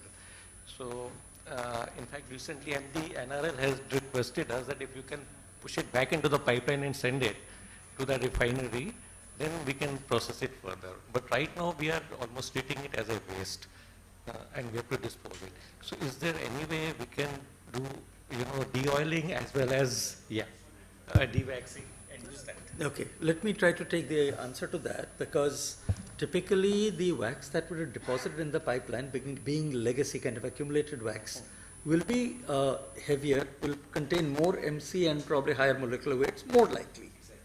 So one thing that we can examine, and Dr. Manoj is there, Mr. Playal is there, we can examine whether we can do a batch solvent processing locally and then send them as semi-finished chunks to NRL. That will be easier than trying to put it back in the pipeline. Yeah. Energetically, it will be cheaper. So you can look at a batch de-oiling process, Dr. Sir.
actually what we found is that this sludge wax, what we call, is highly rich in microcrystalline wax. And this sells at more than 2 lakh rupees per ton. So I think batch processing and try to take it out. But the fields are just maybe if you can get 10 kilos of samples. So, any other question, one or two? So, I think that brings us to the end of the. I just like to make a comment that Yeah. this whole effort at IIP, there was one single person who actually drove it very hard. He is no more in this world now, one Mr. U.C. Agarwal. And the kind of effort he put in terms of generating the data, what Manoj mentioned is the accuracy of the data at a bench scale level, which could translate to the commercial scale. It's because of UC. He spent his 38 years of lifetime in IIP just on this technology. Am I right, Manoj? Thank you. So this brings us to the end of the technology presentation session 1, and it had 2 interesting presentations, one on simultaneous production of US grade gasoline and pure benzene, the other one on production of paraffin and microcrystalline waxes. So I would like to thank all the presenters and Dr. Garg, Dr. Anjan Mathur for all the comments. So I think I hand it over to Manisha. Thank you, sir, for conducting this section. To express our gratitude to the invited speakers, I request our session chair to kindly present the mementos to our invited speaker. So now I would like to call upon Mr. Debashish Sharma, GMD, CTS, and his team to kindly receive the honors.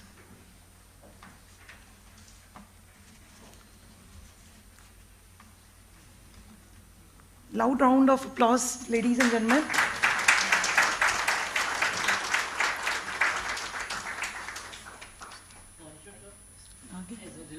Yes.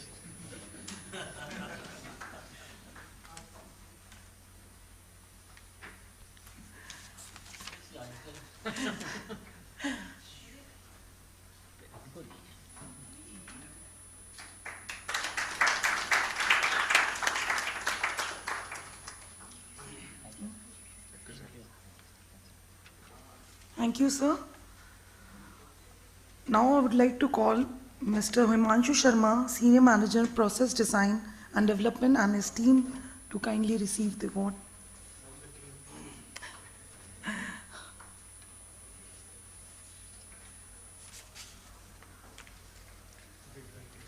Congratulations, sir.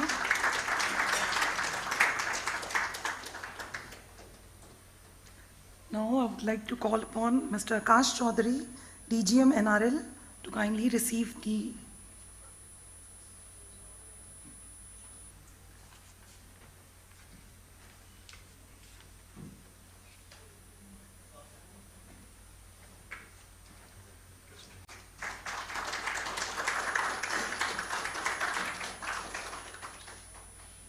Thank you. With this, we would break for the lunch. I request you all to kindly join us for the lunch and kindly reassemble by 2:30. Thank you. Thank you all.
Welcome back.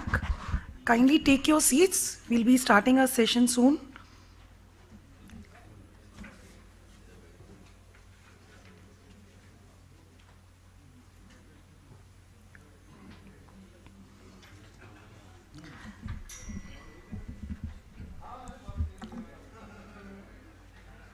Ladies and gentlemen, welcome back for the stakeholders meet. We'll continue with session 1 with second set of presentations now.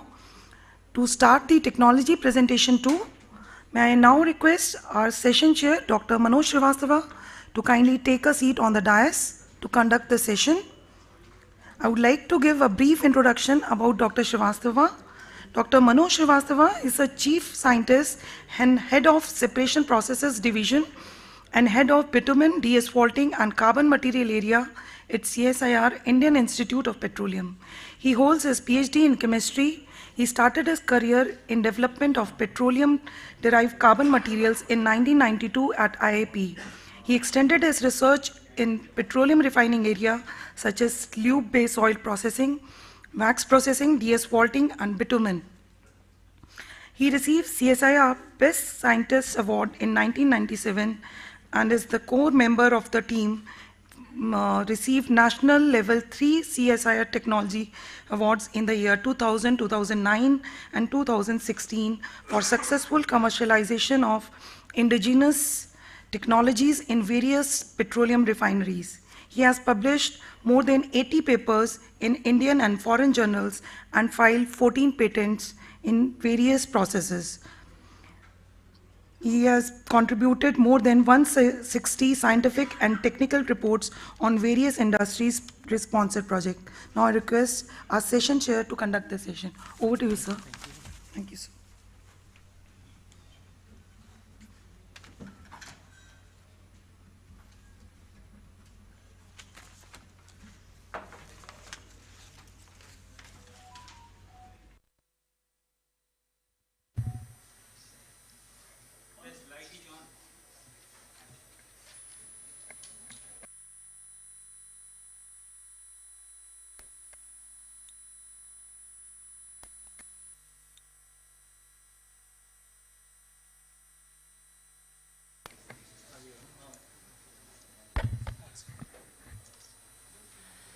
So, good afternoon to all of you. I welcome in the second session of technology presentations. This session is structured in such a way that there are 3 presentations. One, soaker breaking of petroleum residue fractions. Second, technology development and commercialization of the sweetening catalyst for LPG and light state and naphtha. And third one is the food grade hexane technology. So, in this, in all these presentations, generally the IIP is the process developer or product developer. So, from the IIP side, we will make presentations on the process development story. Then, when we implement this, so our user industry or licensee will also share their experiences on the technology commercialization. So, first I will take up the soaker breaking of petroleum residue friction. So, from the IIP side, Dr. Mathi will first make the presentation. Dr. Mathi is the senior principal scientist at IIP. He did his PhD from Roorkee University on heterogeneous catalysis. He has wide experience working in heavy crudes just like a Mexican, extra heavy and petroleum residues. Presently, he is heading the distillate and heavy oil processes division, which includes visbreaking, delayed coking, FCC, and slurry hydrocracking. These processes are the key processes which are practiced in the refinery. He has recently commercialized soaker internal visbreaking technology in 3 Indian refineries. And he has published more than 100 research papers in international and journals and filed several patents to his credit. So I request Dr. Mathi. So. Yeah, I am your backside. Yeah. Okay. Thank you. Good afternoon, everybody. As Manoj told that, of course, thank you, Manoj, for the brief introduction. I think I am here. So this is also another breakthrough of this IIP. So this is actually development of the SOCAR internal technology and its implementation in the Indian refinery.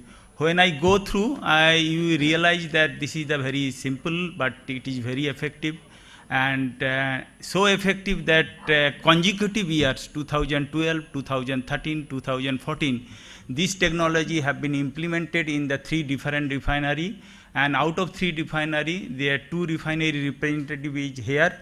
We will listen, we like to listen, we are interested to listen their experience about our technology, how actually it is running. So before actually this is our also technology, this is called SOCAR Vis breaker. Before actually development of SOCAR internal vis braking technology, we have also commercialized this technology. You can see that 7 Indian refinery we have commercialized SOCAR vis breaker technology. As you know, particularly person is working in the refinery area.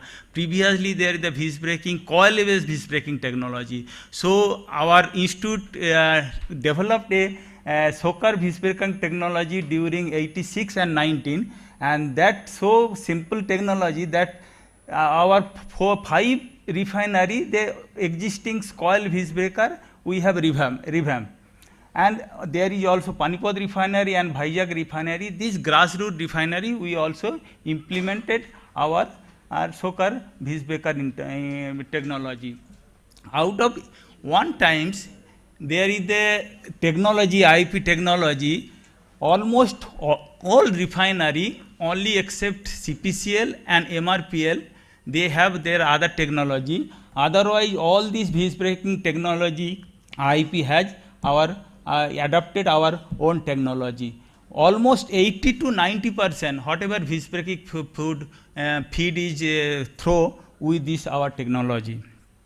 So when we have actually SOCAR vis breaker technology, we do not stop actually our research work.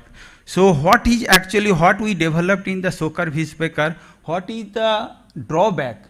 We realize that if our SOCAR vis breaker, particularly left hand side, if we see that feed injecting from the bottom of the SOCAR, internal SOCAR, and when we go up, actually crackings happen due to the residence time, and then whatever is reaching top of this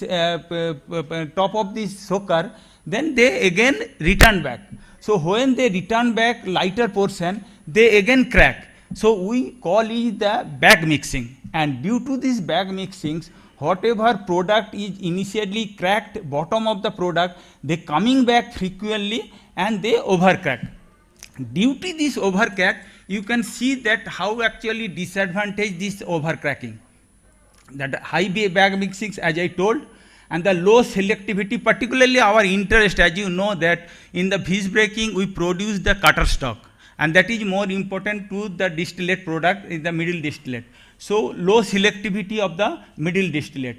Due to this overcracking, in the next slide I will present the poor product quality. Not only that, due to this overcracking, there is a rapid coke depositions.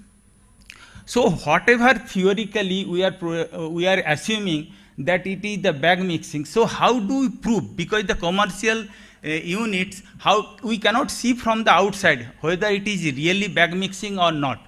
So in this regard, we take the help in the bark. They actually they provided us radioactive tracer material. With this tracer material, you can see if we inject with this feed bottom of the reactors and we detect that how much tracer is actually injecting in the bottom part. And there is also one detector in the top of the detectors. We can also see how much concentration tracer radioactive tracer reaching in the top of the reactors. With this, you can see that the one gap when it actually one shot. This is the experimental one shot experiment. So with this instant shot of this radioactive, we can see that concentration is very high. So whatever we are injecting, most of these actually particles in the go through, and then whatever remaining actually they are circulating one by one after one, and that circulating we can see they are actually in the tailing part, and that means that whatever we injecting, actually they are circulating inside the reactors. So it proves us that whatever we assuming the back mixings actually it happens in the real time. And not only that, it is surprised that this actually, of course, in our lab scale we have also found that not only that in commercial plant, big plant, in Haldia refinery, we have also proved that there is a substantial amount of the bag mixings is happening. So this is actually idea, the development of the SOCAR internal, how actually we can improve this kind of the bag mixings. So as I mentioned that when actually happening bag mixings, we call that there is a asphalting molecule there. This asphalting molecule from this figure, you can, yeah, this is actually good.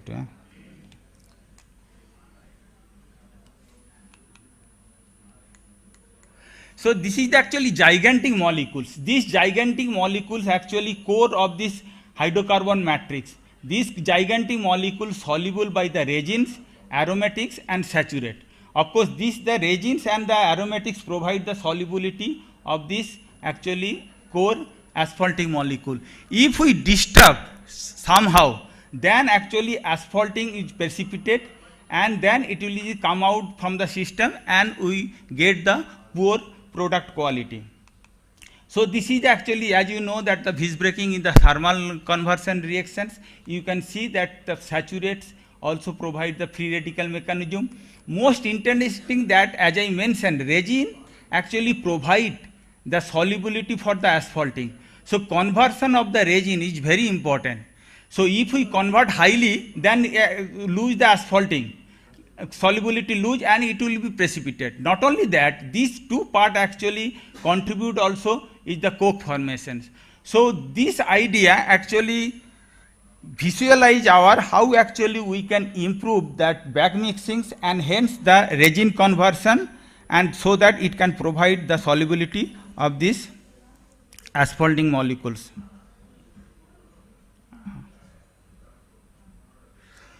So this is very simple, but it is the, you can see that if we actually put the perforated plate, as I mentioned, perforated plate having the hole, different kind of hole, and it can put into the SOCAR vis breaker, this kind of actually bag mixings we can avoid.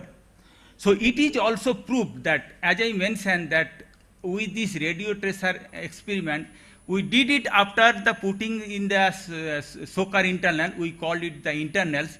This is the perforated plate, and we did it the radio tracer experiments once again. So from this curve, you can see that tailing part, which is once again inside the reactor, in the SOCAR reactors, we can avoid. This part is not here. So with this actually we come that with this help of this internal, we can improve this actually bag mixings.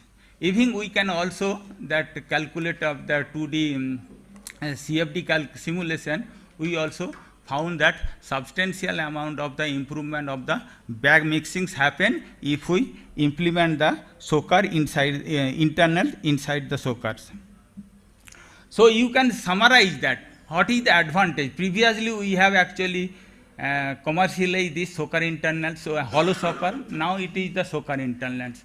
So you can see that benefit of the advanced technology. We can get more distillate, improve the oil fuel stability and better temperature, and of course due to this stability we can run actually long run length.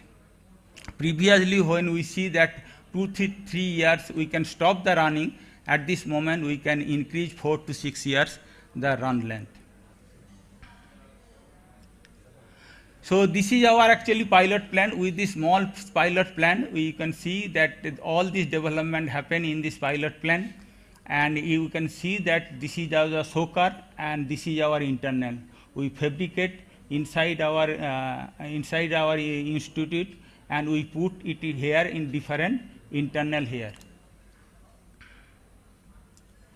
So this is actually not in the IIP. We take actually help from the different institute. Particularly, you can see that the RTD study, cold flow study. We take help from the IICT Mumbai, ICT Bombay, and even as I mentioned that tomography study, we actually take the help from the birth. With this help, we design the correlation, mathematical correlation for the model development. With this model development, we developed it and we tested that our SOCAR internal inside the pilot plant, as I saw previous slides, and then we actually developed in the optimized SOCAR internet. After development, we actually contact as a EIL as a technology partner, and it is now ready to commercializations. So this is the total pathway how actually step by step we actually developed. When we develop, of course, it needs actually effort to commercialize. When we have lot of technology, but needs actually effort to commercialization. Here in this regard, of course, I can mention that Dr. Gott is effortless. Yeah, always he try to actually whatever we develop, whatever we have in our showcase, so we try to actually implement into the refinery. So a lot of presentation, particularly we present our work in the national, international symposium, so that people can know that what we have actually in our showcase. And then we personally also communicate the refinery, we show their benefit, and we also discuss, go to the refinery, present our findings, and then they actually convince. We also try to convince how actually economically benefits, and also they are interested how actually payback period, particularly for this technology.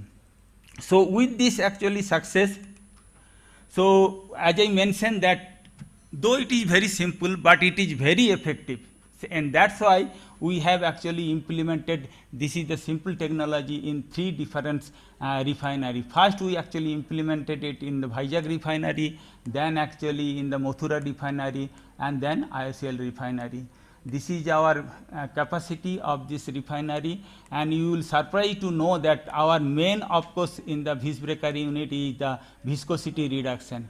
So 24 times we can reduce the viscosity. Of course, this is the depending on the feed quality. You can see in the Mathura refinery around 14 times vis breaking we can obtain, and the Haldia refinery we can get around 10.5%, 10.5 times of the viscosity reductions.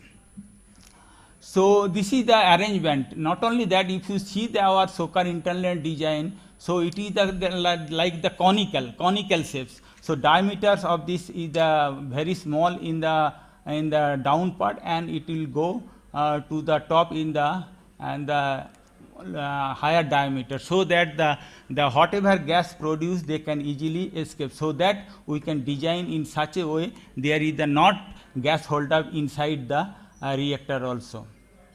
So this is the one example how actually we develop in the SOCAR internals. So this is actually improvement, of course, product yield. You can see that the delta improvement, we calculate actual delta improvement. So vis breaking fuel gas we can 0 to 2% we can get improvement, and naphtha we can get 7 to 10% delta improvement.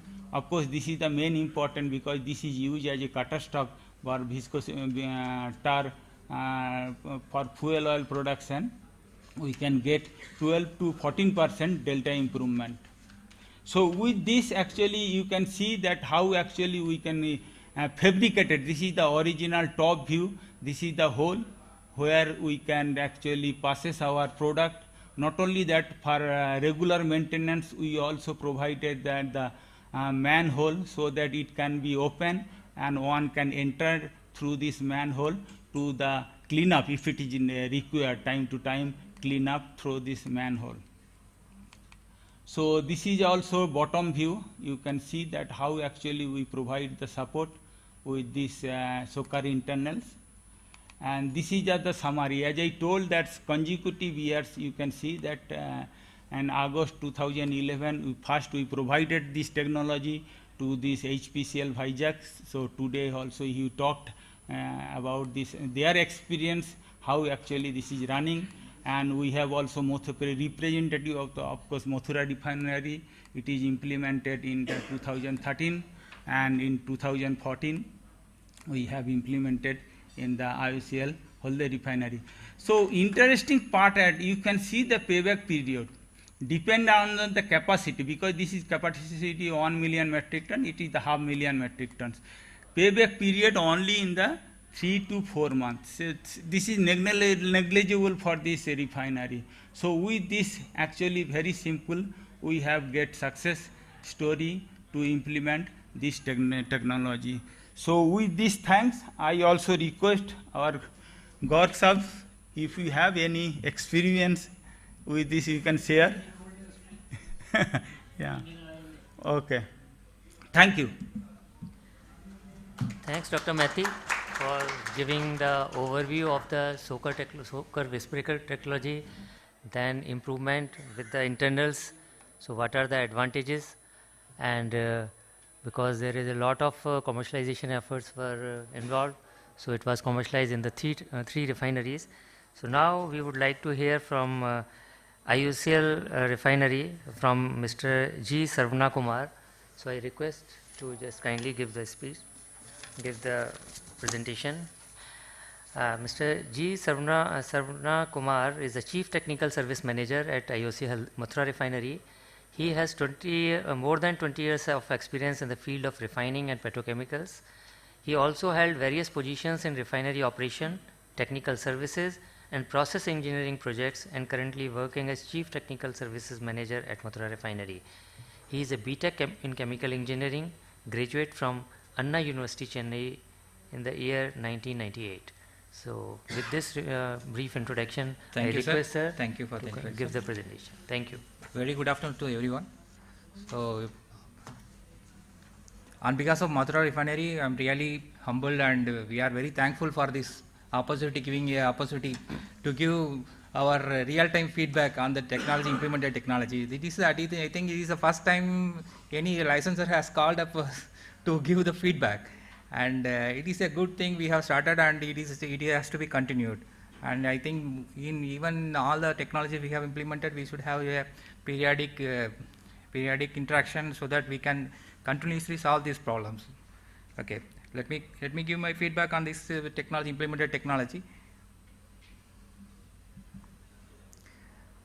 Just a brief on Mathura Refinery. Mathura Refinery is a 6 mm TPA commissioned on year 1982 with the help of UOP and USSR. And the current nameplate capacity is 8 mm TPA.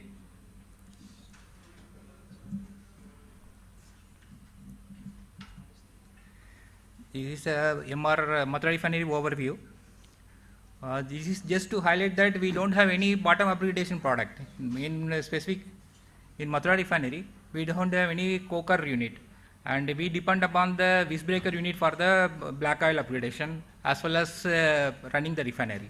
This is very critical. VBU is a very critical unit as far as Mathura Refinery is concerned, because Mathura Refinery is situated in the Taj Trapezium zone. It is environmental. Coker is an environmental hazardous plant. So getting environmental clearance is very difficult, and that's because no other projects are coming up in Mathura. New projects. I mean to say that whatever new projects are coming, only for quality upgradation, new projects are coming, and we depend upon the VBU operation for sustainability of the refinery. Okay. This is just net overview of the VBU refinery. It's a 1 mm TPA. Already Mr. Methi sir has in detail conveyed all the technology implemented. We will be sharing only the feedback. So this is the typical VBU overview. With the help of IIP and CSR, we have implemented the VBU is originally is a coil type wisp breaker unit. It was revamped to coker type. Then again it is with the help of IIP, it is revamped to with internal with soaker. This is the history of VBU revamp. The first revamp carried out in 1993 with the help of CSIR-IIP, Dehradun. The soaker was installed, and again we had revamp, and during 2013 we had many issues and we have taken with the IIP Dehradun, and for the solutions, they have really helped us to sustain the operation. So with the help of IIP, we were able to implement this SOCR technology with the internals, and we could be able to resolve the issues. What are the issues we have faced? We will be highlighting it. Before implementation of the internal, we were frequently facing the fuel oil stability problem. Fuel oil stability is a critical parameter for any sustainable marketing product. So what happens is because of this pack mixing issue, we were frequently facing the fuel oil problem, fuel oil stability problem, and we could not sustain the unit at high severity. That is the first issue we are facing. The second issue is due to the viscosity. What we were doing is because to meet the stability, we were operating at the lower temperatures, and we were losing the viscosity. The product viscosity was so high that the cutter stock has drastically gone up. Then after the implementation of this, Mathura Refinery approached IIP for this solution. So they have done a detailed study as explained by Mr. Mati sir, and they have implemented this technology in 2013. As highlighted by, this is the internals. We have implemented one feed distributor and the stays in the soaker. Total 10 number stays implemented. And this is the benefit we have obtained. So this overall the project cost is just peanuts, 2.4 crores, and the benefit obtained is 8.4 crores. And this is the 8.4 crores is as on 2013. As to if we calculate to as on date, it may be 80 crore. So it is really helpful for Mathura Refinery to sustain the. It is very important for Mathura Refinery to sustain our operation. And the payback period is just 4 months, simple payback period, and the project executed within 32 weeks. And the basic benefit we got is the 3% improvement in the gas oil. The gas oil we have before revamp, the gas oil was blended with fuel oil to meet the viscosity. After this revamp, we were able to upgrade the gas oil to DSDT product and upgrade to HSD, so that it become from low value product to high value product. And the yield was naphtha yield, light naphtha yield was also increased by 2%. Basically around 5% improvement we got. 3% visbreaker gas oil improvement and 2% naphtha yield improvement.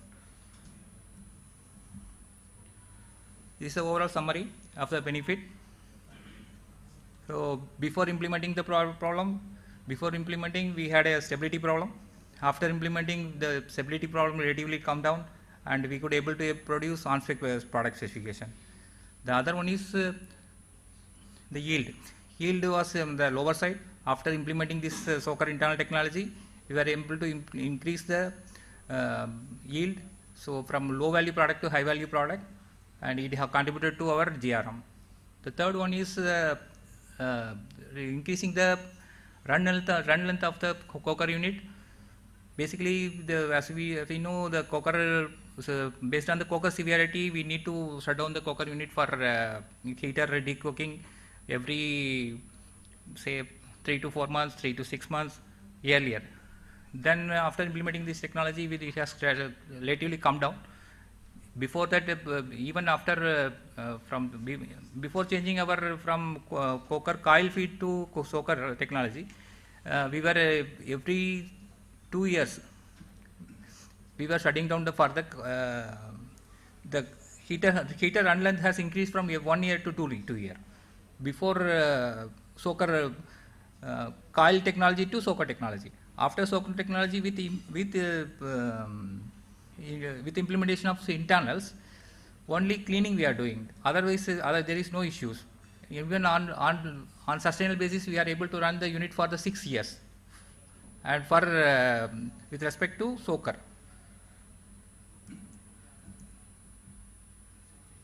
After 6 years, we had a shutdown, and we had an inspection also, internal inspection.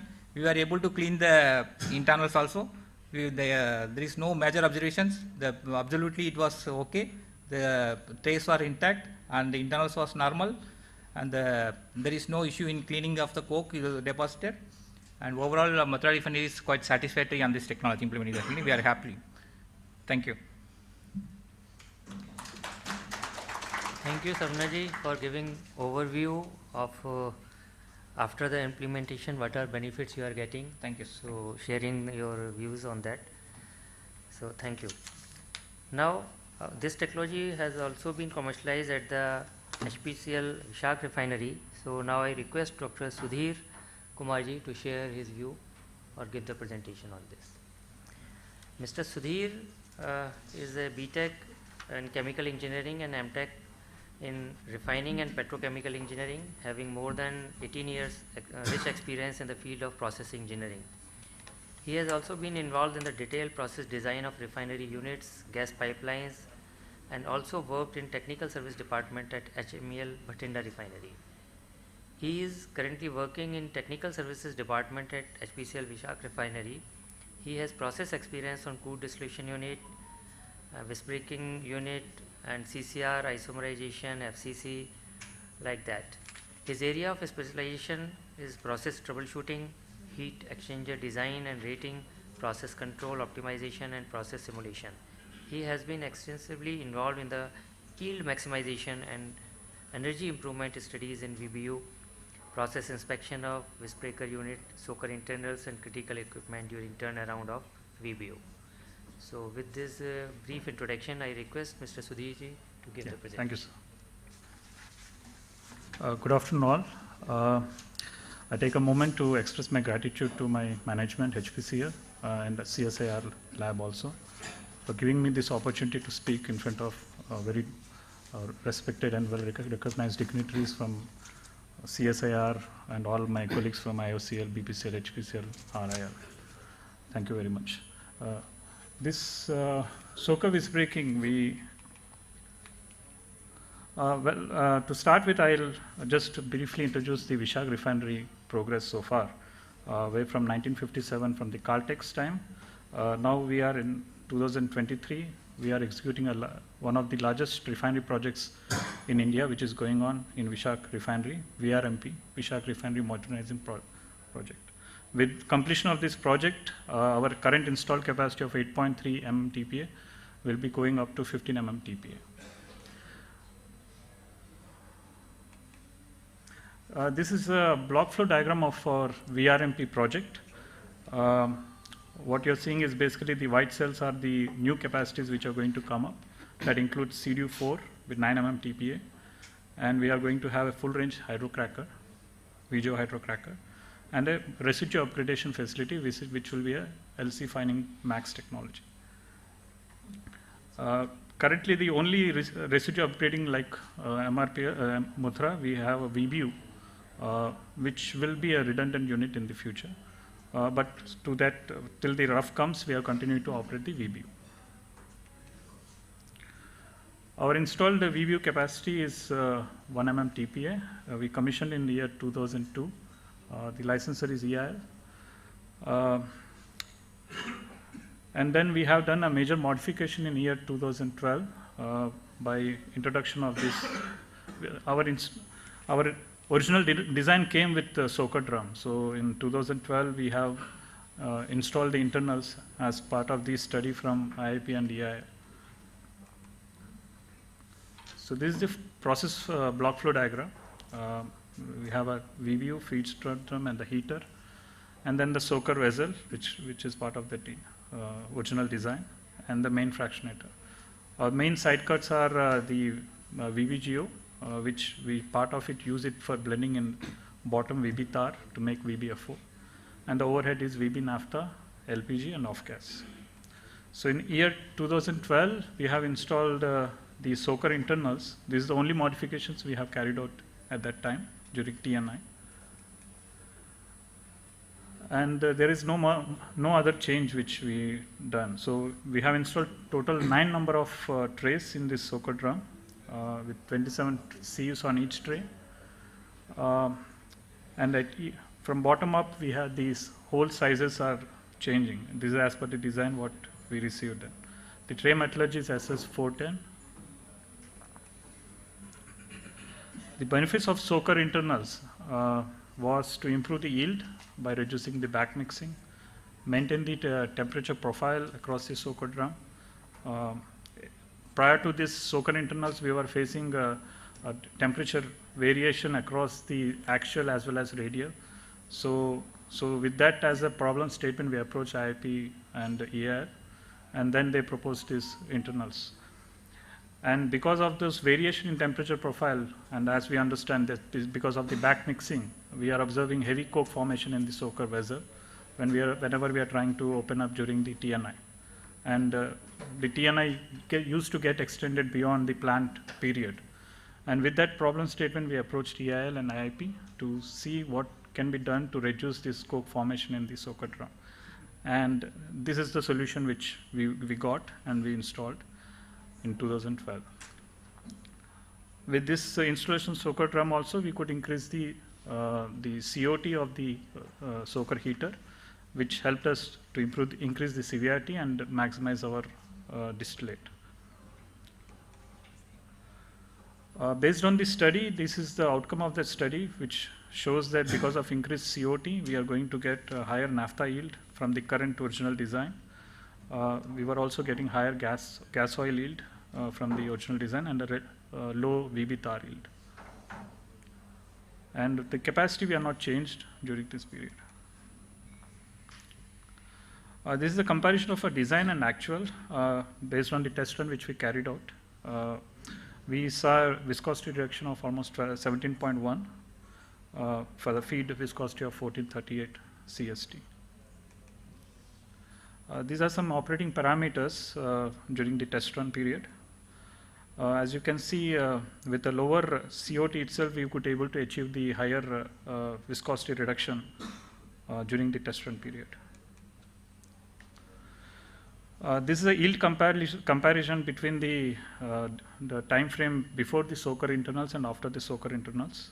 We saw a very significant reduction in the VB tar yield, which is what is intended during the when we approach to the IIP EIL, and which helped us to increase gas oil yield and naphtha yield. This is an extracts from the design document which I could manage. What you see is basically so this is the hollow vessel which came along with the design with the feed distributor, and these 9 number of trays were installed during the TNI period. So this is the details of this tray distributor, and this is the this photo is taken during the recent TNI. We have done the TNI in last year only, 2022. April-May period. And these are the GA drawings of the soaker internals which were installed in year 2012. So all now 9 number of trays. So this is the pictures during the installation period. And this is again during the recent TNI. We have taken out all the trays for checking the vessel thickness purpose, and we saw no major deposition of coke, neither we see any much damage to the trays during this period. And our maintenance comparatively is able to remove it much easier than what it was way back in 2012. These are the pictures taken during the installation, recent installation after the TNI. So almost no major work has been done on these trays. They are all found intact. Yeah. With this, I conclude my presentation. Thank you.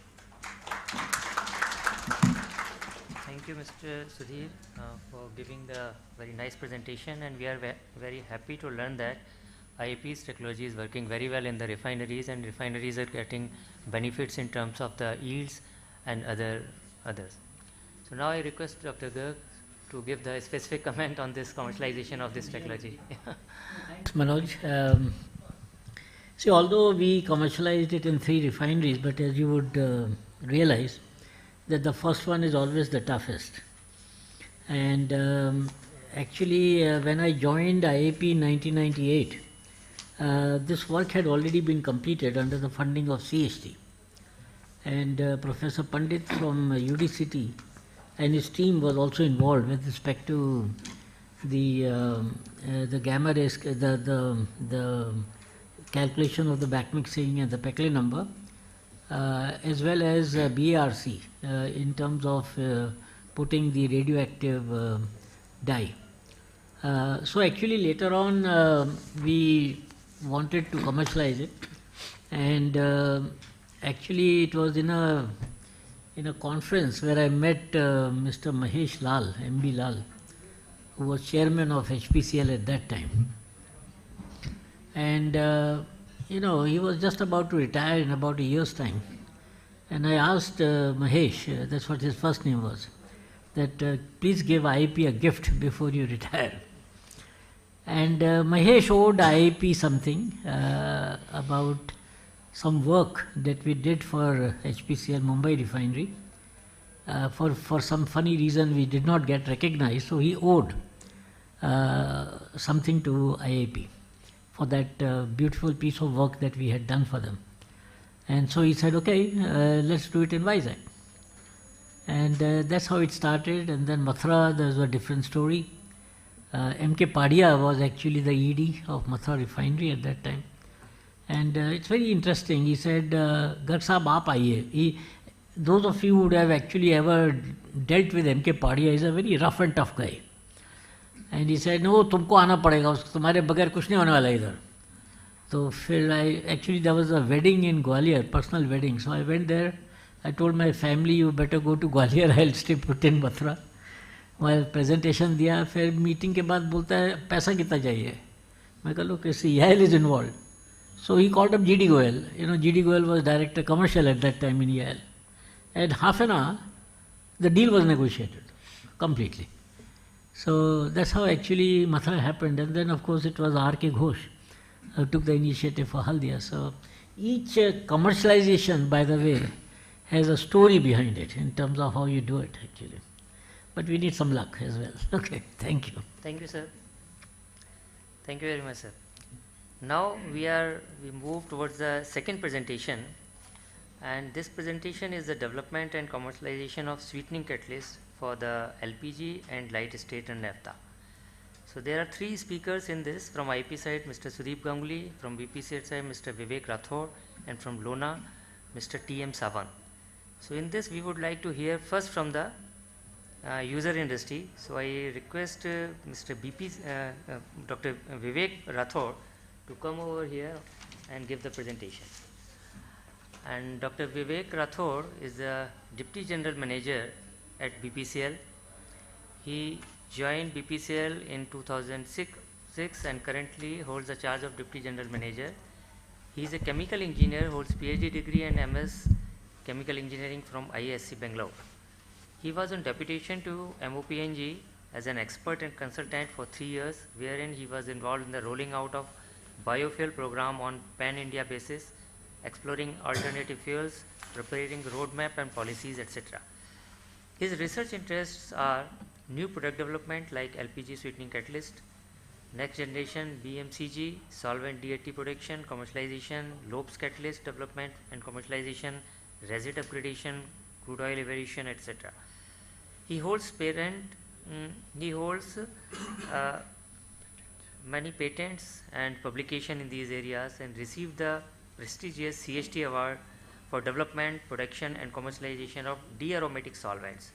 Currently leading the advanced biofuel group in CRDC, wherein developing solutions for 1G and 2G ethanol process to bring sustainability for biorefineries through product development, green silica, biopolymer, chemicals, bio-ATF, SAF, etc.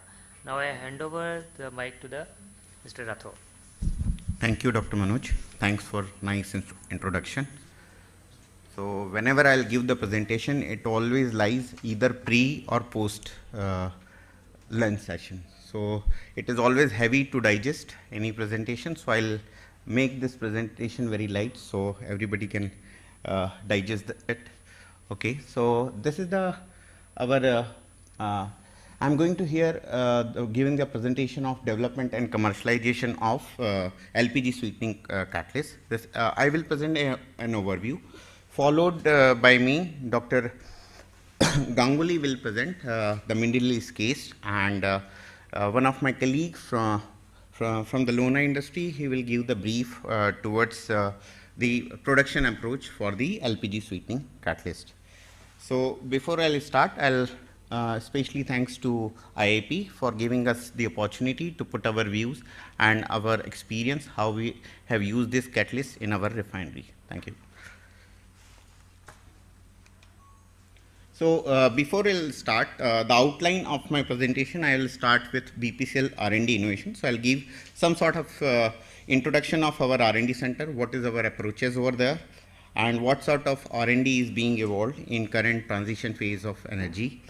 I'll also discuss the chronology of the development of this catalyst. I'll present the global scenario and catalyst insight, why the catalyst was developed. So I'll discuss the need of the innovation. And I'll also discuss the LPG sweetening process, synthesis and benchmarking with commercial catalyst.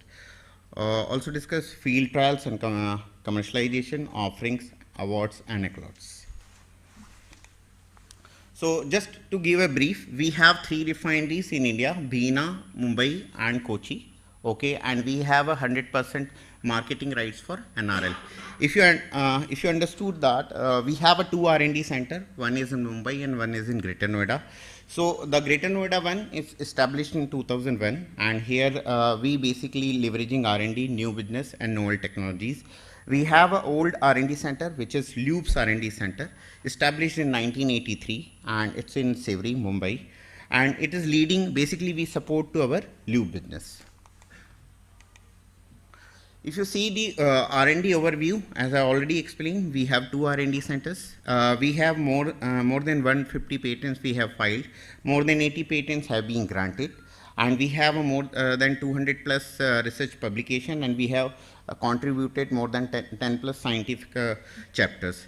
If you see the our R&D expenditure, it is almost 100 crore we are touching. If you see in last 5 years, we have almost invested 478 crores rupees. If you see the our R&D vision, basically if you see line by line, so I'll just give a brief on this. This is basically we are working towards the business growth through sustainable solutions, and basically also we are giving some sort of environment towards looking for a solution, and our aim is to convert any R&D center from cost center to revenue generation center. So if you see our R&D, there are 10 divisions over there. So it starts from analytical, biofuels, catalysis, corrosion, engine and alternative fuels, modeling simulation, polymer and petchem, process development, resid upgradation and separation technology. And we have all the state-of-the-art facility over there. If you see R&D evolution, so once we started in 2000, our basic divisions are catalyst, corrosion, biotech, bitumen, lubricant, separation. Thereafter, in 210 onwards, 10 onwards, what we were looking for is petrochemicals and biofuels and digital. We have added these areas. Now it's 2020. We already added carbon capture, green hydrogen, and advanced mobility for our advanced research. So I'll talk about the development. So if you see the chronology of development of this catalyst, we started this project under 1994 with IIP. So that in between the catalysts were developed, trialed in the lab at IIP. Then first trial we have taken in 2001 in our Mumbai refinery. Followed successfully, we have taken a commercial trial, basically commercialized in 2007 in our Mumbai refinery, wherein Lona industry has produced this catalyst. And followed, there was a specific case for Oman refinery and Saudi Aramco refinery, which we did from 2016 onwards, wherein this case will be presented by Dr. Ganguly after this presentation. Currently, if you see this catalyst, so this catalyst is being running in 10 refineries, 8 in India and 2 in abroad.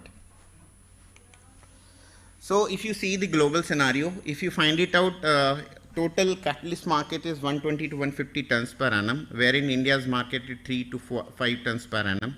And the mostly market is captured by the UOP, 75%, 15% by Americam and others.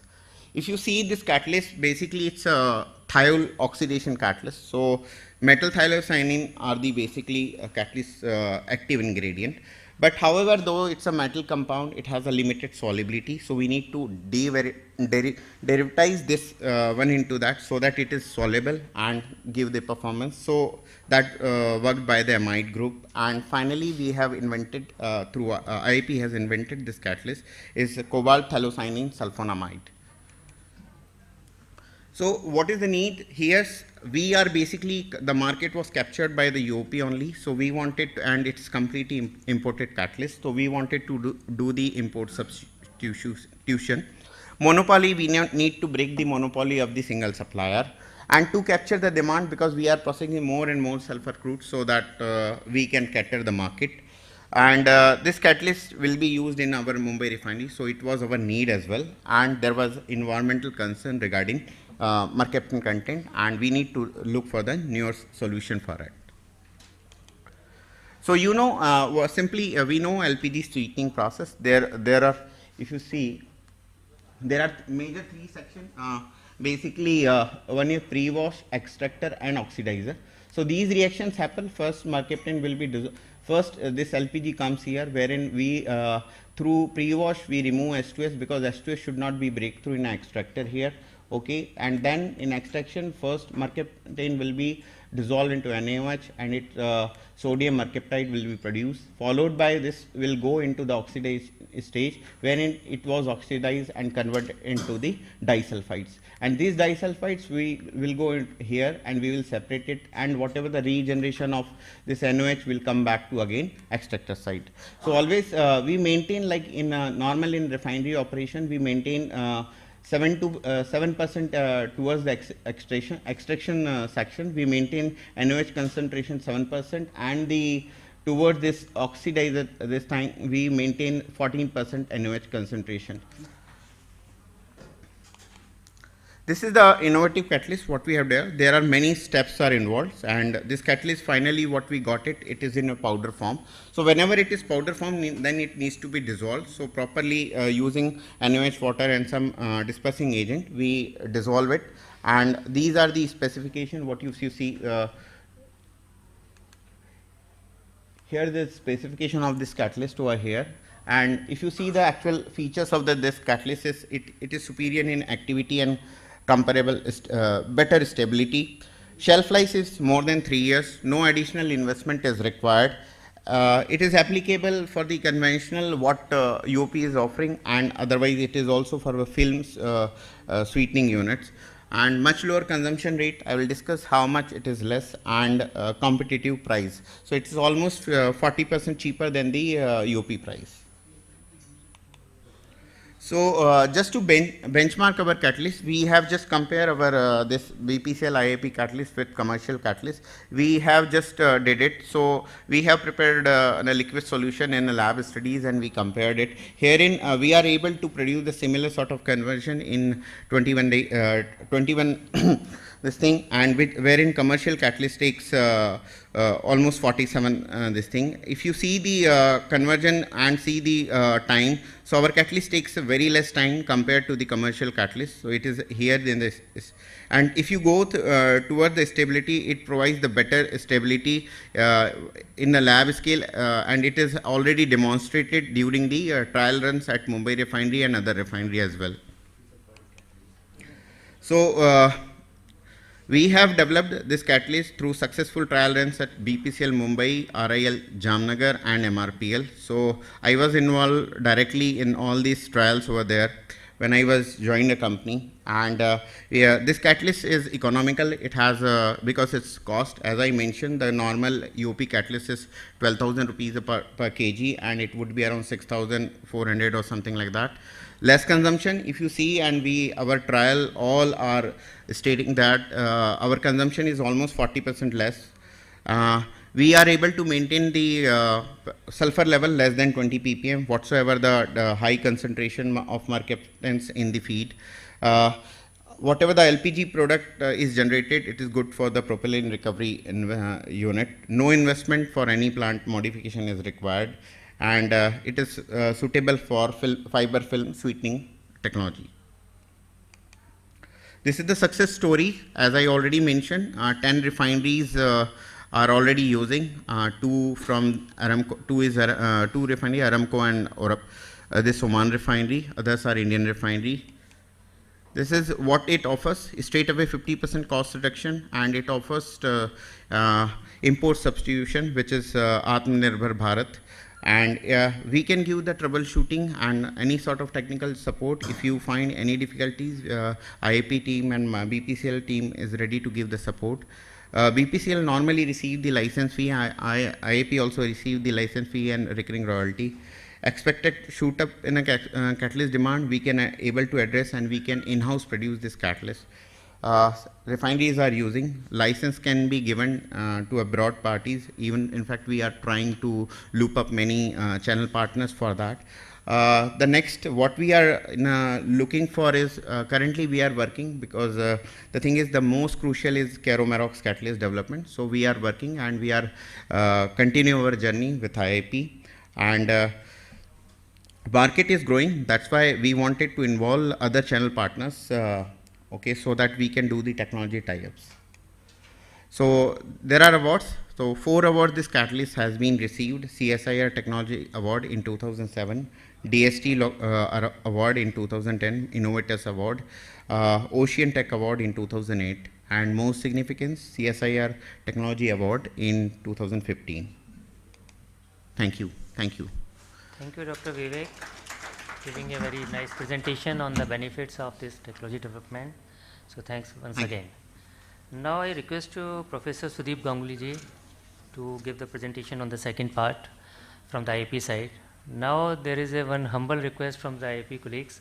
So if you can short or reduce some time, so we can have the tea at right time as well as sufficient time for the panel discussion. Thank you very much. Thank you, Dr. Manoj. Thank you, Dr. Vivek. Once Professor Ganguly is just brief introduction. He is the Chief Scientist and Head of Chemical and Material Sciences Division and Sweetening Area at the IIP.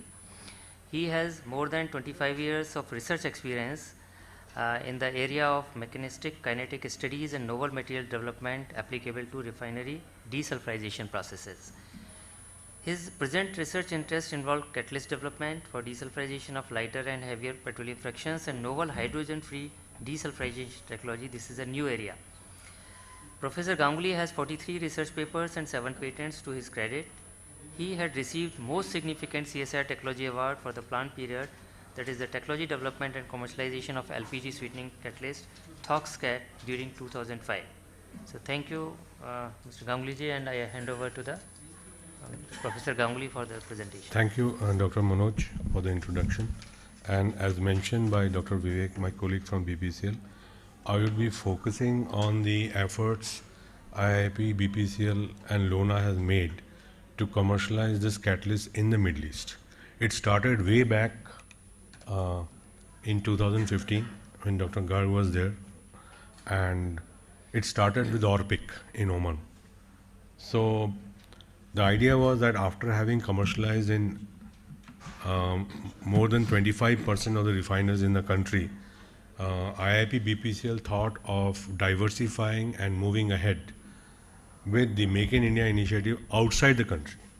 And Middle East was a soft target because it has 15 to 20% of the demand. And it is a good market closer to Indian context. The implementation of the Middle East refineries in terms of sweetening applications was quite different, as I will show you during the discussions. After the success in ORPIC, Aramco also approached us in 2016. We did some reformulations based on our understanding.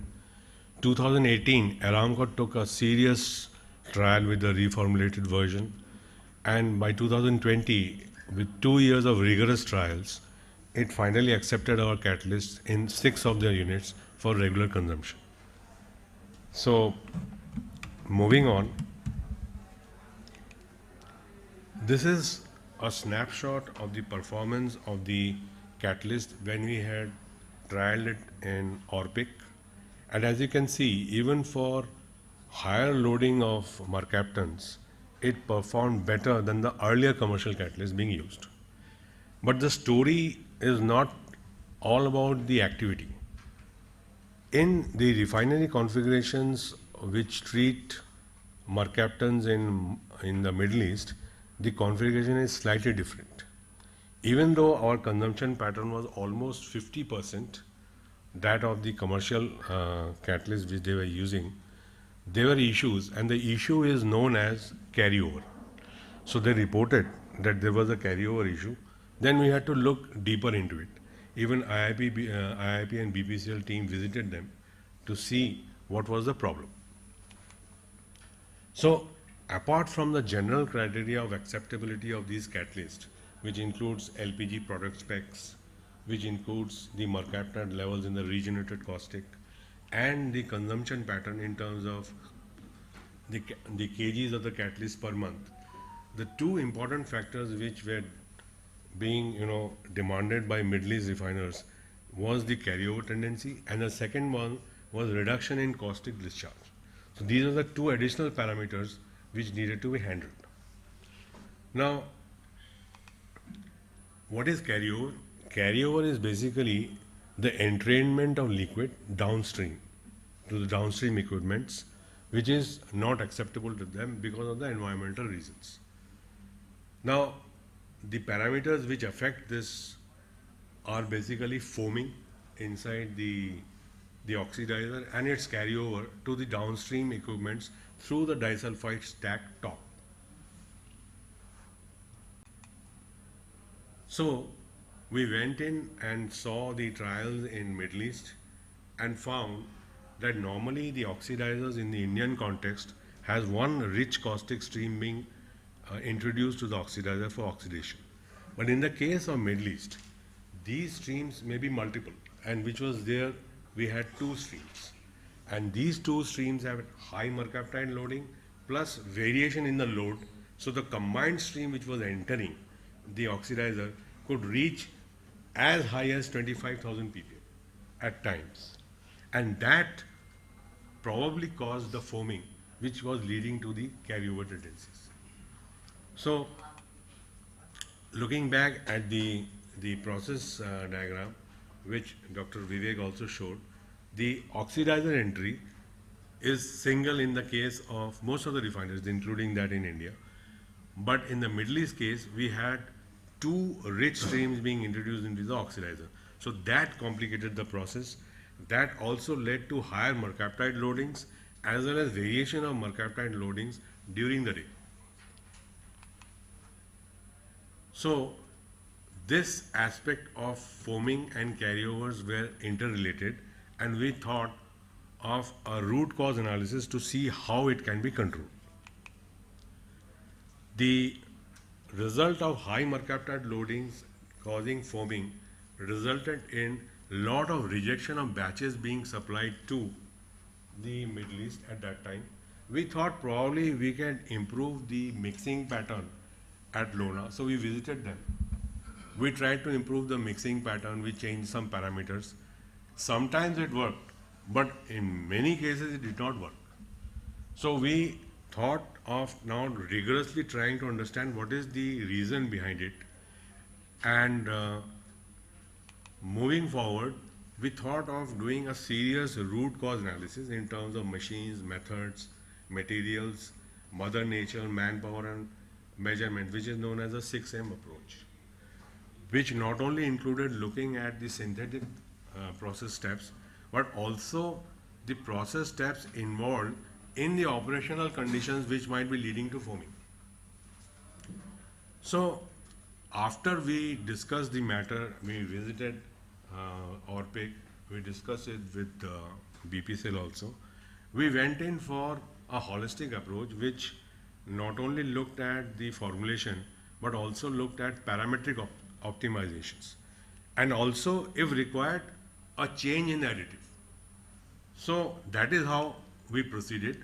We created a setup in the lab which replicated those near industrial conditions where we could establish the foamabilities under various processing conditions which we are facing in the Middle East. The reaction time, because all the reformulations should not be at the cost of kinetics. If it becomes slow, then again there will be a problem. So the parameters we could defined was foamability, which was net foam height divided by the total height. It could also be interpreted in terms of the net foam height as 15 centimeters for this system, because we had calibrated it with actual performances, and the maximum reaction time we could accept was around 40 minutes. So with these benchmark values, we moved on, and we did entire parametric studies both in non-reactive mode as well as reactive mode. We also looked at possible process optimization studies so that we could reduce foaming. For example, the most important parameter was superficial gas loss, catalyst concentrations. But the riding factor was that we would have not compromised with the catalyst activity part. We also looked at the issues from a reformulation point of view. So we looked at mercaptide levels, airflow rates, caustic concentrations, and catalytic concentrations. The optimizations show that the maximum superficial air velocity which is acceptable for non-foaming conditions was around 60 centimeters per minute. The mercaptide level safe, if you want to operate, is around 10,000 ppm. Here we are talking about 25,000 ppm sometimes. The catalyst concentration optimum was around 200 ppm. If it is more than that, all that what was affecting the foaming was basically stabilization of the foam, which is known as, one of the reasons is Marangoni flow, which stabilizes the foam lamina. So that was the conclusion. But we found that once the mercaptide level jumped beyond 15,000 ppm, only optimization will not work. Some additives also required. Earlier we were using the silicon additives.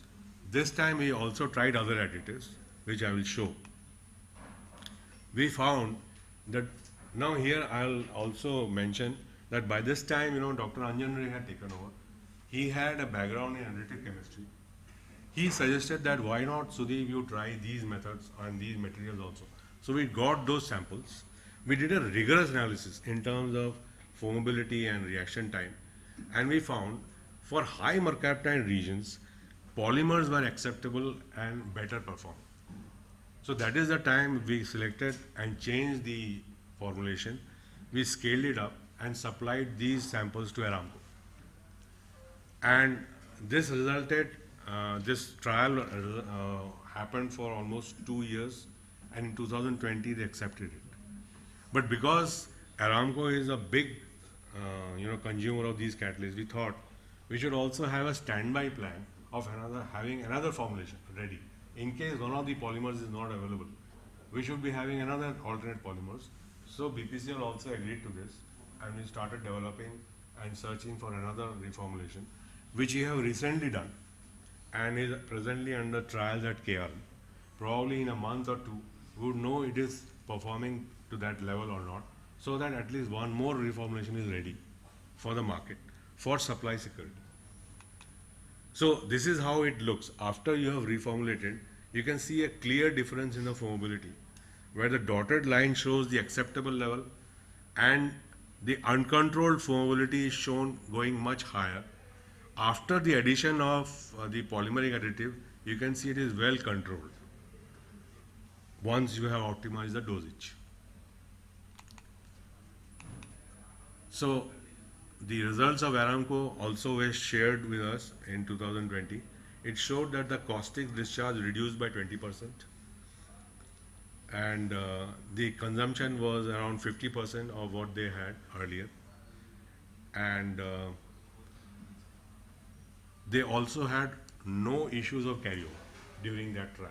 So 2 years of continuous trials showed that carryovers were taken care of, with also decrease in caustic discharge. So this is about our the next version of the catalyst which I just mentioned, and is presently under trial at KR. And the plan is that we want to capture at least 10% of the global market if possible in next 3 to 5 years, including the Middle East. Would like to thank and acknowledge all our colleagues, Dr. Anjan Ray, Director, Sunil Kumar, CMSD colleagues, the analytical sciences support, Dr. Bharat from BPCL, Dr. Vivek from BPCL, colleagues from the Middle East, colleagues from Lona Industries, and the Indian refiners. Thank you. This is basically a comparison between the Toxcat ES and others, and you'll see that the operating cost is almost half. So this is the packaged bottle, and thank you for your patient hearing. Thank you very much. Thank you, Professor Ganguly, for giving insight about the development of the sweetening catalyst, improvement, commercialization efforts, and all these things. Thank you. So I congratulate you for all these efforts. Now we move towards the third presenter, Mr. T.M. Sawant from the Lona industry. So he would like to share their experiences. Mr. Sawant is a manager at Lona Industries Limited and has 20 years of experience in the catalyst development, process improvement, process standardization and implementation, cost reduction.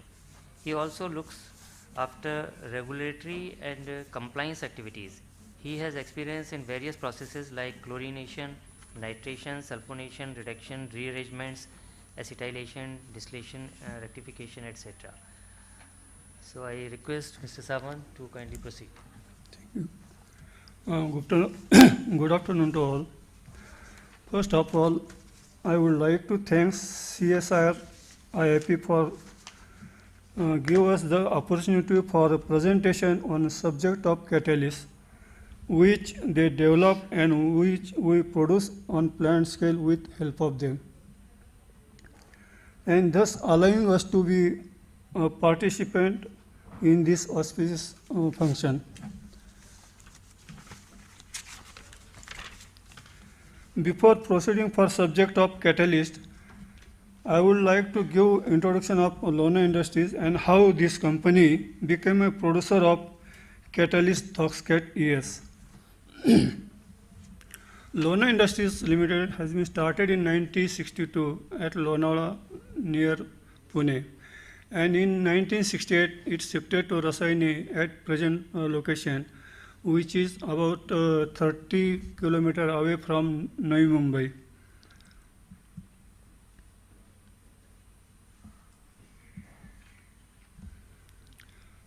Sri Sanjay Dote is the chairman and managing director of the company. MS Lona Industries Limited is in the business of manufacturing organic pigments, mainly phthalocyanine, quinacridins, and other few pigments.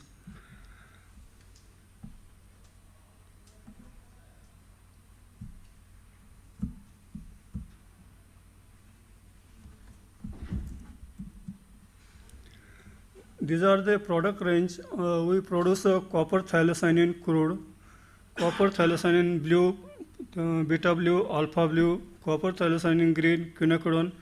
This color shade they means given are the shade of the actual pigments. Here is the products of Lona in the powder form. We sell this product in powder form as well as in paste form.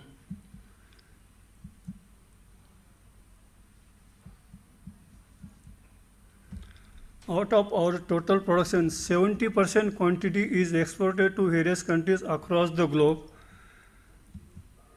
For export, our company get award in 2011-12 for 2011-12 for outstanding export performance. First award for outstanding export performance in year 2013 and 14 in Chemixil. Government of India Honorary Minister of Commerce and Industries, Mrs. Nirmala Sitharaman, awarded company for outstanding export performance in February 2016. These are the awards which our company got, and also we obtained the status of 2-star export house certificate. The catalyst Toxcat ES is the sweetening catalyst. It is cobalt phthalocyanine based product And Lona being the manufacturer of cobalt halocynin, IIP Lona interaction on subject of catalyst started approximately in year 1998. At that time, Mr. V.K. Kapoor was the Deputy Director of Catalyst Division, IIP. IIP shared the laboratory process to carry out work for catalyst in lab. After successful laboratory trials, pilot plant was arranged for confirmatory trials, and then dedicated plant arranged for regular catalyst production. The catalyst has been licensed by CSIR-IIP and BPCL jointly to MS Lona Industries, Mumbai, for its commercial production from 2007. At initial stage, there was a problem of increase of viscosity on storage of aqueous emulsion form, which then overcome by performing the development work by IIP. In all activities related to catalyst at Lona, that is from laboratory to plant production, troubleshooting, solving quality issues, sincere participation of IIP members, Dr. Gautam Das and Mr. Sunil Kumar was there. They helped much for setting the quality of catalyst. And now Mr. Sudeep Ganguly and Mr. Sunil Kumar continued the support in this project. This schematic diagram was also shown by Mr. Dr. Vivek Rathod. Same is here. In this process, the main 4 steps are there: chlorosulfonation, then drowning, amidation, acidification, and finally just formulation. This is the specification of our final liquid catalyst. This catalyst contains 10% minimum active ingredient, and it is complete in solution form. Initially and now also we are provided and providing free samples to various refineries, and for those refineries which we supplied this catalyst sample, they after then given orders for purchase of this product, and they continued purchasing continuously. This is the customer list which buying catalyst regularly from us. This is the sale figures from starting beginning of this plant from 2007 to 2023 March. In this, we can observe that initially the share of the market was very less, then it is grows and increasing. At later stage there is a little up downs are there, but average it is goes around 1000 kg per year. Since the starting of this plant, there is no any major complaint about performance of the catalyst since inception. Little bit problem initially created was the viscosity, but this overcome by IIP doing some formulation change. Now this problem was permanently solved, and catalyst was regularly going, and no complaints received. This is the last the label which we use the naming of the catalyst. Thank you very much. Thank you, Savanji, for giving the brief presentation and also contributing in making the catalyst based on the IIP and BPCL recipe. So thank you once again. Now, because this Thox catalyst is also being used in the Merox unit in the Reliance, so I request Mr. Lalji Katheria ji from the Reliance and request him to say a few words about his experience on using this catalyst.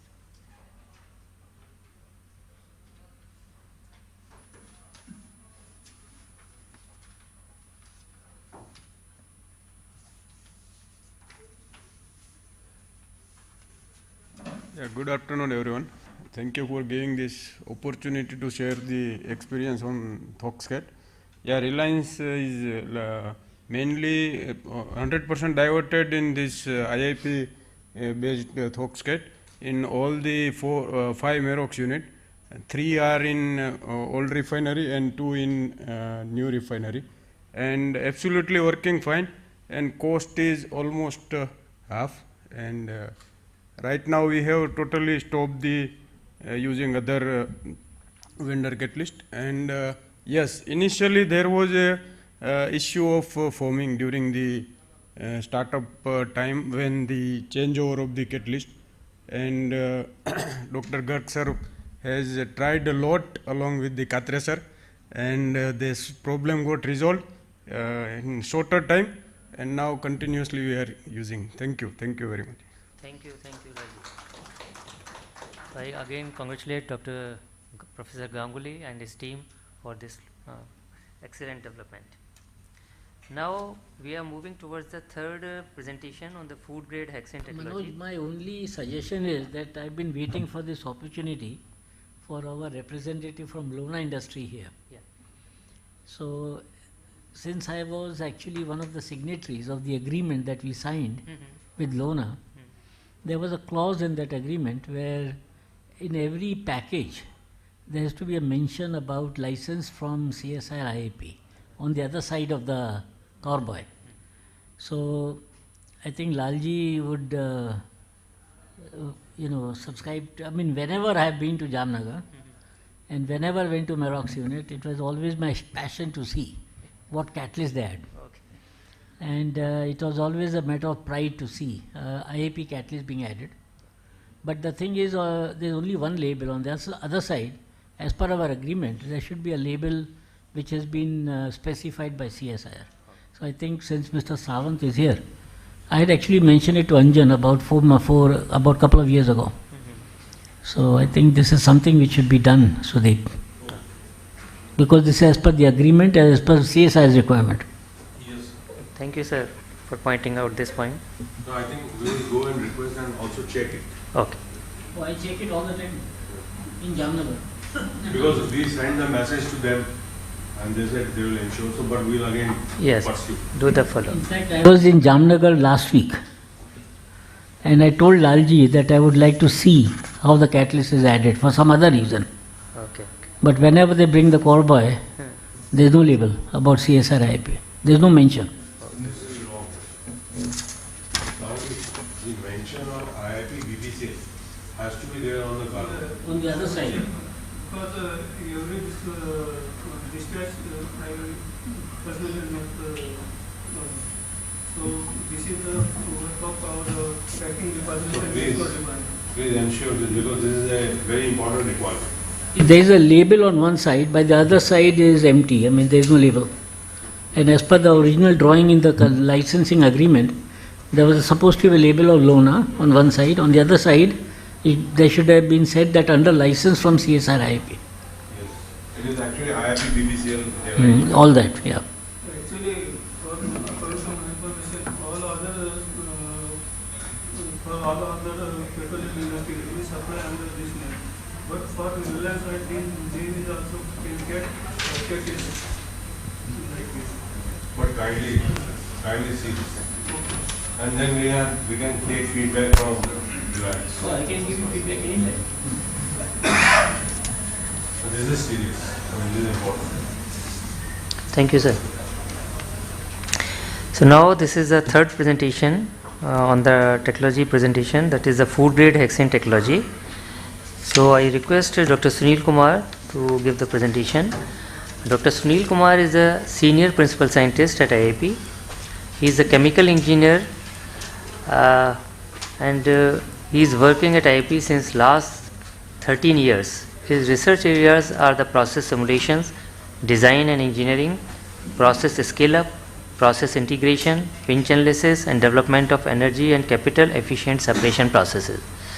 He has completed more than 40 industry-sponsored projects, published 30 papers in international journals, hold 20 international and national patents. He received Institution of Engineers Young Engineers Award, Academic Excellence Award by Chemical Engineering Department of IIT Kanpur, Ambuja Young Researchers Award by IICHE, and 5 national awards, 2 CSIR, 2 Technology Development Board Award, and 1 CST Award, as team member for his significant contribution in indigenous technology development and their commercialization. So I request Dr. Sunil to kindly proceed. Yeah, thank you very much, sir, for nice introductions. At first, I would like to thank our director, Dr. Anjan Ray, the NMP FGH technology team members, our respected Dr. M. Mogag sir, Dr. S. M. Nanoti, Dr. B. R. Notial, Mr. Prasanjit Ghosh, Ms. Nisa, Ms. Pooja, and others associated members. And I am presenting these presentations on behalf of this NMP FGH technology.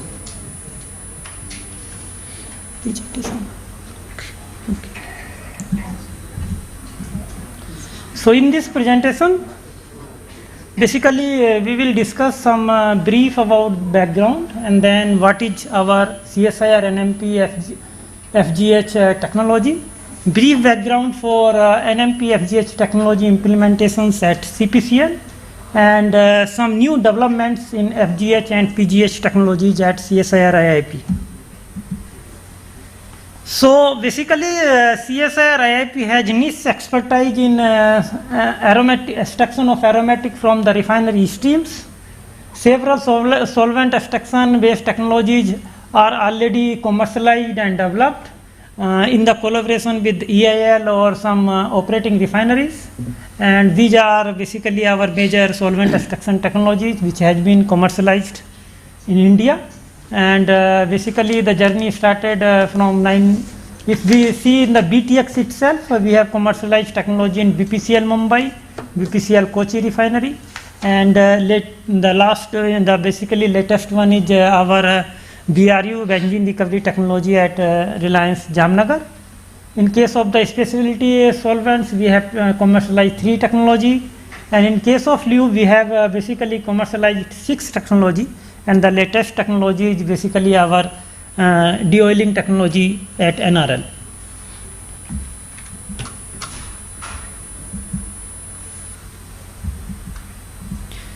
If we talk about the food grade hexane, it is a hexane rich hard cut naphtha, basically having the boiling range of 63 to 69 degrees centigrade. It is extensively used in the agro industry for extraction of vegetable oil from the seeds. And there are, we can say, 4 major FGH production route. The first one is liquid solvent extraction using the polar solvents. The typical solvents are sulfolane and NMP for benzene removal. The second route is using the extractive distillation based technology, again using the polar solvent, and the major solvents which used are sulfolane and NMP. The third one is hydrogenation route for saturating the benzene, and the fourth one, which is basically nowadays in common fashion, is implementing the divided wall column, which is converting the conventional deisohexanizer column to produce an additional fourth cut consisting of valuable C6 product, which may be FGH, PGH, or some special boiling solvents. The major source of FGH is C6 rich streams. It may be the straightened naphtha, it may be the BTX unit raffinates, or isomerized naphtha. And the major specification is we see here one requirement is benzene, which should be less than 500, but latestly it is now WHO is saying less than 100 ppm. And second one is sulfur, which should be less than 5 ppm. So basically, as we are basically very much expertise in the solvent extractions, at the same time we always put constant efforts made at IIP to upgrade our existing technology, and so that we can produce better quality of products and lower utility requirement. And we can say that upgradation of FGH technology by replacing the solvent, sulfolane solvent by NMP is one of those examples. NMP FGH technology has many advantages over sulfolane and hydrogenation technologies, which I will discuss in the subsequent slides. And this NMP FGH technology is successfully commercialized at HPCL Mumbai with a plant capacity of 60,000 TPA in November 1997, and one patent is granted in 2004 at the same technology. If we look on the major advantage of NMP FGH technology over sulfolane and hydrogenation routes, they involves one is requirement of lower SYAF ratio and utilities, use of NMP aqueous NMP solvent as a extraction solvent, facilitate the fine tuning of the solvency power as well as selectivity as per our requirement by fine tuning its ratio, and lower operating cost compared to the sulfolane solvent based technology, and product may contain less than 100 ppm benzene, thus meeting the WHO specification. Solvent used is very thermal stable, non-corrosive and environmental friendly, because this solvent is already used in the lube and where it is vaporizing. SRC operation is at positive pressure, and lower temperature is needed compared to the sulfolane. Reduction in solvent consumption due to the lower thermal and oxidation degradation as well as lower SYF ratio. No additional sulfur in the product due to elimination of sulfolane. NMP extraction technology developed at CSI can accept feed with any benzene level, whereas if we look on the hydrogenation route, because there is a cyclohexane specification, it cannot be more than 3%. So there may be one of the limitations that if the benzene is more than 3%, that technology may not be used. And obviously the capex and opex is lower compared to the hydrogenation technology, which used. If we look on the background, basically it is a quite long story, and as we know that CPCL Chennai operates sulfolane solvent based FGH unit jointly developed by CSIR-IIP and EIL, and the unit was commissioned in 1992. At the latest stage, what happened basically in 2002, the FGH specification changed. Initially, the benzene concentration requirement was 1%, and in 2002, it reduced to 0.05%. And the second specification change was the sulfur, it was 75 ppm, and in 2002 onwards, it becomes the 5 ppm. As well as then basically the things changed, and CPCL tried to optimize that unit so that they can meet their basically benzene and sulfur specifications, and they were also facing some problem with respect to especially with the sulfur, and as a result CPCL approached CSIR-IIP in 2008 to enhance the energy and operational performance of their existing FGH unit. CSIR-IIP team visited CPCL Chennai in 2008, and finally the CSIR-IIP team gave the presentation on its own IIP and NMP extraction technology for production of FGH, and they explained what are the benefits if we can change over the solvent from sulfolane to NMP, and finally the CPCL convinced with the CSIR-IIP approach, and they awarded the work order to the CSIR-IIP in two phases. In the first phase, the experimental feasibility study was carried out, and a detailed report was submitted for basically showing that it is doable, and the second phase basically we carried out the adequacy check, because there was change in the operating conditions, the flow, all those. So adequacy check study report for changeover from sulfolane to NMP in the hexane unit was carried out, and in this report what we did adequacy check for the extraction column, raffinate wash column, the solvent recovery column, the heat exchangers, pumps and control valves, and then a detailed report was submitted whether we need any change in any of the equipment or all the equipment are already adequate.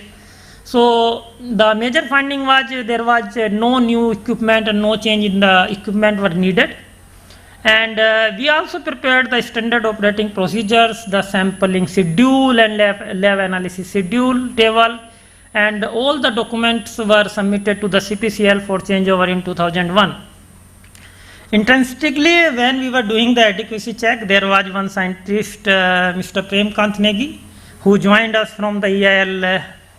So he basically helps a lot in terms of basically he had some standard methods.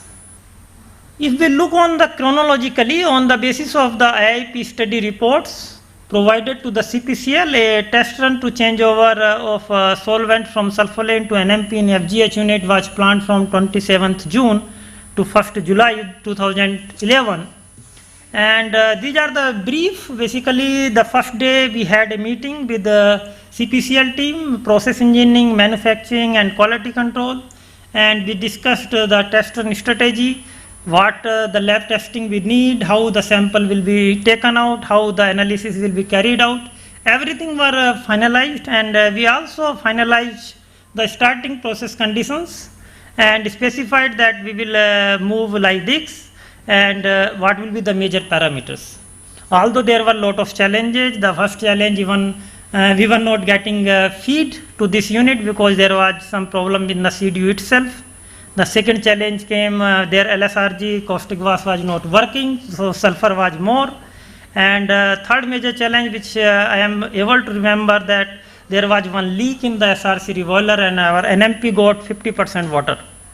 But basically we did all those things, and finally on the fifth day around 10:30 hours, the sample report came with the benzene content of 120 ppm, the sulfur content of 4.8, and basically that clearly indicates that now we are meeting the required specifications, and subsequently FGH routing to the storage was started and test run was declared successful.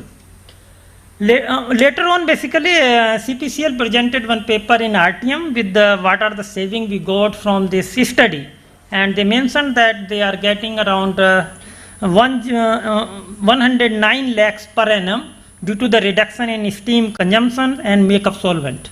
The detail basically there is a subsequent presentation of CPCL, so I am not covering those details. That detail will be covered in that presentations, and the process detail, all those they will cover, that will be covered.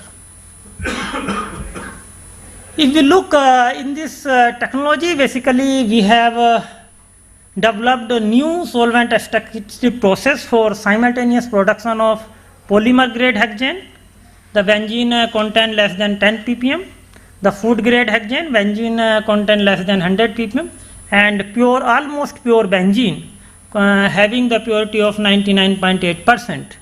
And this patent has been already granted in 2020. And we just did rough calculations or preliminary estimates that suppose if we do the revamp of existing unit, what will be the number? So we just take the assumption that if PGH will be higher, the price of the PGH will be higher by 10 to 15 rupees, which I am not sure whether it is 5, 10 or 15, and the benzene price will be more than 15 rupees, then it is basically coming out that there will be increase in 65 to around 90 crore per annum for 80,000 TPA FGH plant for the feed which has basically the stator naphtha or hydrotreated naphtha, basically having the benzene in feed 4.4%. So that is basically the new things what we have done. So basically at the last I would like to thank our respected Director Garg sir, who basically leaded this particular activity, who make this basically motivated us and lead this technology commercialization at CPCL Chennai. And now I basically request Garg sir for his special comments, because finally he has done, and now I think CPCL part.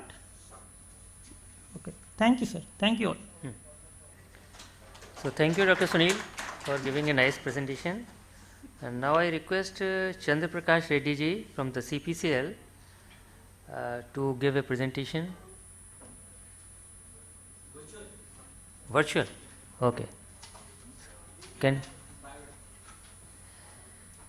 Dr. Chandraprakash Reddy is a senior process engineer working in the oil and gas refining operations for the last 15 years.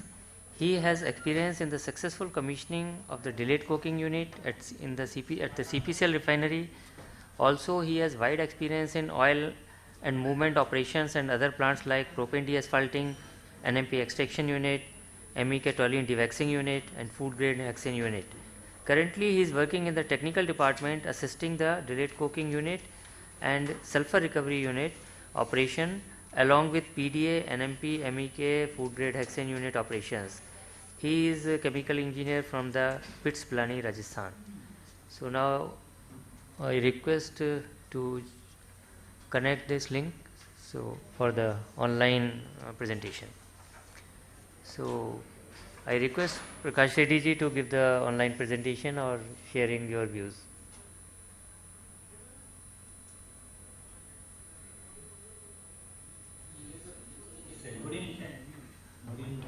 In CPCL Manali Refinery. My presentation is on topic optimization of quality and energy through solvent changeover in food grade hexane unit. The food grade technology was licensed by CSIR-IIP. CPCL started journey in the year 1960 where barren land was allocated. The first milestone in the year 1969, Refinery 1 with a crude processing capacity of 2.5 mmtpa along with lube oil block was commissioned. Next milestone in the year 1984, Refinery 2 2.8 mmtpa along with FCCU and wax was commissioned. In 1992, food grade hexane unit was commissioned. 1993, Kaveri Basin Refinery located in Nagapattinam with capacity of crude capacity of 0.5 mmtpa was commissioned. 2001, CBR expansion to 1 mmtpa was commissioned. In the year 2004, Refinery 3 with crude capacity 3 mmtpa along with OHCU was commissioned. In 2007, windmill with capacity 17.6 megawatt was commissioned. In 2008, continuous catalytic reforming unit with capacity 0.3 mmtpa was commissioned. In the year 2011, BS4 project, ISOM and DHDT units were commissioned. In the year 2017, resid upgradation project, delayed coker unit with capacity 2.0 mmtpa was commissioned. In the year 2019, BS6 project, gasoline desulfurization unit was commissioned. Future projects currently are 9 mmtpa grassroots refinery in Kaveri Basin, Nagapattinam, and Group 2 LOBS project.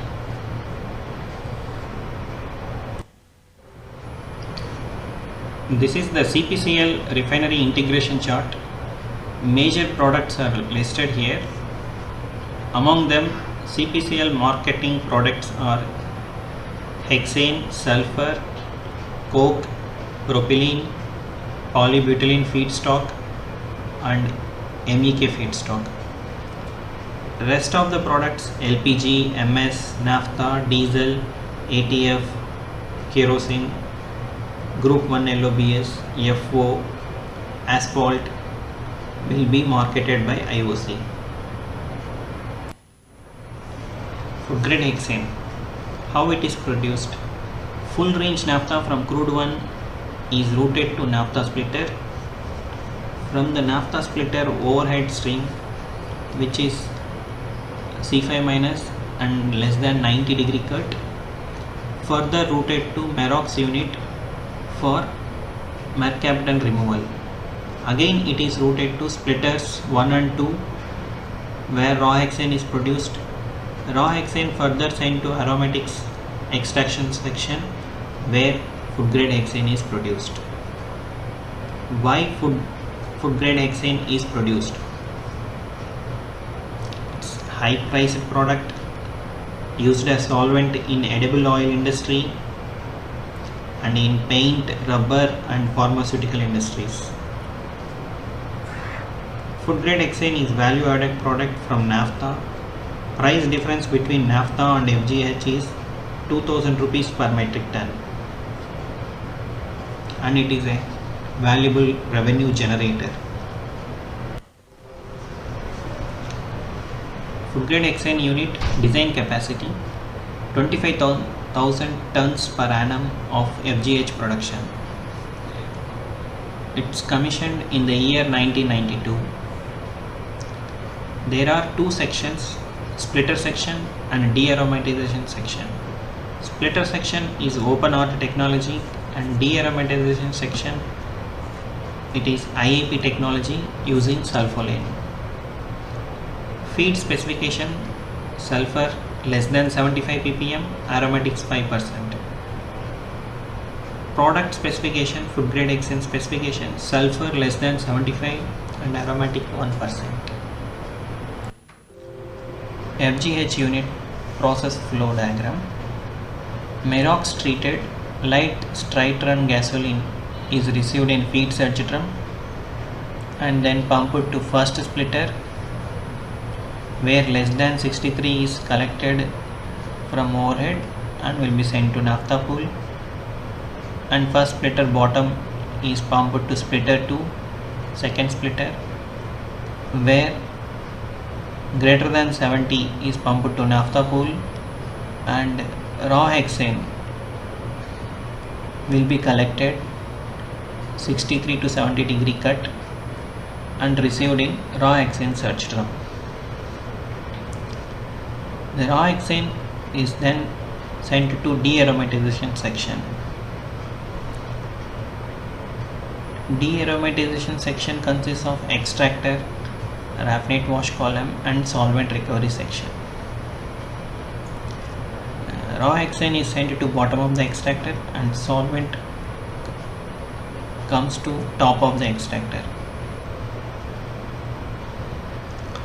The rich solvent from bottom of the extractor is sent to solvent recovery section, and top of the extractor raffinate is sent to raffinate wash column, where it is washed with wash water and the overhead will receive food grade hexane and will be sent to storage. The SRC section will recover the solvent and pump it back to extractor.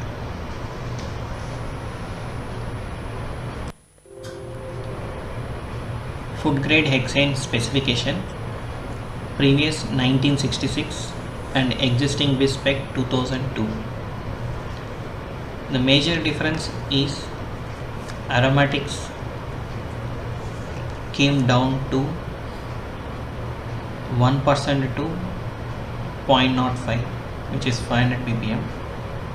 Sulfur came down from 75 ppm to 5 ppm.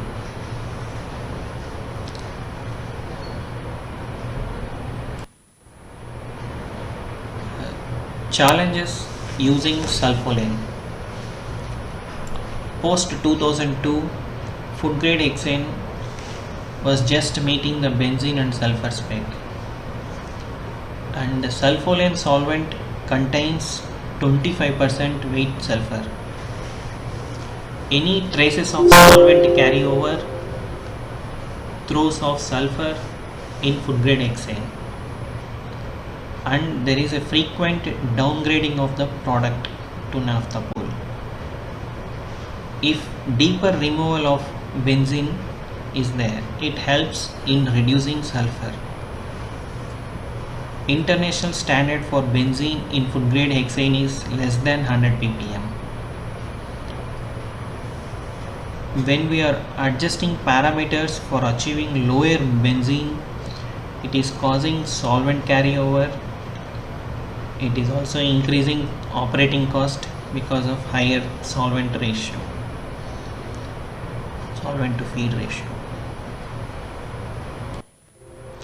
Also, wash water which was once through is causing solvent loss. SRC was under vacuum. Air ingress is degrading the solvent. Solvent loss, corrosion and flooding in SRC. Solvent pumping problem is due to the accumulation of sludge at the bottom of the SRC. Deeper benzene removal and comfortable sulfur values in FGH was not possible. Marketing commitment could not be honored because of erosion in customer base.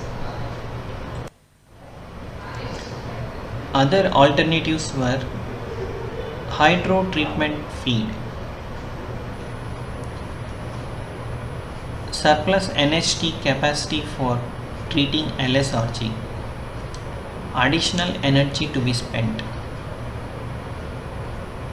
Sulfur can be reduced but not benzene, not cost effective due to utilization of hydrogen.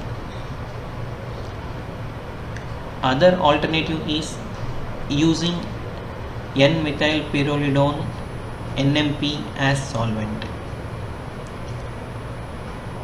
It will remove deeper removal of benzene is possible here. No additional energy. Benzene or sulfur can be reduced. Both can be reduced here. IIP has the following proposal. CSIR-IIP has patented extraction of benzene from food grade hexane using NMP as solvent. Deeper benzene removal at reduced solvent feed ratio, energy saving in SRC reboiler. Operation of solvent recovery column at positive pressure eliminates air ingress, solvent degradation, corrosion and vacuum ejectors. NMP already used in CPCL, so it is an operational convenience. Procurement or inventory of sulfolane can be avoided. Solvent changeover feasibility study. NMP option was very attractive to pursue. Feasibility study was given to IIP. In the first phase 1 study, simulation with sulfolane and NMP, heat and material balance and benefit analysis. In the phase 2 study, adequacy check of hardware. Both study output is there will be no modification required for solvent change. Unit turnaround maintenance taken in June 2011. Total sulfolane was drained and system was totally cleaned. Around 25 metric ton of NMP was procured and loaded into the system. IIP has provided assistance during startup. Unit was commissioned smoothly and food grade hexane was routed to storage in July 2011. After changeover to NMP solvent from sulfolane, the lean solvent flow came down and HP steam flow requirement in SRC column is reduced. Ejector was removed. SRC was operated at positive pressure. SRC reboiler bottom temperature has reduced. A raffinate cooler was not required. Once through wash water was removed and DM water addition also reduced. The major differences between NMP versus sulfolane. The reboiler duty has came down and SRC bottom temperature has came down 165 to 113. Solvent boiling point for sulfolane is 284 and NMP is 205, and solvent feed ratio, which was operating at 1.6, is reduced to 1.2. Solvent recovery column top pressure, which was operating in vacuum, now it is being operated at positive pressure. Lean solvent temperature to extractor 70. For NMP case it is 40. Sulfur in food grade hexane well within the limits. In sulfurine case it is in the border. Benzene in food grade hexane, it is in the range of 350 to 450 in sulfurine case. NMP case it is 50 to 75 ppm. So solvent makeup per year also came down after NMP changeover. The major benefits and savings are lowering the solvent feed ratio, operating the solvent recovery column at positive pressure, extraction at ambient temperature, reduction in solvent degradation because of operating reboiler temperature at low, and also no air ingression, and also elimination of corrosion problem due to degrading the solvent. Reduction in reboiler steam 400 kg per hour, and elimination of steam ejectors 250 kg per hour in SRC savings rupees 95 lakhs per annum. Reduced solvent consumption savings 14 lakhs per annum. Better product quality, sulfur content always less than 5 ppm and benzene always less than 100 ppm. And also production was improved by 40%. Food grade hexane specification with respect to benzene and sulfur is easily met. FGH meeting international specification on benzene is consistently we are able to do that. Better quality product at lower energy cost. Unit capacity has been increased now. Reduction in unit startup time by 16 hours due to elimination of vacuum, and also it is a value addition product. Thank you for giving this opportunity. Thank you. Thank you, Mr. Reddy, for giving a very nice presentation, excellent presentation. Hey, Manoj, while Mr. Reddy is still online, Yeah. maybe he can give some feedback on our other projects like LN processing and the DS faulting unit revamp. Yeah. Reddy ji, hello. Hello. It is now. He is on. Unmute. Are you able to hear? Yeah.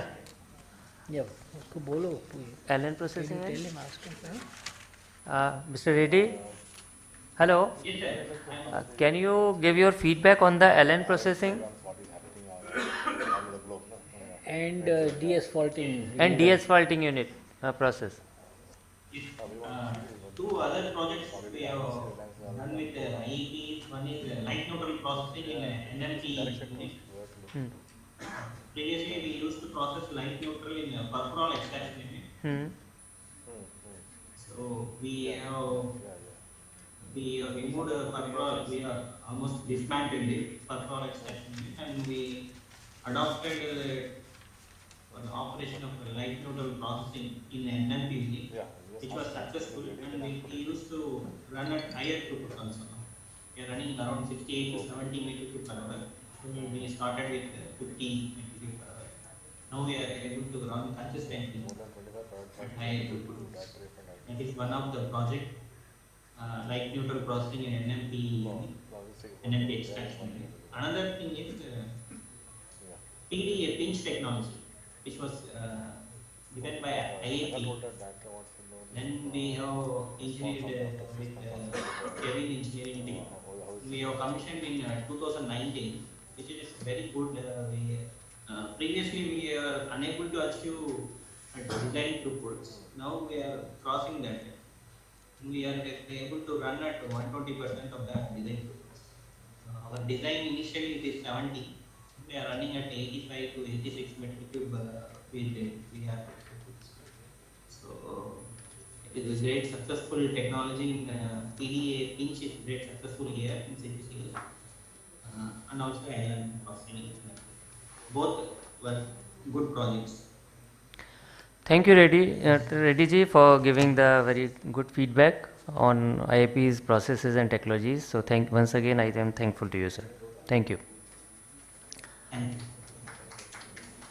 Now, I would like to sum up with this session. So it's a very good for us, for the IIP, because IIP has developed many technologies which are commercialized in the different refineries and other things. I am also thankful to our stakeholders who have come here just to participate in this session and giving the this feedback, and we are happy to know that our technologies are running successfully in the refineries and other industries. So I am thankful to all our guests, our speakers and audience for participating in this session. Thank you very much. So now with this I close this session. Thank you, sir. I request our session chair to kindly present the mementos to our invited speaker as a token of memory. With this, first I would like to request Mr. G. Sarvan Kumar, Chief Technical Services Manager from IOCL Mathura Refinery, to kindly come on the dais.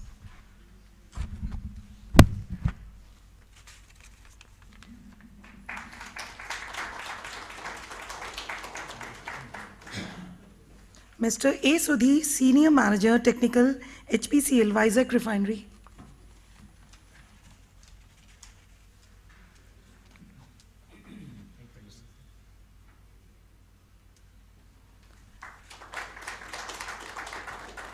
Dr. Vivek Rathod, Deputy General Manager, BPCL R&D.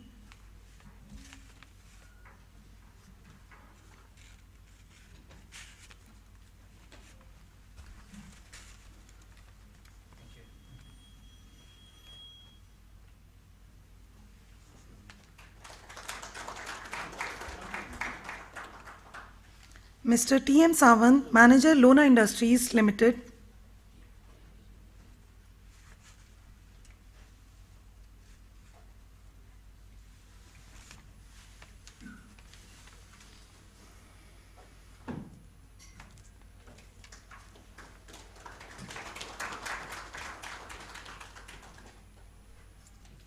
Thank you, Dr. Chand Prakash, for joining us virtually. We are thankful to you for sharing your presentation and giving your valuable time. Thank you, sir. Ladies and gentlemen, let us break for tea. Let us all reassemble back sharp after 10 minutes as we are running short of time. So I request to kindly stick by time and be back by 10 minutes.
काम नहीं कर रहा ये वाला.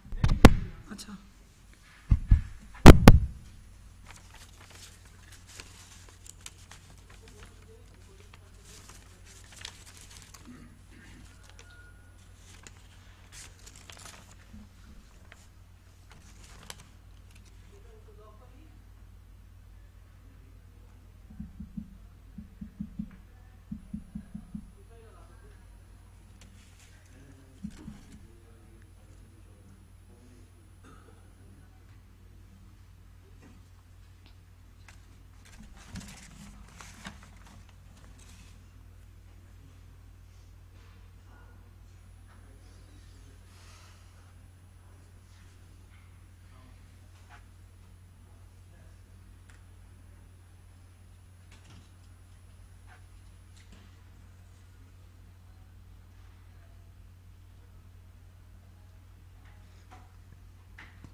Ladies and gentlemen, welcome back for Stakeholders Meet Session 2.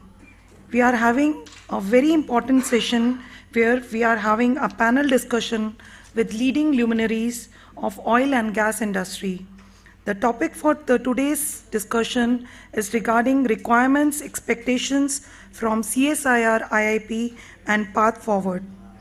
To moderate the session, I would like to request our session moderators, Dr. G.S. Kapoor, former ED Indian Oil Corporation Limited, and Dr. N. Vishwanathan, Chief Scientist, CSIR-IIP, to occupy your seat on dais.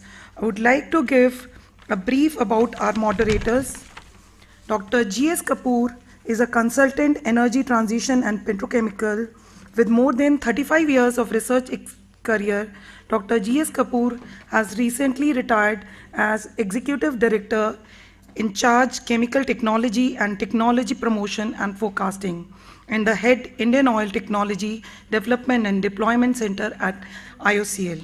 He did MTech and PhD from IIT Delhi, followed by postdoctoral research at Institute of Macromolecular Science, Prague, Czech Republic, and at the University of Leipzig, Germany.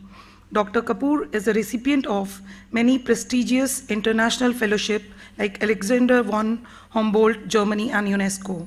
He has 359 patents and about 125 research publications to his credit. He has been awarded with several awards, FICCI Chemical and Petrochemical Award 2022 in the category of Product Innovator of the Year. Also, he has received Federation of India Petrochemical Industry Innovator of the Year Award for the year 2020 and 2021 consequently, and many more to his credit. Our second moderator, Dr. N. Vishwanathan, is Chief Scientist, CSIR Indian Institute of Petroleum. He joined IIP in 1991 and currently working as Chief Scientist and Head of Livestock Processing Division at CSIR-IIP. He got graduated in chemistry from Andhra University in 1988. He has 30 years of R&D experience in the area of petroleum refining and petrochemical. He is principal investigator of more than 25 patents and published more than 150 research papers. He received prestigious awards such as Japan Society for Promotion of Science in 2020, visiting professor at University of Tokyo, Japan. I would like to request our moderators to kindly conduct the session. Over to you, sirs. Very good afternoon to all. Thank you very much, Dr. Manisha, for your nice introduction. From the morning, we have been interacting and exchanging the way we have the interaction between IIP and industry, how it has went for some of the successful stories of commercialization. It is possible only due to the interaction of industry with IIP and your support. In this, to have the views of the industry and how better we can go along with it for the societal services or industrial applications. For this session is good. And we have very eminent participants. 4 personalities are here. Dr. M.O. Garg, President RL R&D, and Mr. Ravi, DG, ONGC Energy Center, Dr. Neeraj Mathur, Oil India Limited, Dr. Bharat Nawalkar, BPCL R&D, Chief General Manager. So with this, so let us start with Dr. M.O. Garg. So from the beginning we have seen, from the morning itself we have been introducing him, and everybody knows he is a well-known personality. But still, just to brief that, he is a graduate from Nagpur University, and then he did Masters M.Tech from IIT Kanpur, and then PhD from Melbourne University with Pratt, Dr. Pratt, in solvent extraction technologies. And then he has very prominent areas of experience in solvent extraction, simulation modeling, and process integrations, advanced control. Many of the technologies he has developed, pursued and developed has been seen the commercial success. To say a very high number, 26 number of solvent extraction technologies are commercialized, and 16 in refining and petrochemicals, 15 in pinch analysis, and 8 in the simulation and modeling. His work has been recognized by prestigious awards. Some of them, among them is MOP NG Innovation Award in 2016, TDP Technology Day Award 2017 and 2019, ICC Lifetime Achievement Award in 2013, and Vasvik Award in 2017. And besides several technology awards of CSIR continuously we used to get during his time at CSIR-IIP from 1998 to 2016. He is the elected fellow of Indian National Academy of Engineers. At present, he is having the responsible position of President, Refining Petrochemicals R&D, Reliance Industries. Sir, it is our privilege to have you here, and being our own family of CSIR and IIP, and as a industrial participation. You have long years of experience as director at IIP and as a whole CSIR DG in 2015. On the other hand, you have vast experience of industrial interaction and commercialization. At this maturity level, we would like to have your valuable views on how IIP has to behave or how it has to go forward to do better. So your views, please. Thanks, Vishnathan. A very good evening. I think we are on the home run now in terms of the panel discussion. So I'd like to be very brief and crisp in terms of my views. Having worked in public sector R&D, followed by a multinational, then government, academia, and now in a private R&D, I believe that CSIR has actually a very, very important role to play. And this role becomes more important in the next 10 years, particularly in our industry. The next 10 years is going to decide what our next generation or even generation after that, from 2045 onwards, would actually see. In other words, the transformation that we are going through. Yeah. Yeah, I can do that. You didn't ask me. So.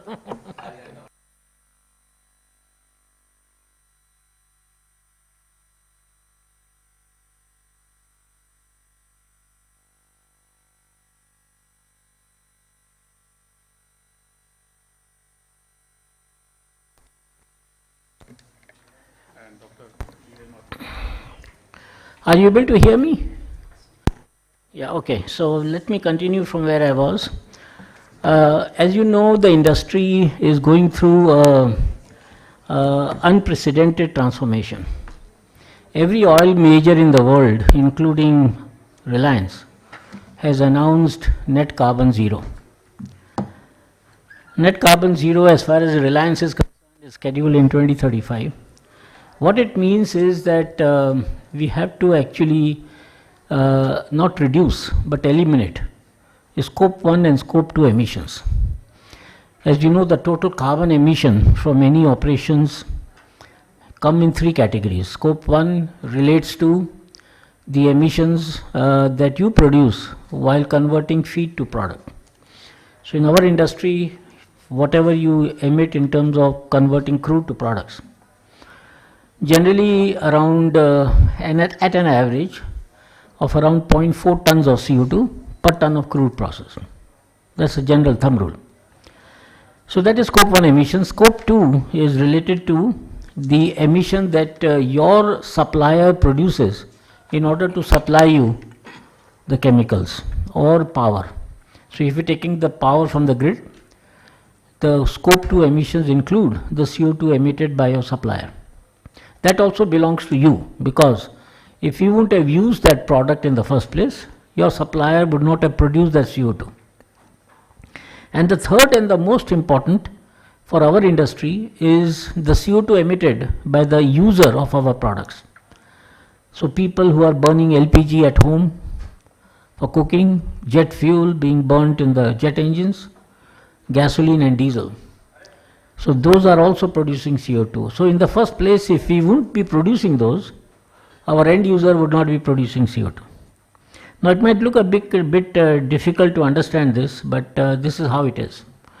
But of course the net carbon zero announcement doesn't include scope 3, fortunately. But that does include scope 1 and scope 2. So these are the areas which we'll have to actually concentrate, and CSIR and its laboratories, including IIP, have a very important role to play here, because a lot of these things will have to be done by out-of-box thinking, a complete different radical approach. And since CSIR has one leg in the academia, one leg in the industry, and you have seen since morning how much commercialization was possible based on high science. It is obvious that the next 10 years, labs like IIP has tremendous opportunity to contribute. On the other hand, if we don't do anything, the industry will keep on importing. And in this area, I very strongly believe that there would be a time where we would be denied technologies. And we should not then the Western world will blame that we are CO2 emitters without implementing anything, and then denying the technology itself. I mean, we can also see something like that happening now. So I think I would like the other panel members to add, but this is the way it is. In fact, 2 of the technologies that you saw in the morning, the first 2, the benzene recovery and wax plant, these are actually the first baby steps that IIP took in terms of reducing scope 3 emissions, where a possible fuel was actually reduced and a chemical was made. In BRU, benzene, in Numaligarh, wax. So like this, we'll have to actually go out of the way to think about new ideas of how to actually convert or reduce scope 3 emissions as well in the future. Thank you.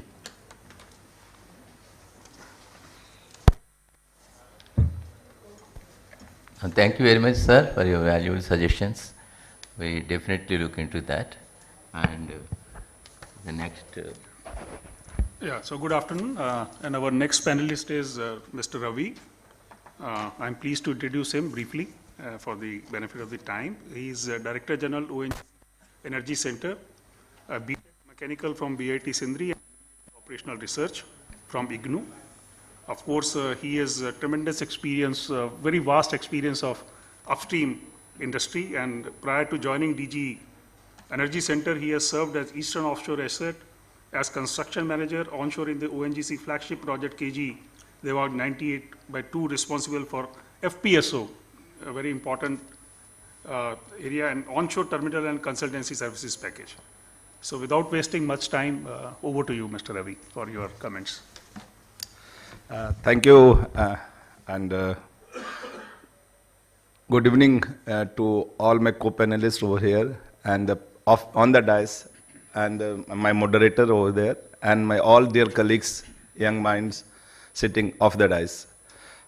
Really, ONGC Energy Center, what we are doing in new and renewable energy, in R&D and DA, renewable development and demonstration project, what we are doing.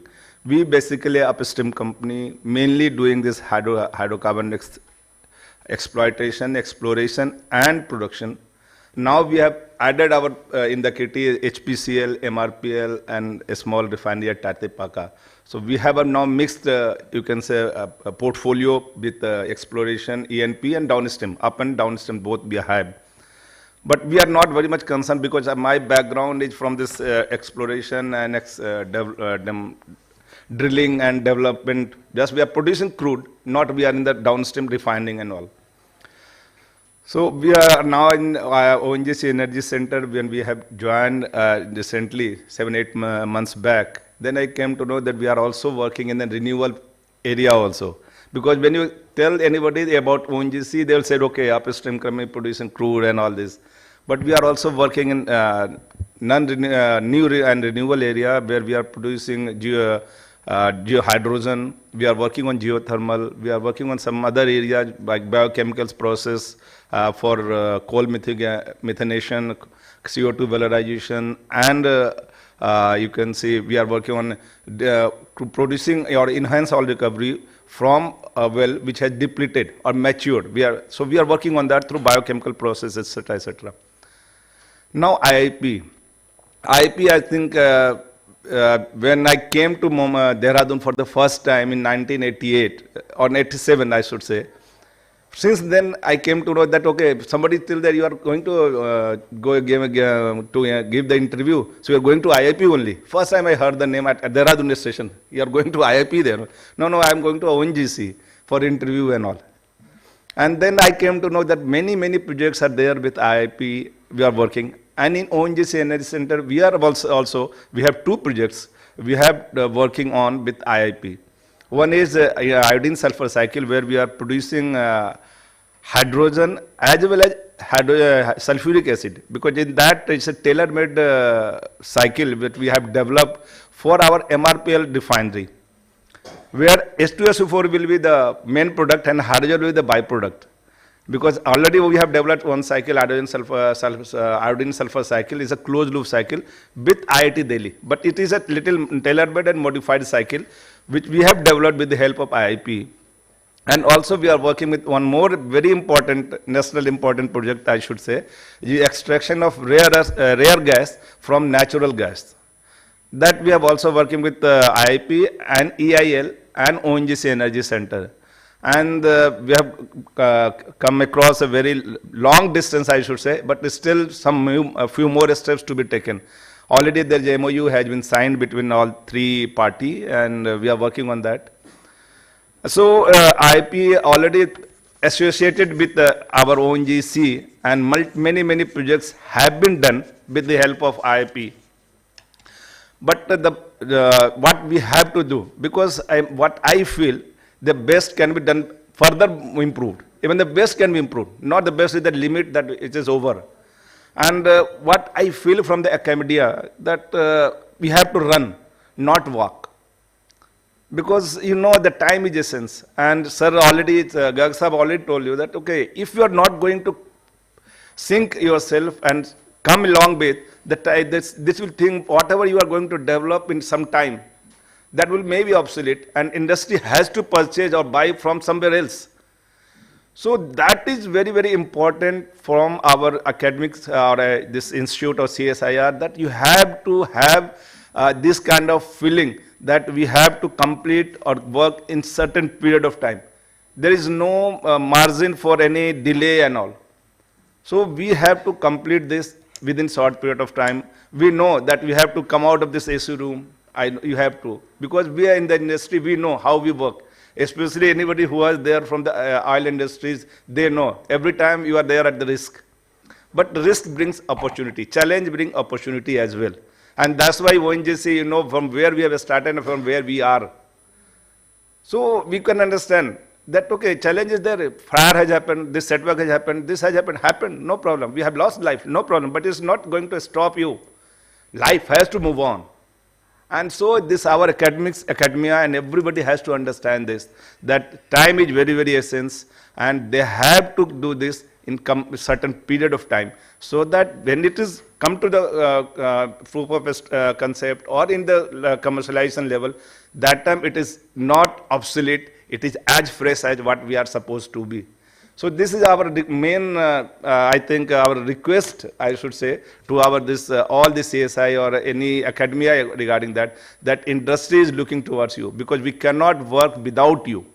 You are our integral part of it.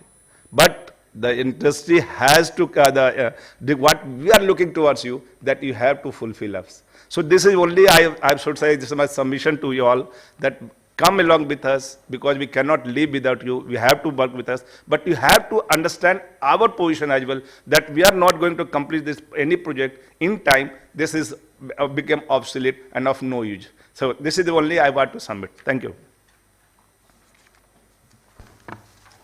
Time is essence, as you rightly said.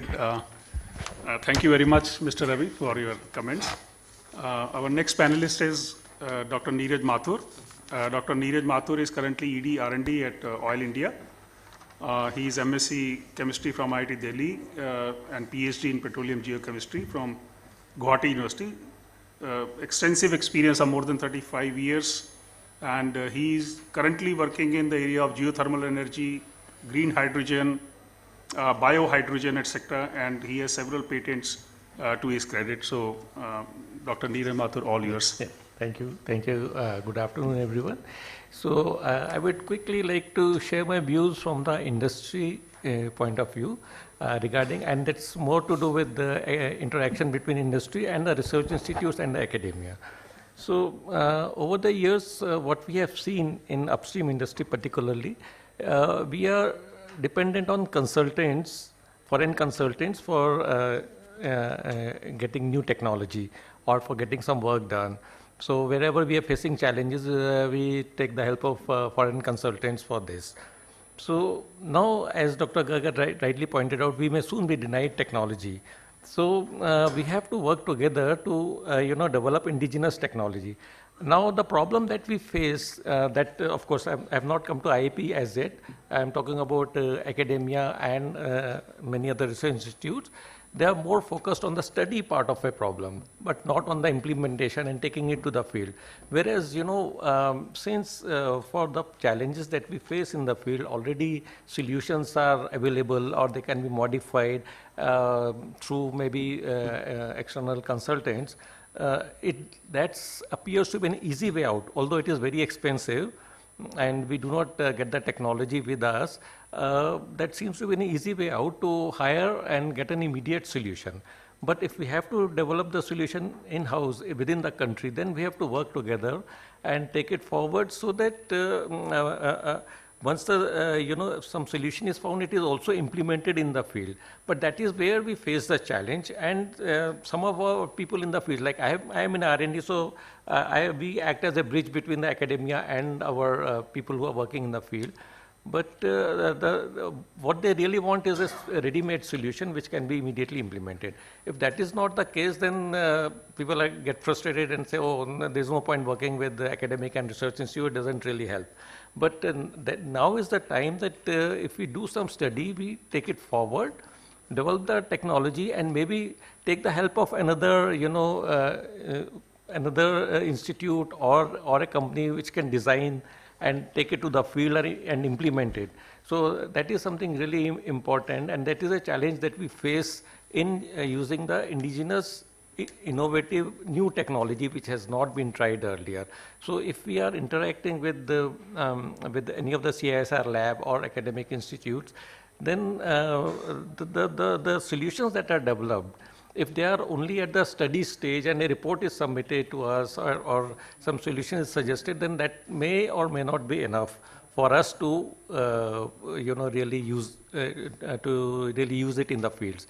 So that part is very important. And sharing my experience with IIP, so we took up a project with them recently to develop an alternate chemical, indigenous chemical which can be used as a flow improver for injecting in the pipeline so that the crude oil, the waxy crude oil can flow smoothly. And I'm happy to share that the project has been progressing very well, and we are in the second phase of the project, we are taking it to the commercial level so that it can be manufactured indigenously. And that is something, from the government also we have a mandate that we should indigenize the technologies that are being used here and reduce our dependence on foreign consultants. But that gap has to be filled up, and it's not that it's only the academic or research institute who are at fault. We are also at a fault because the gap between the two is little more. So both of us have to come forward and join together so that we can provide the necessary inputs and the guidance so that whatever solutions are developed are really used in the field. And people working in the research institutes have to take the extra effort that after developing anything in the lab, they have to make sure that it can also be implemented in the field. And as I've seen, so many of IIP's technologies have been implemented in the refineries. So similarly, we expect that IIP can diversify its portfolio to the upstream industry as well and develop solutions which can be implemented in upstream industry. That will be really great. Thank you.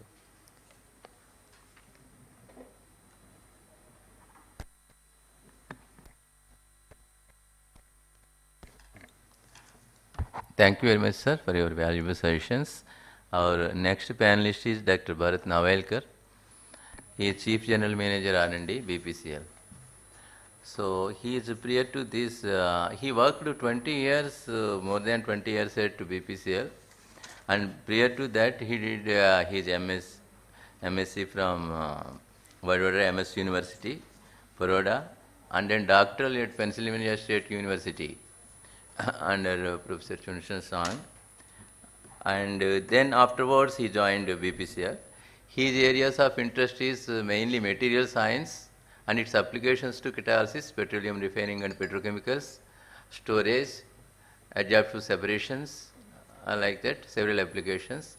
And prominent among them is his contributions towards the dewaxing catalysts and oligomerization catalysts, which went to commercial success, and they have been working in commercial scale. And he has a lot of academic interests and research also, lot of publications, more than 67, and 15 patents for your intellectual property creation. And he has been involved in the many editorial reviews of the research papers and in the board member of some of the journals also.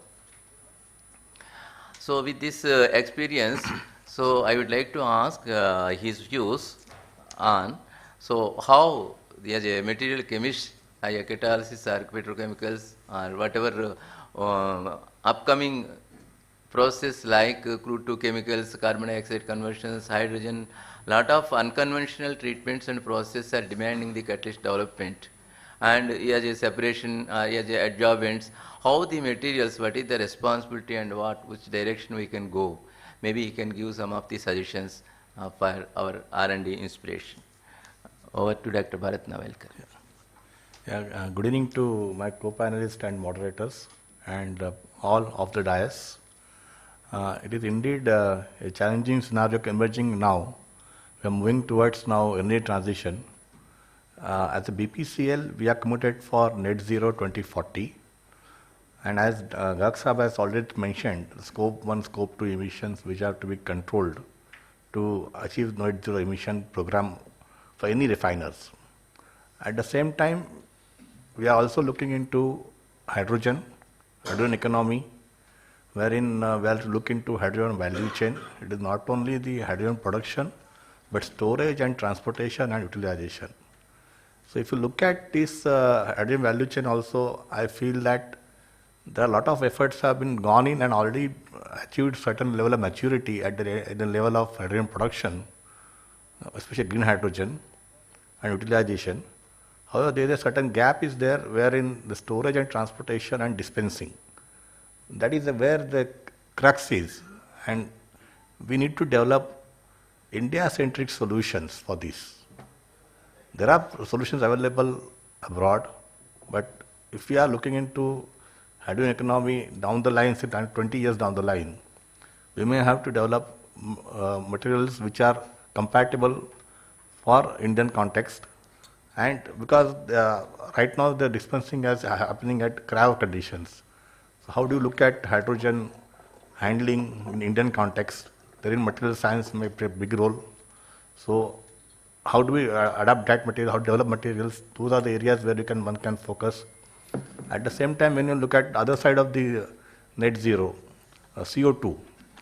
CO2 capture is one area where refiners are finding tough because capturing CO2 per ton is very costly right now. It is more than $50–60 per ton. If you can reduce your cost, the materials will come very handy. If you can develop processes based on this new materials which can bring down the cost at least to the $20 per ton, it will become viable to achieve net zero in faster terms. And second thing is, after capturing CO2, what to do? That is the main challenge. If you are an upstream operator, no issue, you can go for sequestration. But as a refiner, what to do? Whether to go for methanol, or if we are going for methanol, then next what? Whether to go for olefins for methanol, or look at the crackers for olefins, which way we have to go into. So we can look into the other kind of specialty chemicals using CO2 that can be developed. So those areas need to be looked into. At the same time, when you're looking into these kind of transitions, we have to look into existing business also. Because I personally believe that this will take at least 20 years from now to go into that era of transition, for India at least. And till that time, we have to also continue growing our new current business. So in that scenario, crude to chemicals, wherein the catalysts are more important. And plus, if you look at value addition to the refinery products, looking into EV segment, can we look into pet coke to graphene transition? Can we make pet coke, graphene from pet coke? These are the areas where we can add more value to refiners now. So, and we can add value to our EV business. We can enter into those scenario of being a refiner, we can enter into that area. So these areas need to be focused primarily. And for that, it is very, very important, since IIP is a academic cum research institute, you have workforce in hand, which can be tuned for this kind of activities. And as everybody has told, time is the essence for this. So you have to have focused programs, and you have to work together with the industry. The industry also cannot wait for you, and time has come wherein I recommend that even CSR should have a policy wherein a scientist of CSR at least spends 2 years in the industry, get the experience of industry, and be there and understand industry requirements. That will add more value, and it will add, in that way, both industry and CSR can always understand each other's language. Today, this is the gap which I feel that can be bridged in that way. And apart from this, what I personally feel is that time has come now that IIP should look into converting IIP to IIE, Indian Institute of Energies. So in that direction, I request CSIR-IIP to look into and develop programs with consultation of industry. Thank you.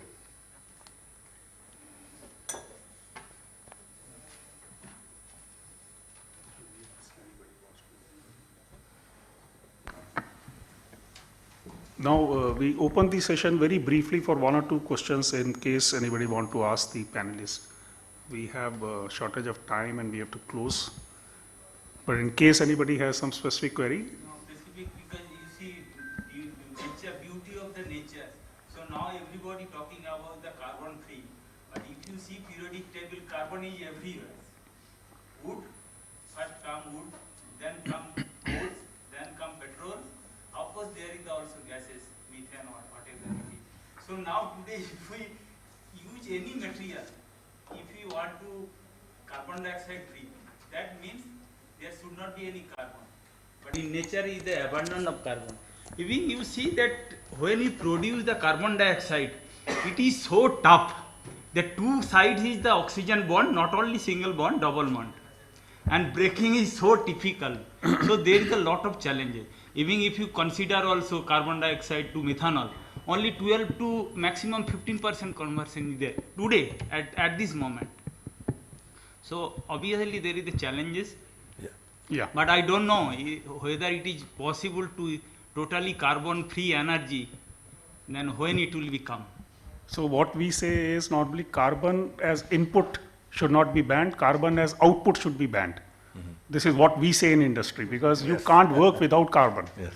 But somehow you have to manage the carbon which is coming out of the process. Anybody else?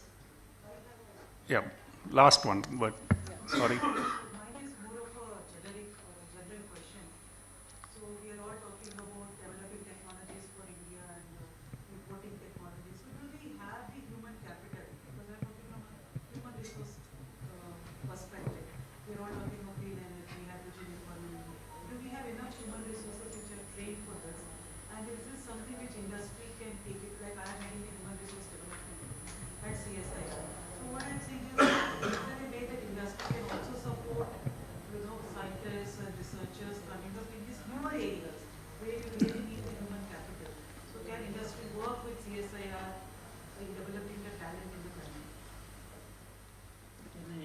Yeah, sure. No, it's a very pertinent question that you asked, because if you look at the brightest minds that come out of either ISIR or from IITs, they prefer to go into non-core areas. Forget about R&D. Okay, so R&D is a bad word for them actually. I've been in IIT Bombay for 1 year, and I've seen some of these youngsters passing out from IIT Bombay at very close quarters. So they would prefer to go to MBA or maybe join a McKinsey or something like that. I think salary package has become a criteria rather than actually output. So it's, but I think we have a very large workforce in academia which are doing MTech and PhD. I think it is a joint responsibility of the industry and CSI laboratories to channelize the research in the academia, which is more meaningful and can be ultimately converted to translational research. Because even in IIT Bombay, I saw that there is a lot of esoteric research which happens. And I think it's, and then once that talent or that PhD student gets trained in that certain area, he becomes an important resource. He or she can become a very important resource to join an industry or CSI lab to take that further. And what happens is that a PhD person is like a tree. So if he or she does a PhD in a certain area, he also actually gets other people also to do PhD in that area. So it actually will automatically expand in the future as the industry needs.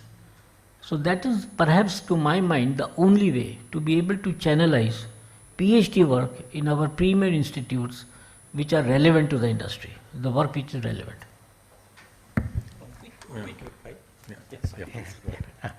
So, what I want to point out here is that industry has the money which can be channelized into research, but when they are looking for a solution, many times a quick solution to the problems that they are facing.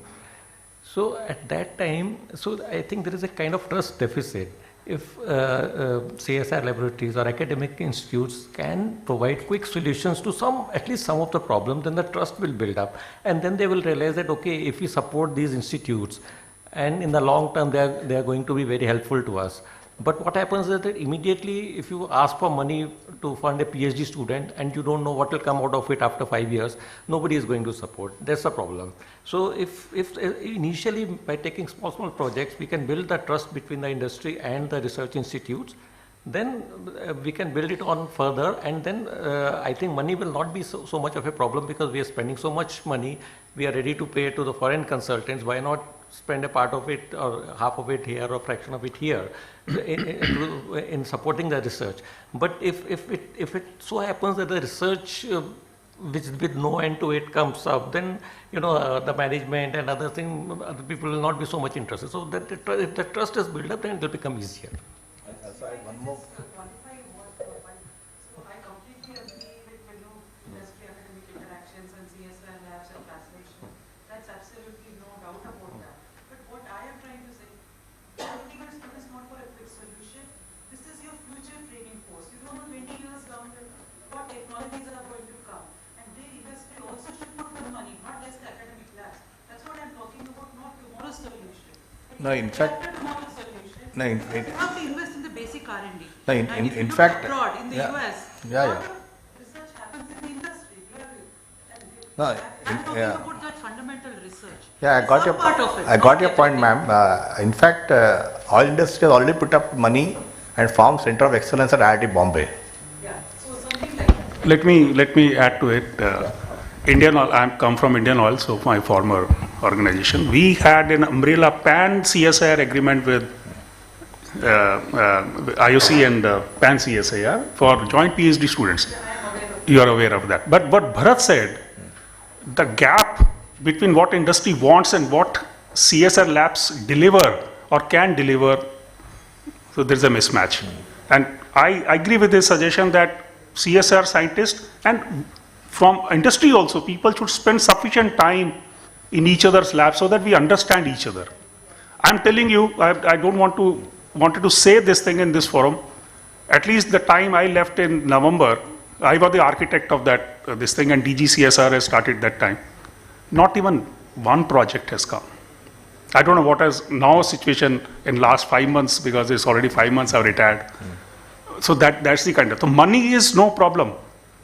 We in fact are giving 25% more fellowship than the DST CSIR standard rate to students. And IIT Delhi, IOC IIT Delhi agreement is working perfectly. More than 20 PhD students we have produced in that. So money, I think, is not the criteria. It is only meeting the expectations of each other and limitations of each other also, kind of thing. One more point we find is that Indian academics is still into publish and perish mode. They have to come out of that publish and perish mode, because I feel that their promotions are linked to that. So that kind of system will not change. It's not going to change here. I'm very blunt in this. Dr. Bharat, we have to cut it short, and maybe offline we can discuss with ma'am, because we have to vacate the hall. So with final comments from Dr. Thank you very much, Farhad. Thank you very much, Dr. Kapoor, for your participation and contribution. So in fact, it is very, very interesting session, and it should have more time for that. But we are lack of time, and somehow the stress is there because of that. With thanking all of you for participating in that, I am going to wind up this session. Thank you very much. Thank you.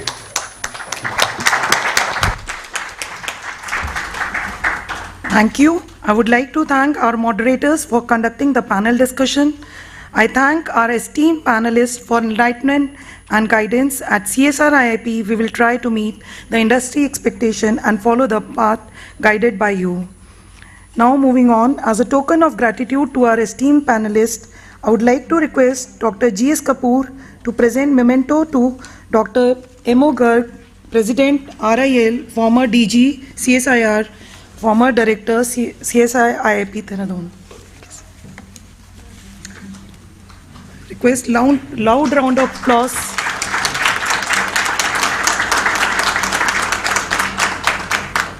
Now I request Dr. N. Vishwanathan to kindly present the memento to Mr. Ravi, DG OEC. Thank you, sir. I request Dr. G.S. Kapoor to kindly present the memento to Dr. Neeraj Mathur, ED R&D, Oil India Limited.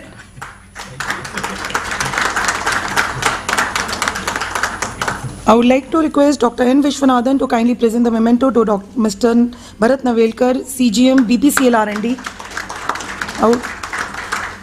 I would like to request Dr. N. Vishwanathan to kindly present the memento to Dr. G.S. Kapoor for moderating the session.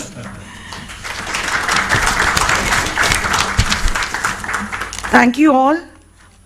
I would like to request our panelists to kindly please take your seats and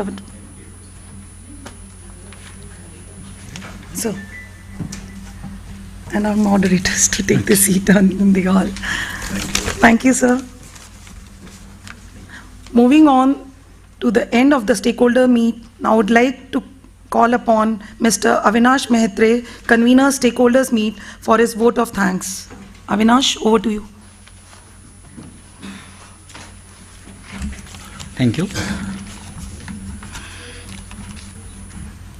Respected dignitaries, delegates from the industry, colleagues from CSIR fraternity, and everyone present in this event by physically and virtually, I feel privileged to extend my vote of thanks for the stakeholders meet. In the stakeholder meet, there were 13 presentations on 5 different technologies, and there were 7 different industries were involved for these presentations. After that, there was a panel discussion, and in that there were 5 different industry stalwarts involved in the panel discussion. So I would like to thank technology presentation session chairs Dr. Manoj Srivastava sir and Professor Sudip Ganguly sir for their timely conducting the technology presentation sessions. I also would like to thank all the speakers from the industry for their presentations, sparing their time in the presentation, as well as wonderful video shared by the industries. I would like to specially mention that there were some concerns from the industry that in NRL refinery turnaround was there, and we would like to special thank to NRL for nominating a person in this situation also, as well as a virtual presentation from CPCL, a special thank to CPCL as well. In addition to that, we would like to thank our industry stalwarts involved in the panel discussion. I would like to sincerely thank for their motivating words and enlightening us for the path forward. I would like to make sincere thanks to our Director CSIR-IIP Dr. Anjan Ray for opening remarks and stating the aim of the stakeholders meet for showcasing the idea nucleation technologies, IIP technologies from idea nucleation to implementation, and his continuous support and guidance for conducting this event. In addition to that, we would also like to thank all the delegates who have joined physically and virtually for their notable presence. We thank media for covering this event. We are also thankful to our organizing team and everyone who is directly or indirectly involved for the success of this event. I finally acknowledge our sponsors from Sudhkemi India Private Limited, ONGC Energy Center, and Indian Oil Corporation Limited. Thank you all. Thank you very much.